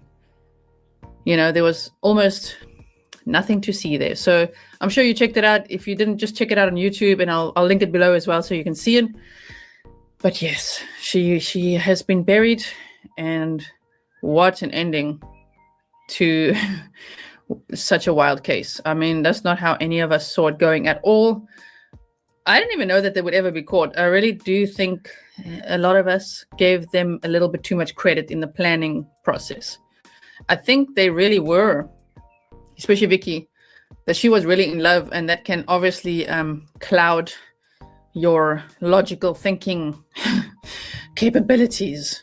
So for me, the things that they still bug me is, of course, the 911 call, whether that's Vicky or OnStar. There's a whole debate going on about that. Why on earth they even decided to leave the truck at a car wash? Me either, girl. Me either. And for Casey to walk around like that, knowing there's cameras everywhere, leave the keys in the ignition, a Glock case in the center compartment, and a bottle. There was like a Gatorade or something bottle. I mean, they would have DNA on it too. Were they hoping someone would steal it? That's kind of a weird plan, because even stealing it would be on camera. So there's no point in that. I almost have a feeling that this homeless person they paid to help them book the room, that they wanted him to maybe even pick up the car. Maybe he chickened out last minute. I don't know. It's just so weird that they left the car there like that. And then James Stinson, who we still don't know if he's getting the reward or not, he saw the surveillance footage and he's like, what? Like this is the dude. That's Casey. And so because of him, he saw Casey leave the car there, run across the road, and get into a Cadillac where Vicky she'd picked him up in this Cadillac. That makes no sense to me. Never mind Vicky saying the airbags are gonna go off. Let's get out and run. And then we're supposed to believe the very next thing is unaliving herself. It just, man, it boggles the mind. And to also think that they'd booked a 14-day stay at this motel. Why? If they had just been on the run, they could have gone to Alaska, Canada. I know Canada would be difficult to get into, but we thought that Vicky was a mastermind planning every step. But even if they just maybe stayed on the run, they could have definitely. Okay, I just looked it up. It says James Stinson, the car wash guy, he did not officially receive the government-issued reward for the tip, but helped lead to the capture of those inmates, Casey White and Vicky White. James Stinson, the car wash owner in Evansville, Indiana, spotted the vehicle that was connected to the fugitives and called the authorities, providing surveillance footage, and that helped law enforcement locate Vicky and Casey White. You know, Alabama Governor Kay Ivey directed a $5,000 reward for the valuable assistance in the case. However, that reward was issued to someone who chose to remain anonymous, not to Stinson. I don't think that's fair. In my opinion, I think he should have got the reward. That's just me and myself and I. But, you know, whatever it is, what it is, water under the bridge. And it shouldn't be about money to help catch people like that. But authorities did not publicly disclose who did get the official reward. And Simpson said he wasn't sure if he was the recipient of it. So it was later reported that he did not get the official reward. A lot of people felt Stinson deserved recognition for there was a GoFundMe fundraiser, and it was started to raise money for him. Connie Ridgway's son, the family of the murder victim, you know, said Casey White had been awaiting trial and, you know, personally thanked the car wash guy, personally encouraged him to accept the raised funds, which included more than $5,000 from that effort. So I don't think Stinson even wanted the reward.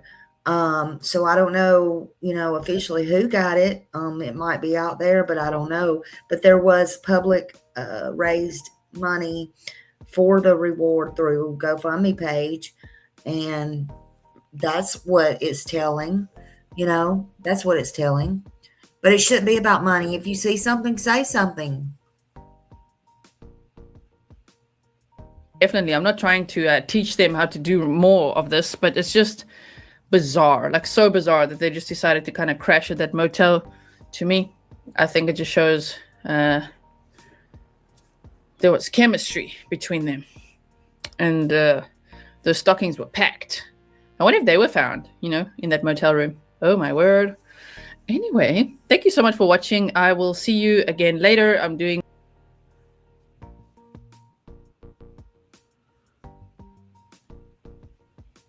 I agree. I agree. Wonder if them stockings, honey, went in there with her. She probably didn't even know where those stockings are, to be honest with you. Where they were at the time. She probably forgot to pack them. She's probably like me when I forgot to pack a brush 2 or 3, 4 or 5 times, honey. She probably did not know. Probably didn't care at that point. That should have been the least of her worries, was a damn pair of stockings. Just saying.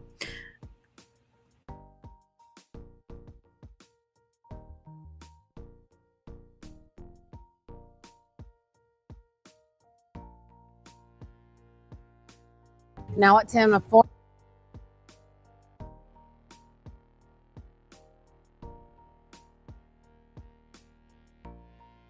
former sheriff in North Alabama reacting to never-before-seen footage and exclusive interviews featured in ABC's 2020 episode, A Case of Love or Coercion.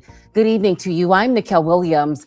Rick Singleton was the top dog in Lauderdale County when corrections officer Vicky White helped Casey White escape and go on the run for more than a week. My co-anchor Dan Schaefer spent the evening watching the special episode with Singleton. They both doing this live now with details and their thoughts. Dan.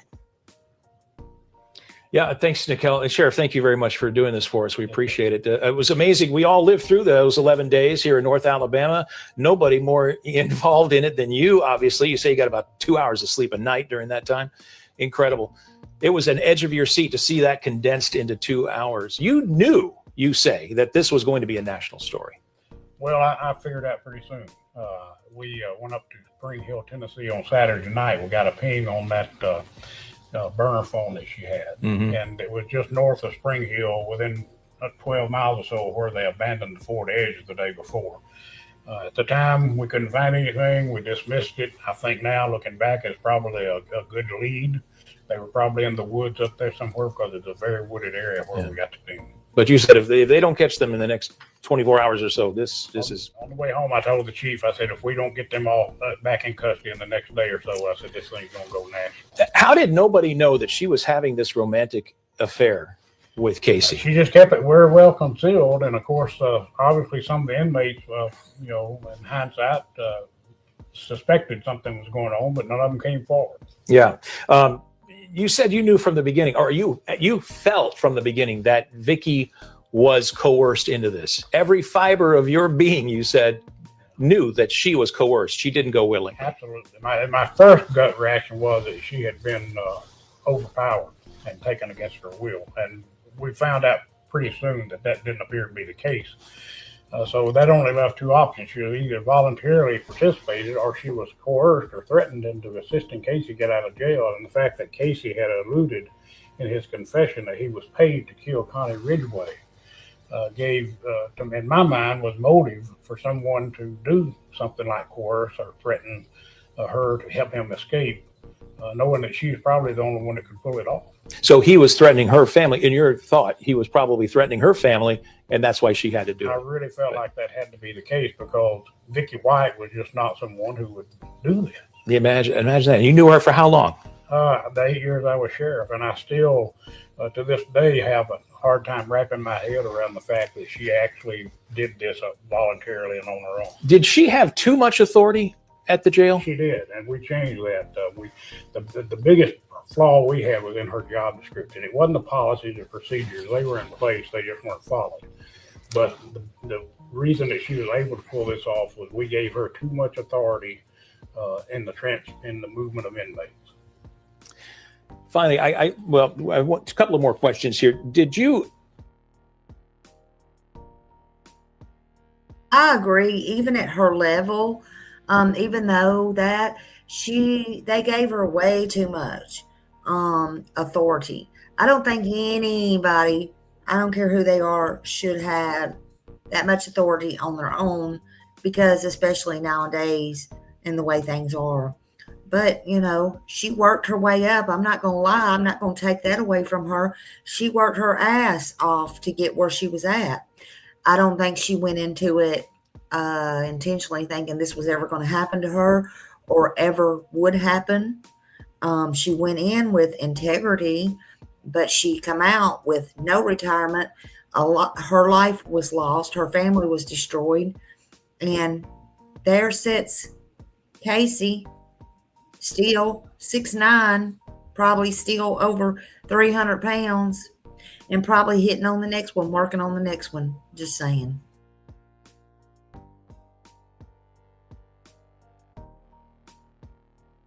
This all happened, obviously, on your watch. Did you feel some responsibility, and is that something you deal with even now? Oh, absolutely. I mean, the buck stopped on my desk when I was in this office, and I was responsible. Every inmate in that county jail is the responsibility of the sheriff, whether they're state inmates or the town drop. He's the responsibility of the sheriff. So at the end of the day, I'm the one responsible for Casey White, why he's in that facility.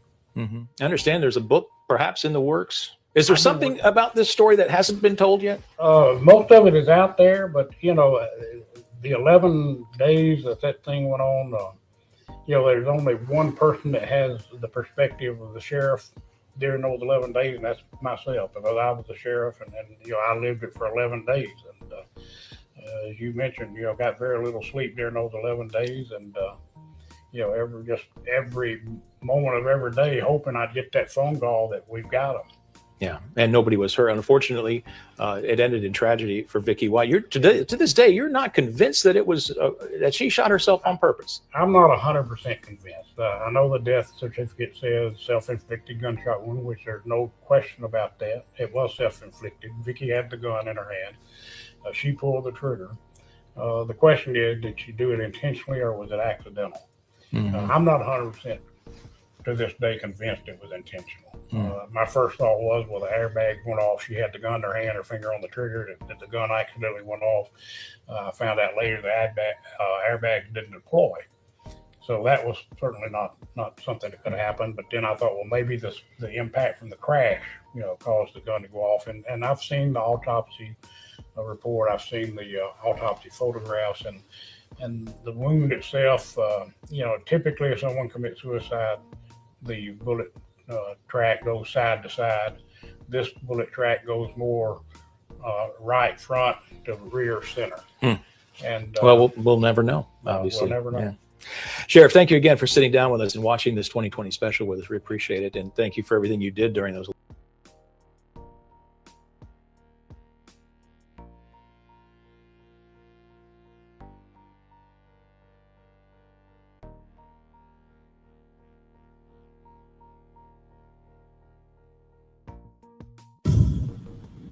Welcome back, everyone. We do have the major developments in a story making national headlines. The fugitives from Alabama have been arrested here in Evansville. We've been following this story throughout the day with live updates. We're going to give you another one right now with 44 News reporter Ella Shemwell, who has these developments. Ella?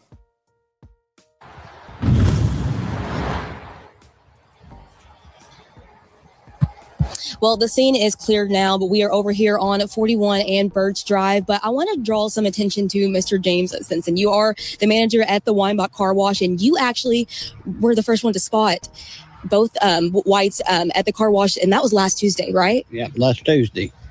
Yeah, they were there last Tuesday afternoon around 4:30. So you saw the truck, and you knew kind of something was off, right? And that's why you called it in. It was sticking out of the bay. I knew something was out of normal.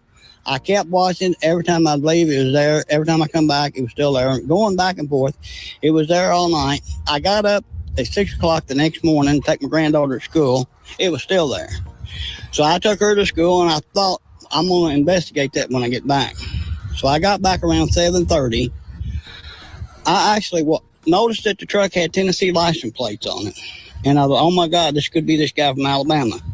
So I walked up casually and looked over in the truck to see if somebody's in there, because I thought he could be passed out, asleep, dead, whatever. So there wasn't nobody in the truck. I opened the door, looked inside, the keys were in. I started the truck up. It started, so I know there ain't nothing wrong with it. So I Googled the local police department's phone number on my phone because I didn't want to call 911. It wasn't an emergency. So I called them. I said, "Can you send the car out? I've got a suspicious vehicle in my car wash." See, I will have one right out. So I go on about dumping the trash in the back and everything. He shows up, and I don't even know he's there. He runs the plate, says it's not stolen. He leaves. And it turns out Tri-State Cone Company. No. Right? I go back to school, get my granddaughter at 10:30. She's out. I come back. I called him back. I said, Y'all, how come you ain't been here? Well, the officer's been there. He called it. It's not, but we'll send him back to you. He comes back to me the second time. He gets out. He looks in the truck. He said, oh, my God, there's a gun lock. It might be a gun. There's no gun. He starts the truck. He tells me, he said, there's nothing I can do. I said, I can. I'll call Tri-State. I'll have it towed. That's what I done. I called Tri-State Towing. I had it towed. So, obviously, yesterday, I get a call from the United States Marshal Service in Alabama. They asked me, said, did you have a car towed to a tow yard? I said, yes, I did. He said, can you tell me what tow yard it is? I said, yeah, Tri-State Towing. So, okay. I said, that's that guy from Alabama. And he said, yeah, we think it is. We're not sure. We think it is. I said, okay. So, I lost my train of thought. Well, that's okay. So you knew it was them immediately because you've been keeping up with the news. You said the Tennessee license plate struck. Fox News all the time. Yeah, exactly. And I keep up with it. I see all the interviews. I see them. They said they're down there in Tennessee in a cabin. No, they're. But anyway, I looked at my video. I seen the tattoo on his arm. I pulled this picture up on my phone of him down in Alabama. The tattoos matched. They held up and they matched. So that's when I called the marshal back. I said, it's him. So I go back. He said, we'll have a team of marshals at your place in 30 minutes. They never showed up last night. He called me back, said, we'll be there at 9 o'clock in the morning. I said, okay, fine. So I go back and watch my cameras again. That's when I seen his girlfriend pull up in a Cadillac and pick him up. So then I called the marshals back this morning. I said, look, she's still with him. I got her on camera. He said, oh, well, you're the bomb. We need to see that video. I said, okay. So then 9:30, they're not here. So I said, I get on the phone to Fox News. I said, y'all want a story? Yeah, we like a story. I said, I got one. So I got a convict over at my car wash. I got him on camera. He said, you talking about the one in Kentucky? I said, no, I'm talking about the one in Alabama with the girl. I said, okay, we'll be right there. They showed up. They got there 10 minutes before the marshals. It was us. Fox News was there 10 minutes before the marshals. And they said, and they come up to me and said, you can't talk to the news. I said, okay. So this is where we're at. So after, I mean, that was last, I think you definitely helped this case a lot. That was last Tuesday. So I guess after a week, They had asked him, I think I saw it in the show or another video. I don't remember now. All my shit's running together, but they asked him what the news was doing there. And he said, I called them. I guess they were a little bit slow for the roll, honey. He called them. Love this guy.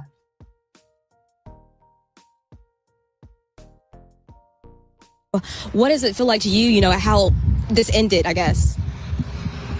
I just worry about a single cop by himself stopping it. It would not end well. It took a team effort because he had nothing to lose. If one cop pulled him over for a turn signal, a failure to yield or something like that, it wouldn't have been pretty. So, and this way, I'm thankful that nobody got hurt but them. Exactly. Yeah. They need to be, because, everybody should be scared of them. But if you see something, say something. This is how we get to hear. And that's definitely what you did. And we thank you so much. Well, we appreciate you, but we will throw it back to you guys in the studio.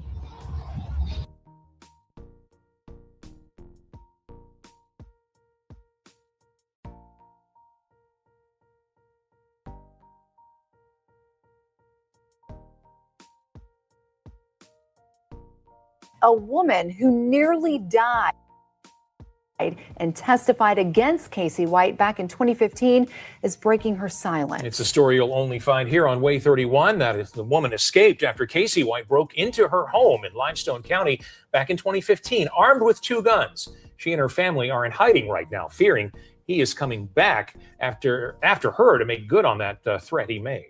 Way 31's Matt Kroschel joins us live in the studio this afternoon. Matt, we're not identifying this woman or showing what she looks like now, but you spoke with her on the phone after she moved out of state following this horrible ordeal. Marie, her message to Vicky White right now, if she's alive, she needs to run, get away from Casey White right now.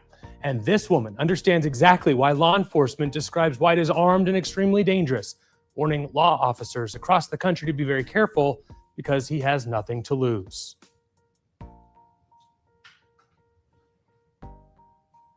I can't believe it. Finding out the man who tried to kill her in Limestone County in 2015, the man she helped to convict and send to prison for 75 years. Went to court. I testified against him. He got sentenced. Finding out Casey White escaped and no one knows where he's headed. Yeah, like I thought I would never have to worry about him ever again.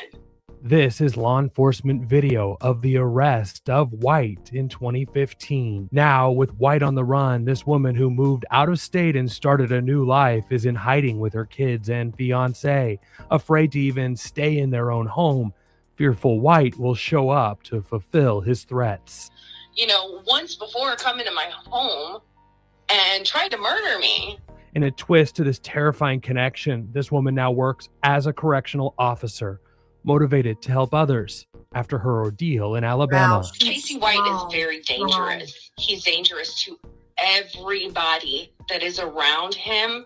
And it's a scary situation. It's so scary for everybody involved.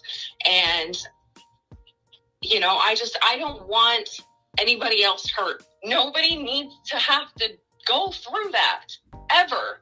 What's your message to Vicky White? If she's still alive, which I don't know if she is, because I feel like he has manipulated her and she's disposable to him.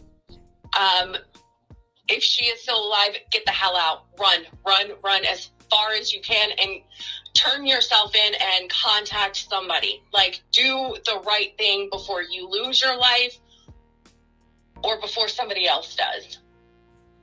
This woman didn't find out about Casey White's escape from law enforcement. In fact, she is the one who alerted local authorities and the U.S. Marshal's Office about her situation, asking for protection. They have promised to step up patrols at her local department. Coming up at 5, her ordeal and her current complicated relationship with law enforcement officials tasked with tracking Casey and Vicky White down. Now that woman is a true hero. She moved to another state. They are protecting her identity, but she really is something. She went and became a corrections officer. And honey, I bet ain't nobody gonna manipulate her. I bet they won't. I don't know if that's the one that he killed her dog or not, but I do know that they're not showing what she looks like today. They're not doing any of that stuff. They are protecting her. Thank God. But thank her too for also calling in, telling her story, not only to the news, but to the marshals and the FBI.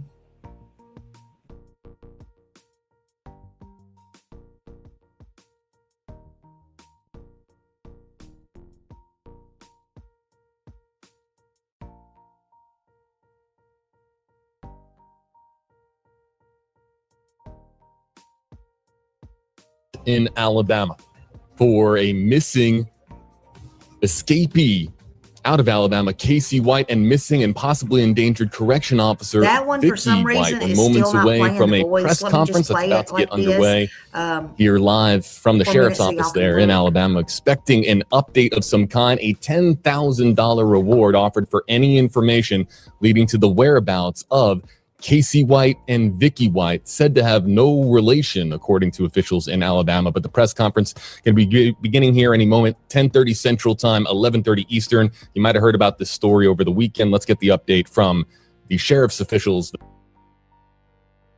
Video camera.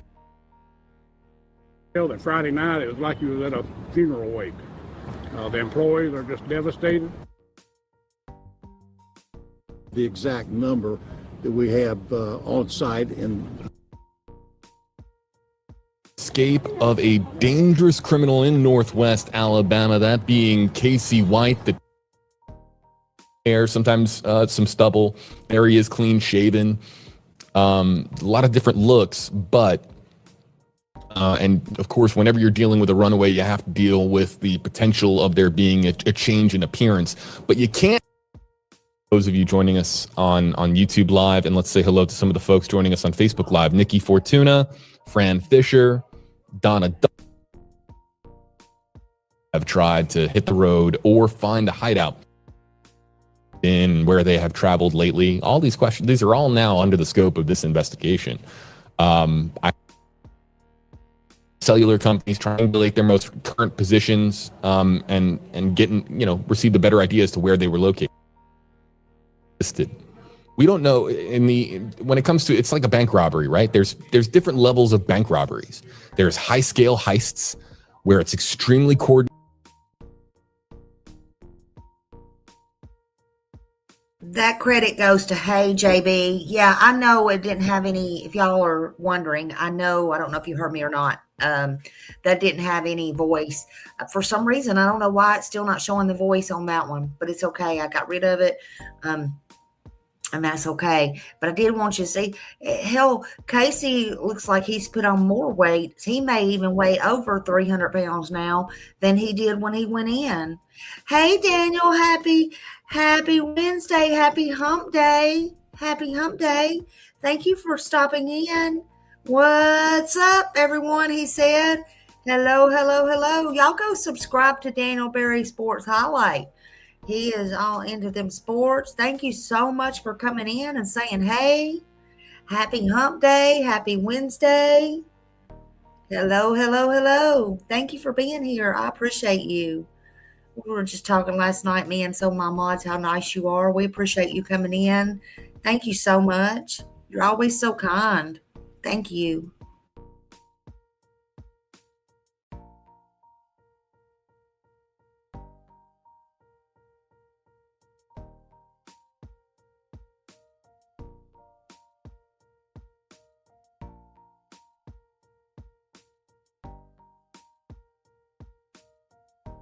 Quality Inn newly released video shows Vicky White checking out of a hotel 10 days ago before going to her job as a corrections officer as usual. But just hours later, according to authorities, she helped spring a violent felon. Watch. Casey White. Look how far in front of him she is. Confounding law enforcement ever since. I really, had hoped that we would have had him in a couple of 3 days max. We've learned in the week leading up to the escape, Vicky White went to a Kohl's shopping center and purchased men's clothing. The sheriff says she also visited an adult toy store. Just confirmed that this was well planned and thought out. I mean, obviously, she bought some clothes for him. The adult store thing, I don't know what that was about. That timeline setting the stage for an unlikely escape. The 17-year veteran of the sheriff's department assisting a man convicted of violent crimes and accused of capital murder. Their getaway car, an orange Ford Edge, spray painted in just one area, found about an hour south of Nashville, startling neighbors. Heard a noisy truck, and it sat and idled for the longest time, so I looked out the window a few times and what's going on? I didn't know. The SUV eventually moved to a towing lot. For a week, valuable time lost as authorities try to track down the pair. White's former attorney Dale Bryant, who was appointed to represent him in several appeals, warns the 6'9" felon is likely off his medication, making him even more dangerous. Casey is someone who suffers from mental illness. When he is not on his medications, he has a tendency to self-medicate by using methamphetamine. The rewards leading to their arrest have now been upped to $15,000 for Casey and $10,000 for Vicky, as the U.S. Marshals hope these new photos help them to break the case. And the car that they used to get away, which authorities say had nothing inside of it, is now headed back to Florence, Alabama, where this all began. As for how these two got out of Tennessee, investigators right now are examining the possibility that Vicky may have had some help from a former inmate or somebody else. Willie, back to you. Let's hope they track him down to a dangerous guy. Sam, thanks so much.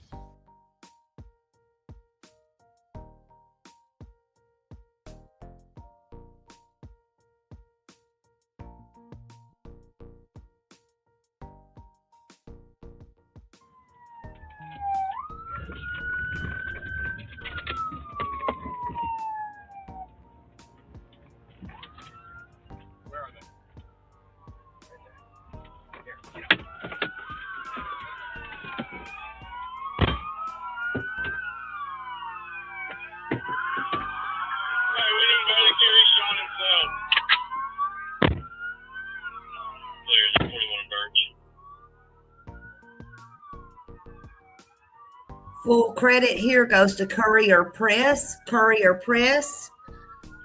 Full credit here. We're listening to Courier Press. I didn't have it in there. Go sub up to Courier Press.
Straight in? Yeah.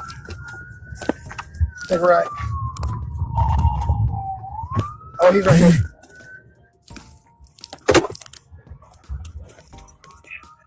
Right here's good, right here's good.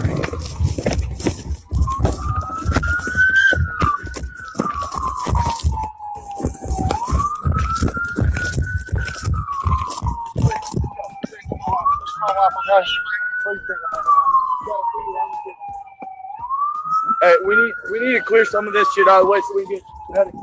Okay.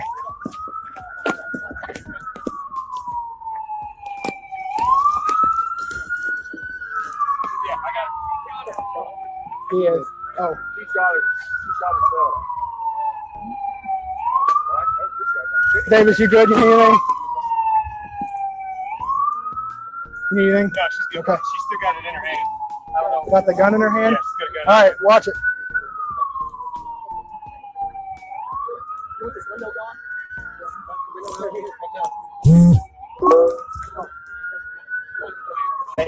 Hey, let's go ahead and pop. Let's go ahead and pop this front windshield She's here. got the gun in her hand. She's still breathing. Okay.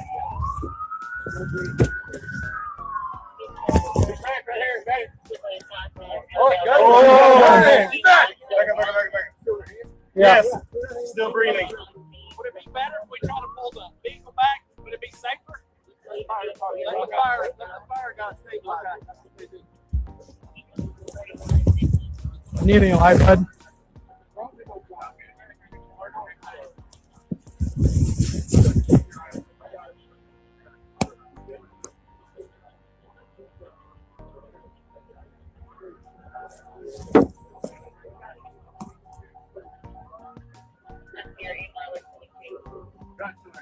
Yeah, finger still on the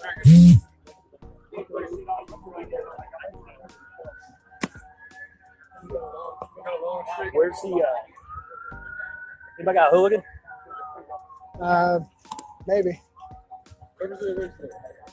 Cover.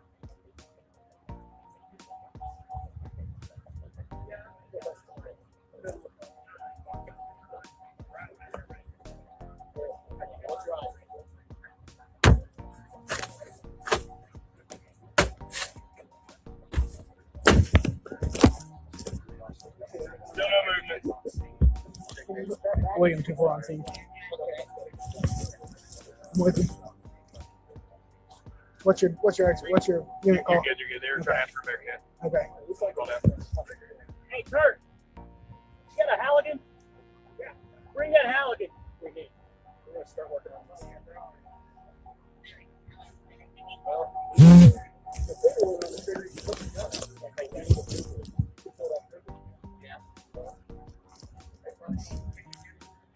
Is it a wagon? Yeah, I believe so. Okay.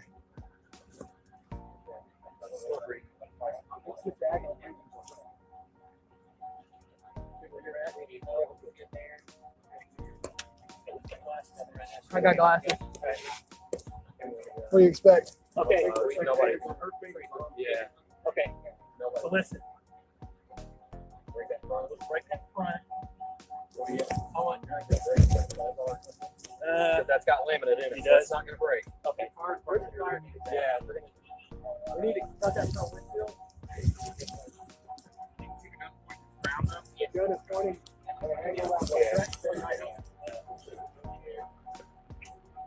Or if we can break this sunroof here, probably get in there. Yeah.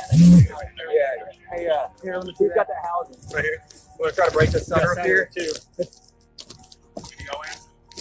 Can you pull her out through there? Well, I think we can get the gun. It'd probably be easier in the windshield.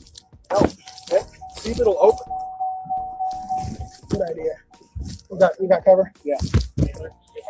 It's opening. It's opening. Sometimes it's simpler.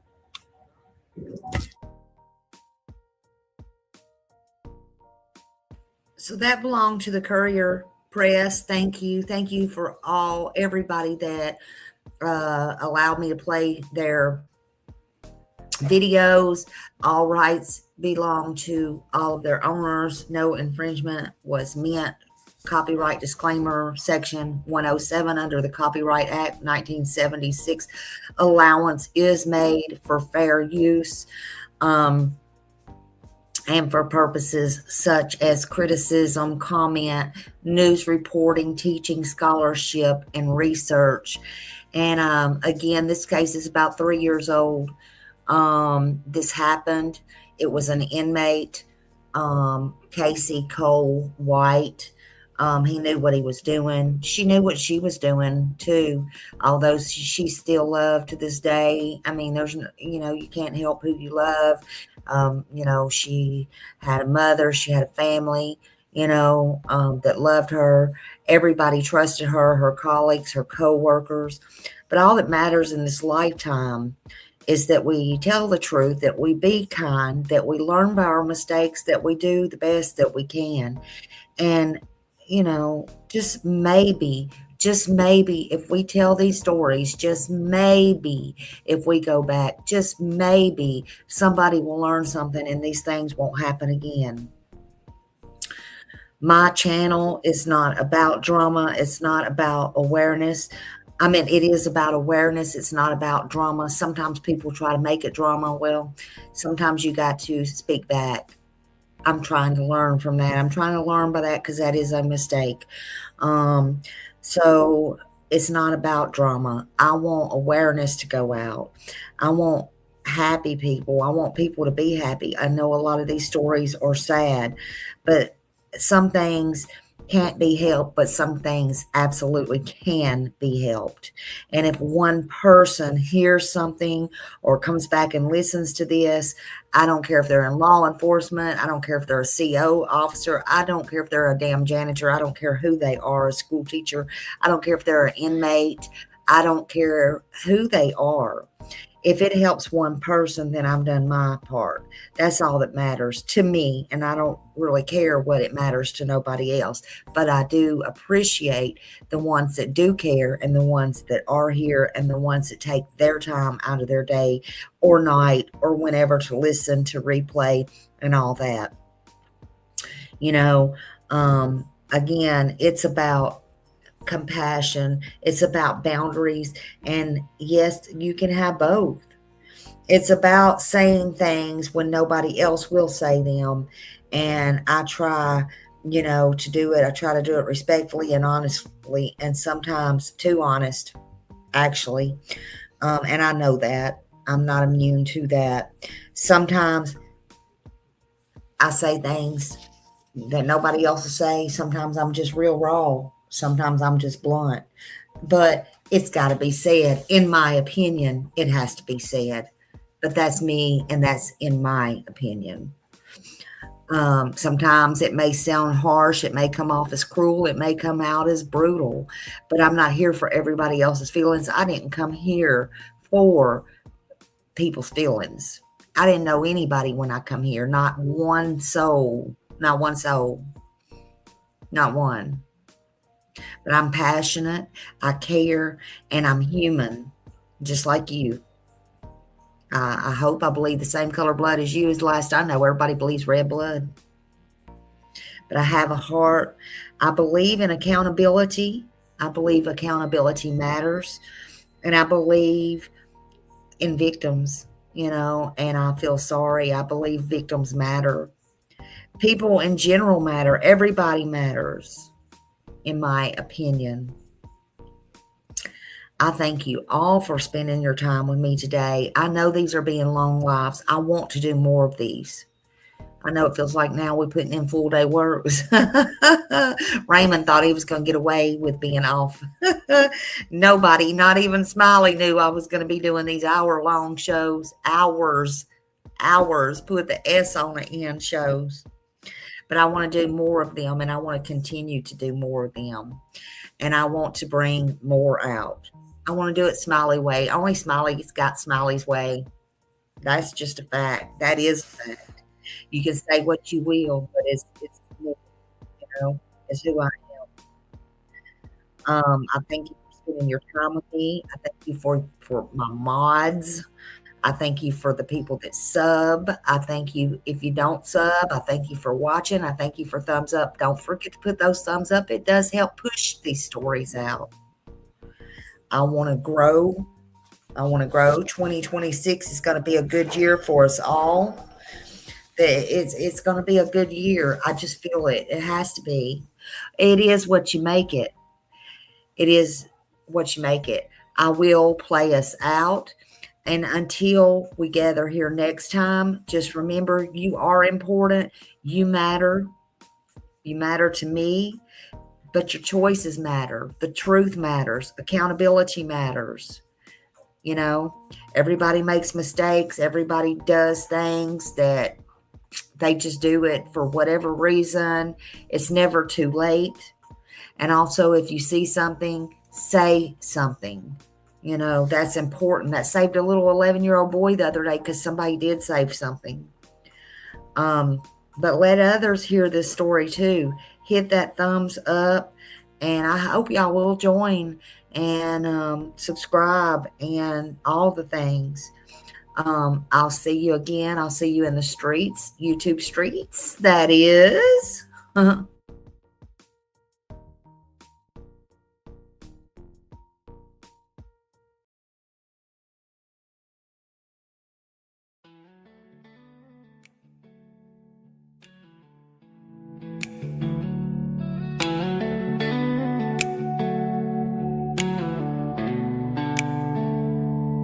She was born and bred in Nashville, but she walks the beaches down in Florida sand. A mother and wife, a daughter, a sister, trying hard to do the best she can. She found her voice with a heavy heart, looking for purpose with trembling hands. And giving this all a new start, moving ahead, speaking for ones who came. And she says, I am who I am, I'll stand my ground. Even when the nights get long and rough, you'll hear my sound. She'll be speaking for the ones unheard, 'cause she's got a caring heart that won't be turned. Her mama fought cancer while she was searching, stories that needed a gentle voice. We saw summer's name and felt the heart ache and tried to bring light where there was no choice. And when she heard us the best in her sadness rose, she prays for truth through the noise. She'll follow wherever the story goes, seeking their dignity, a child's joy.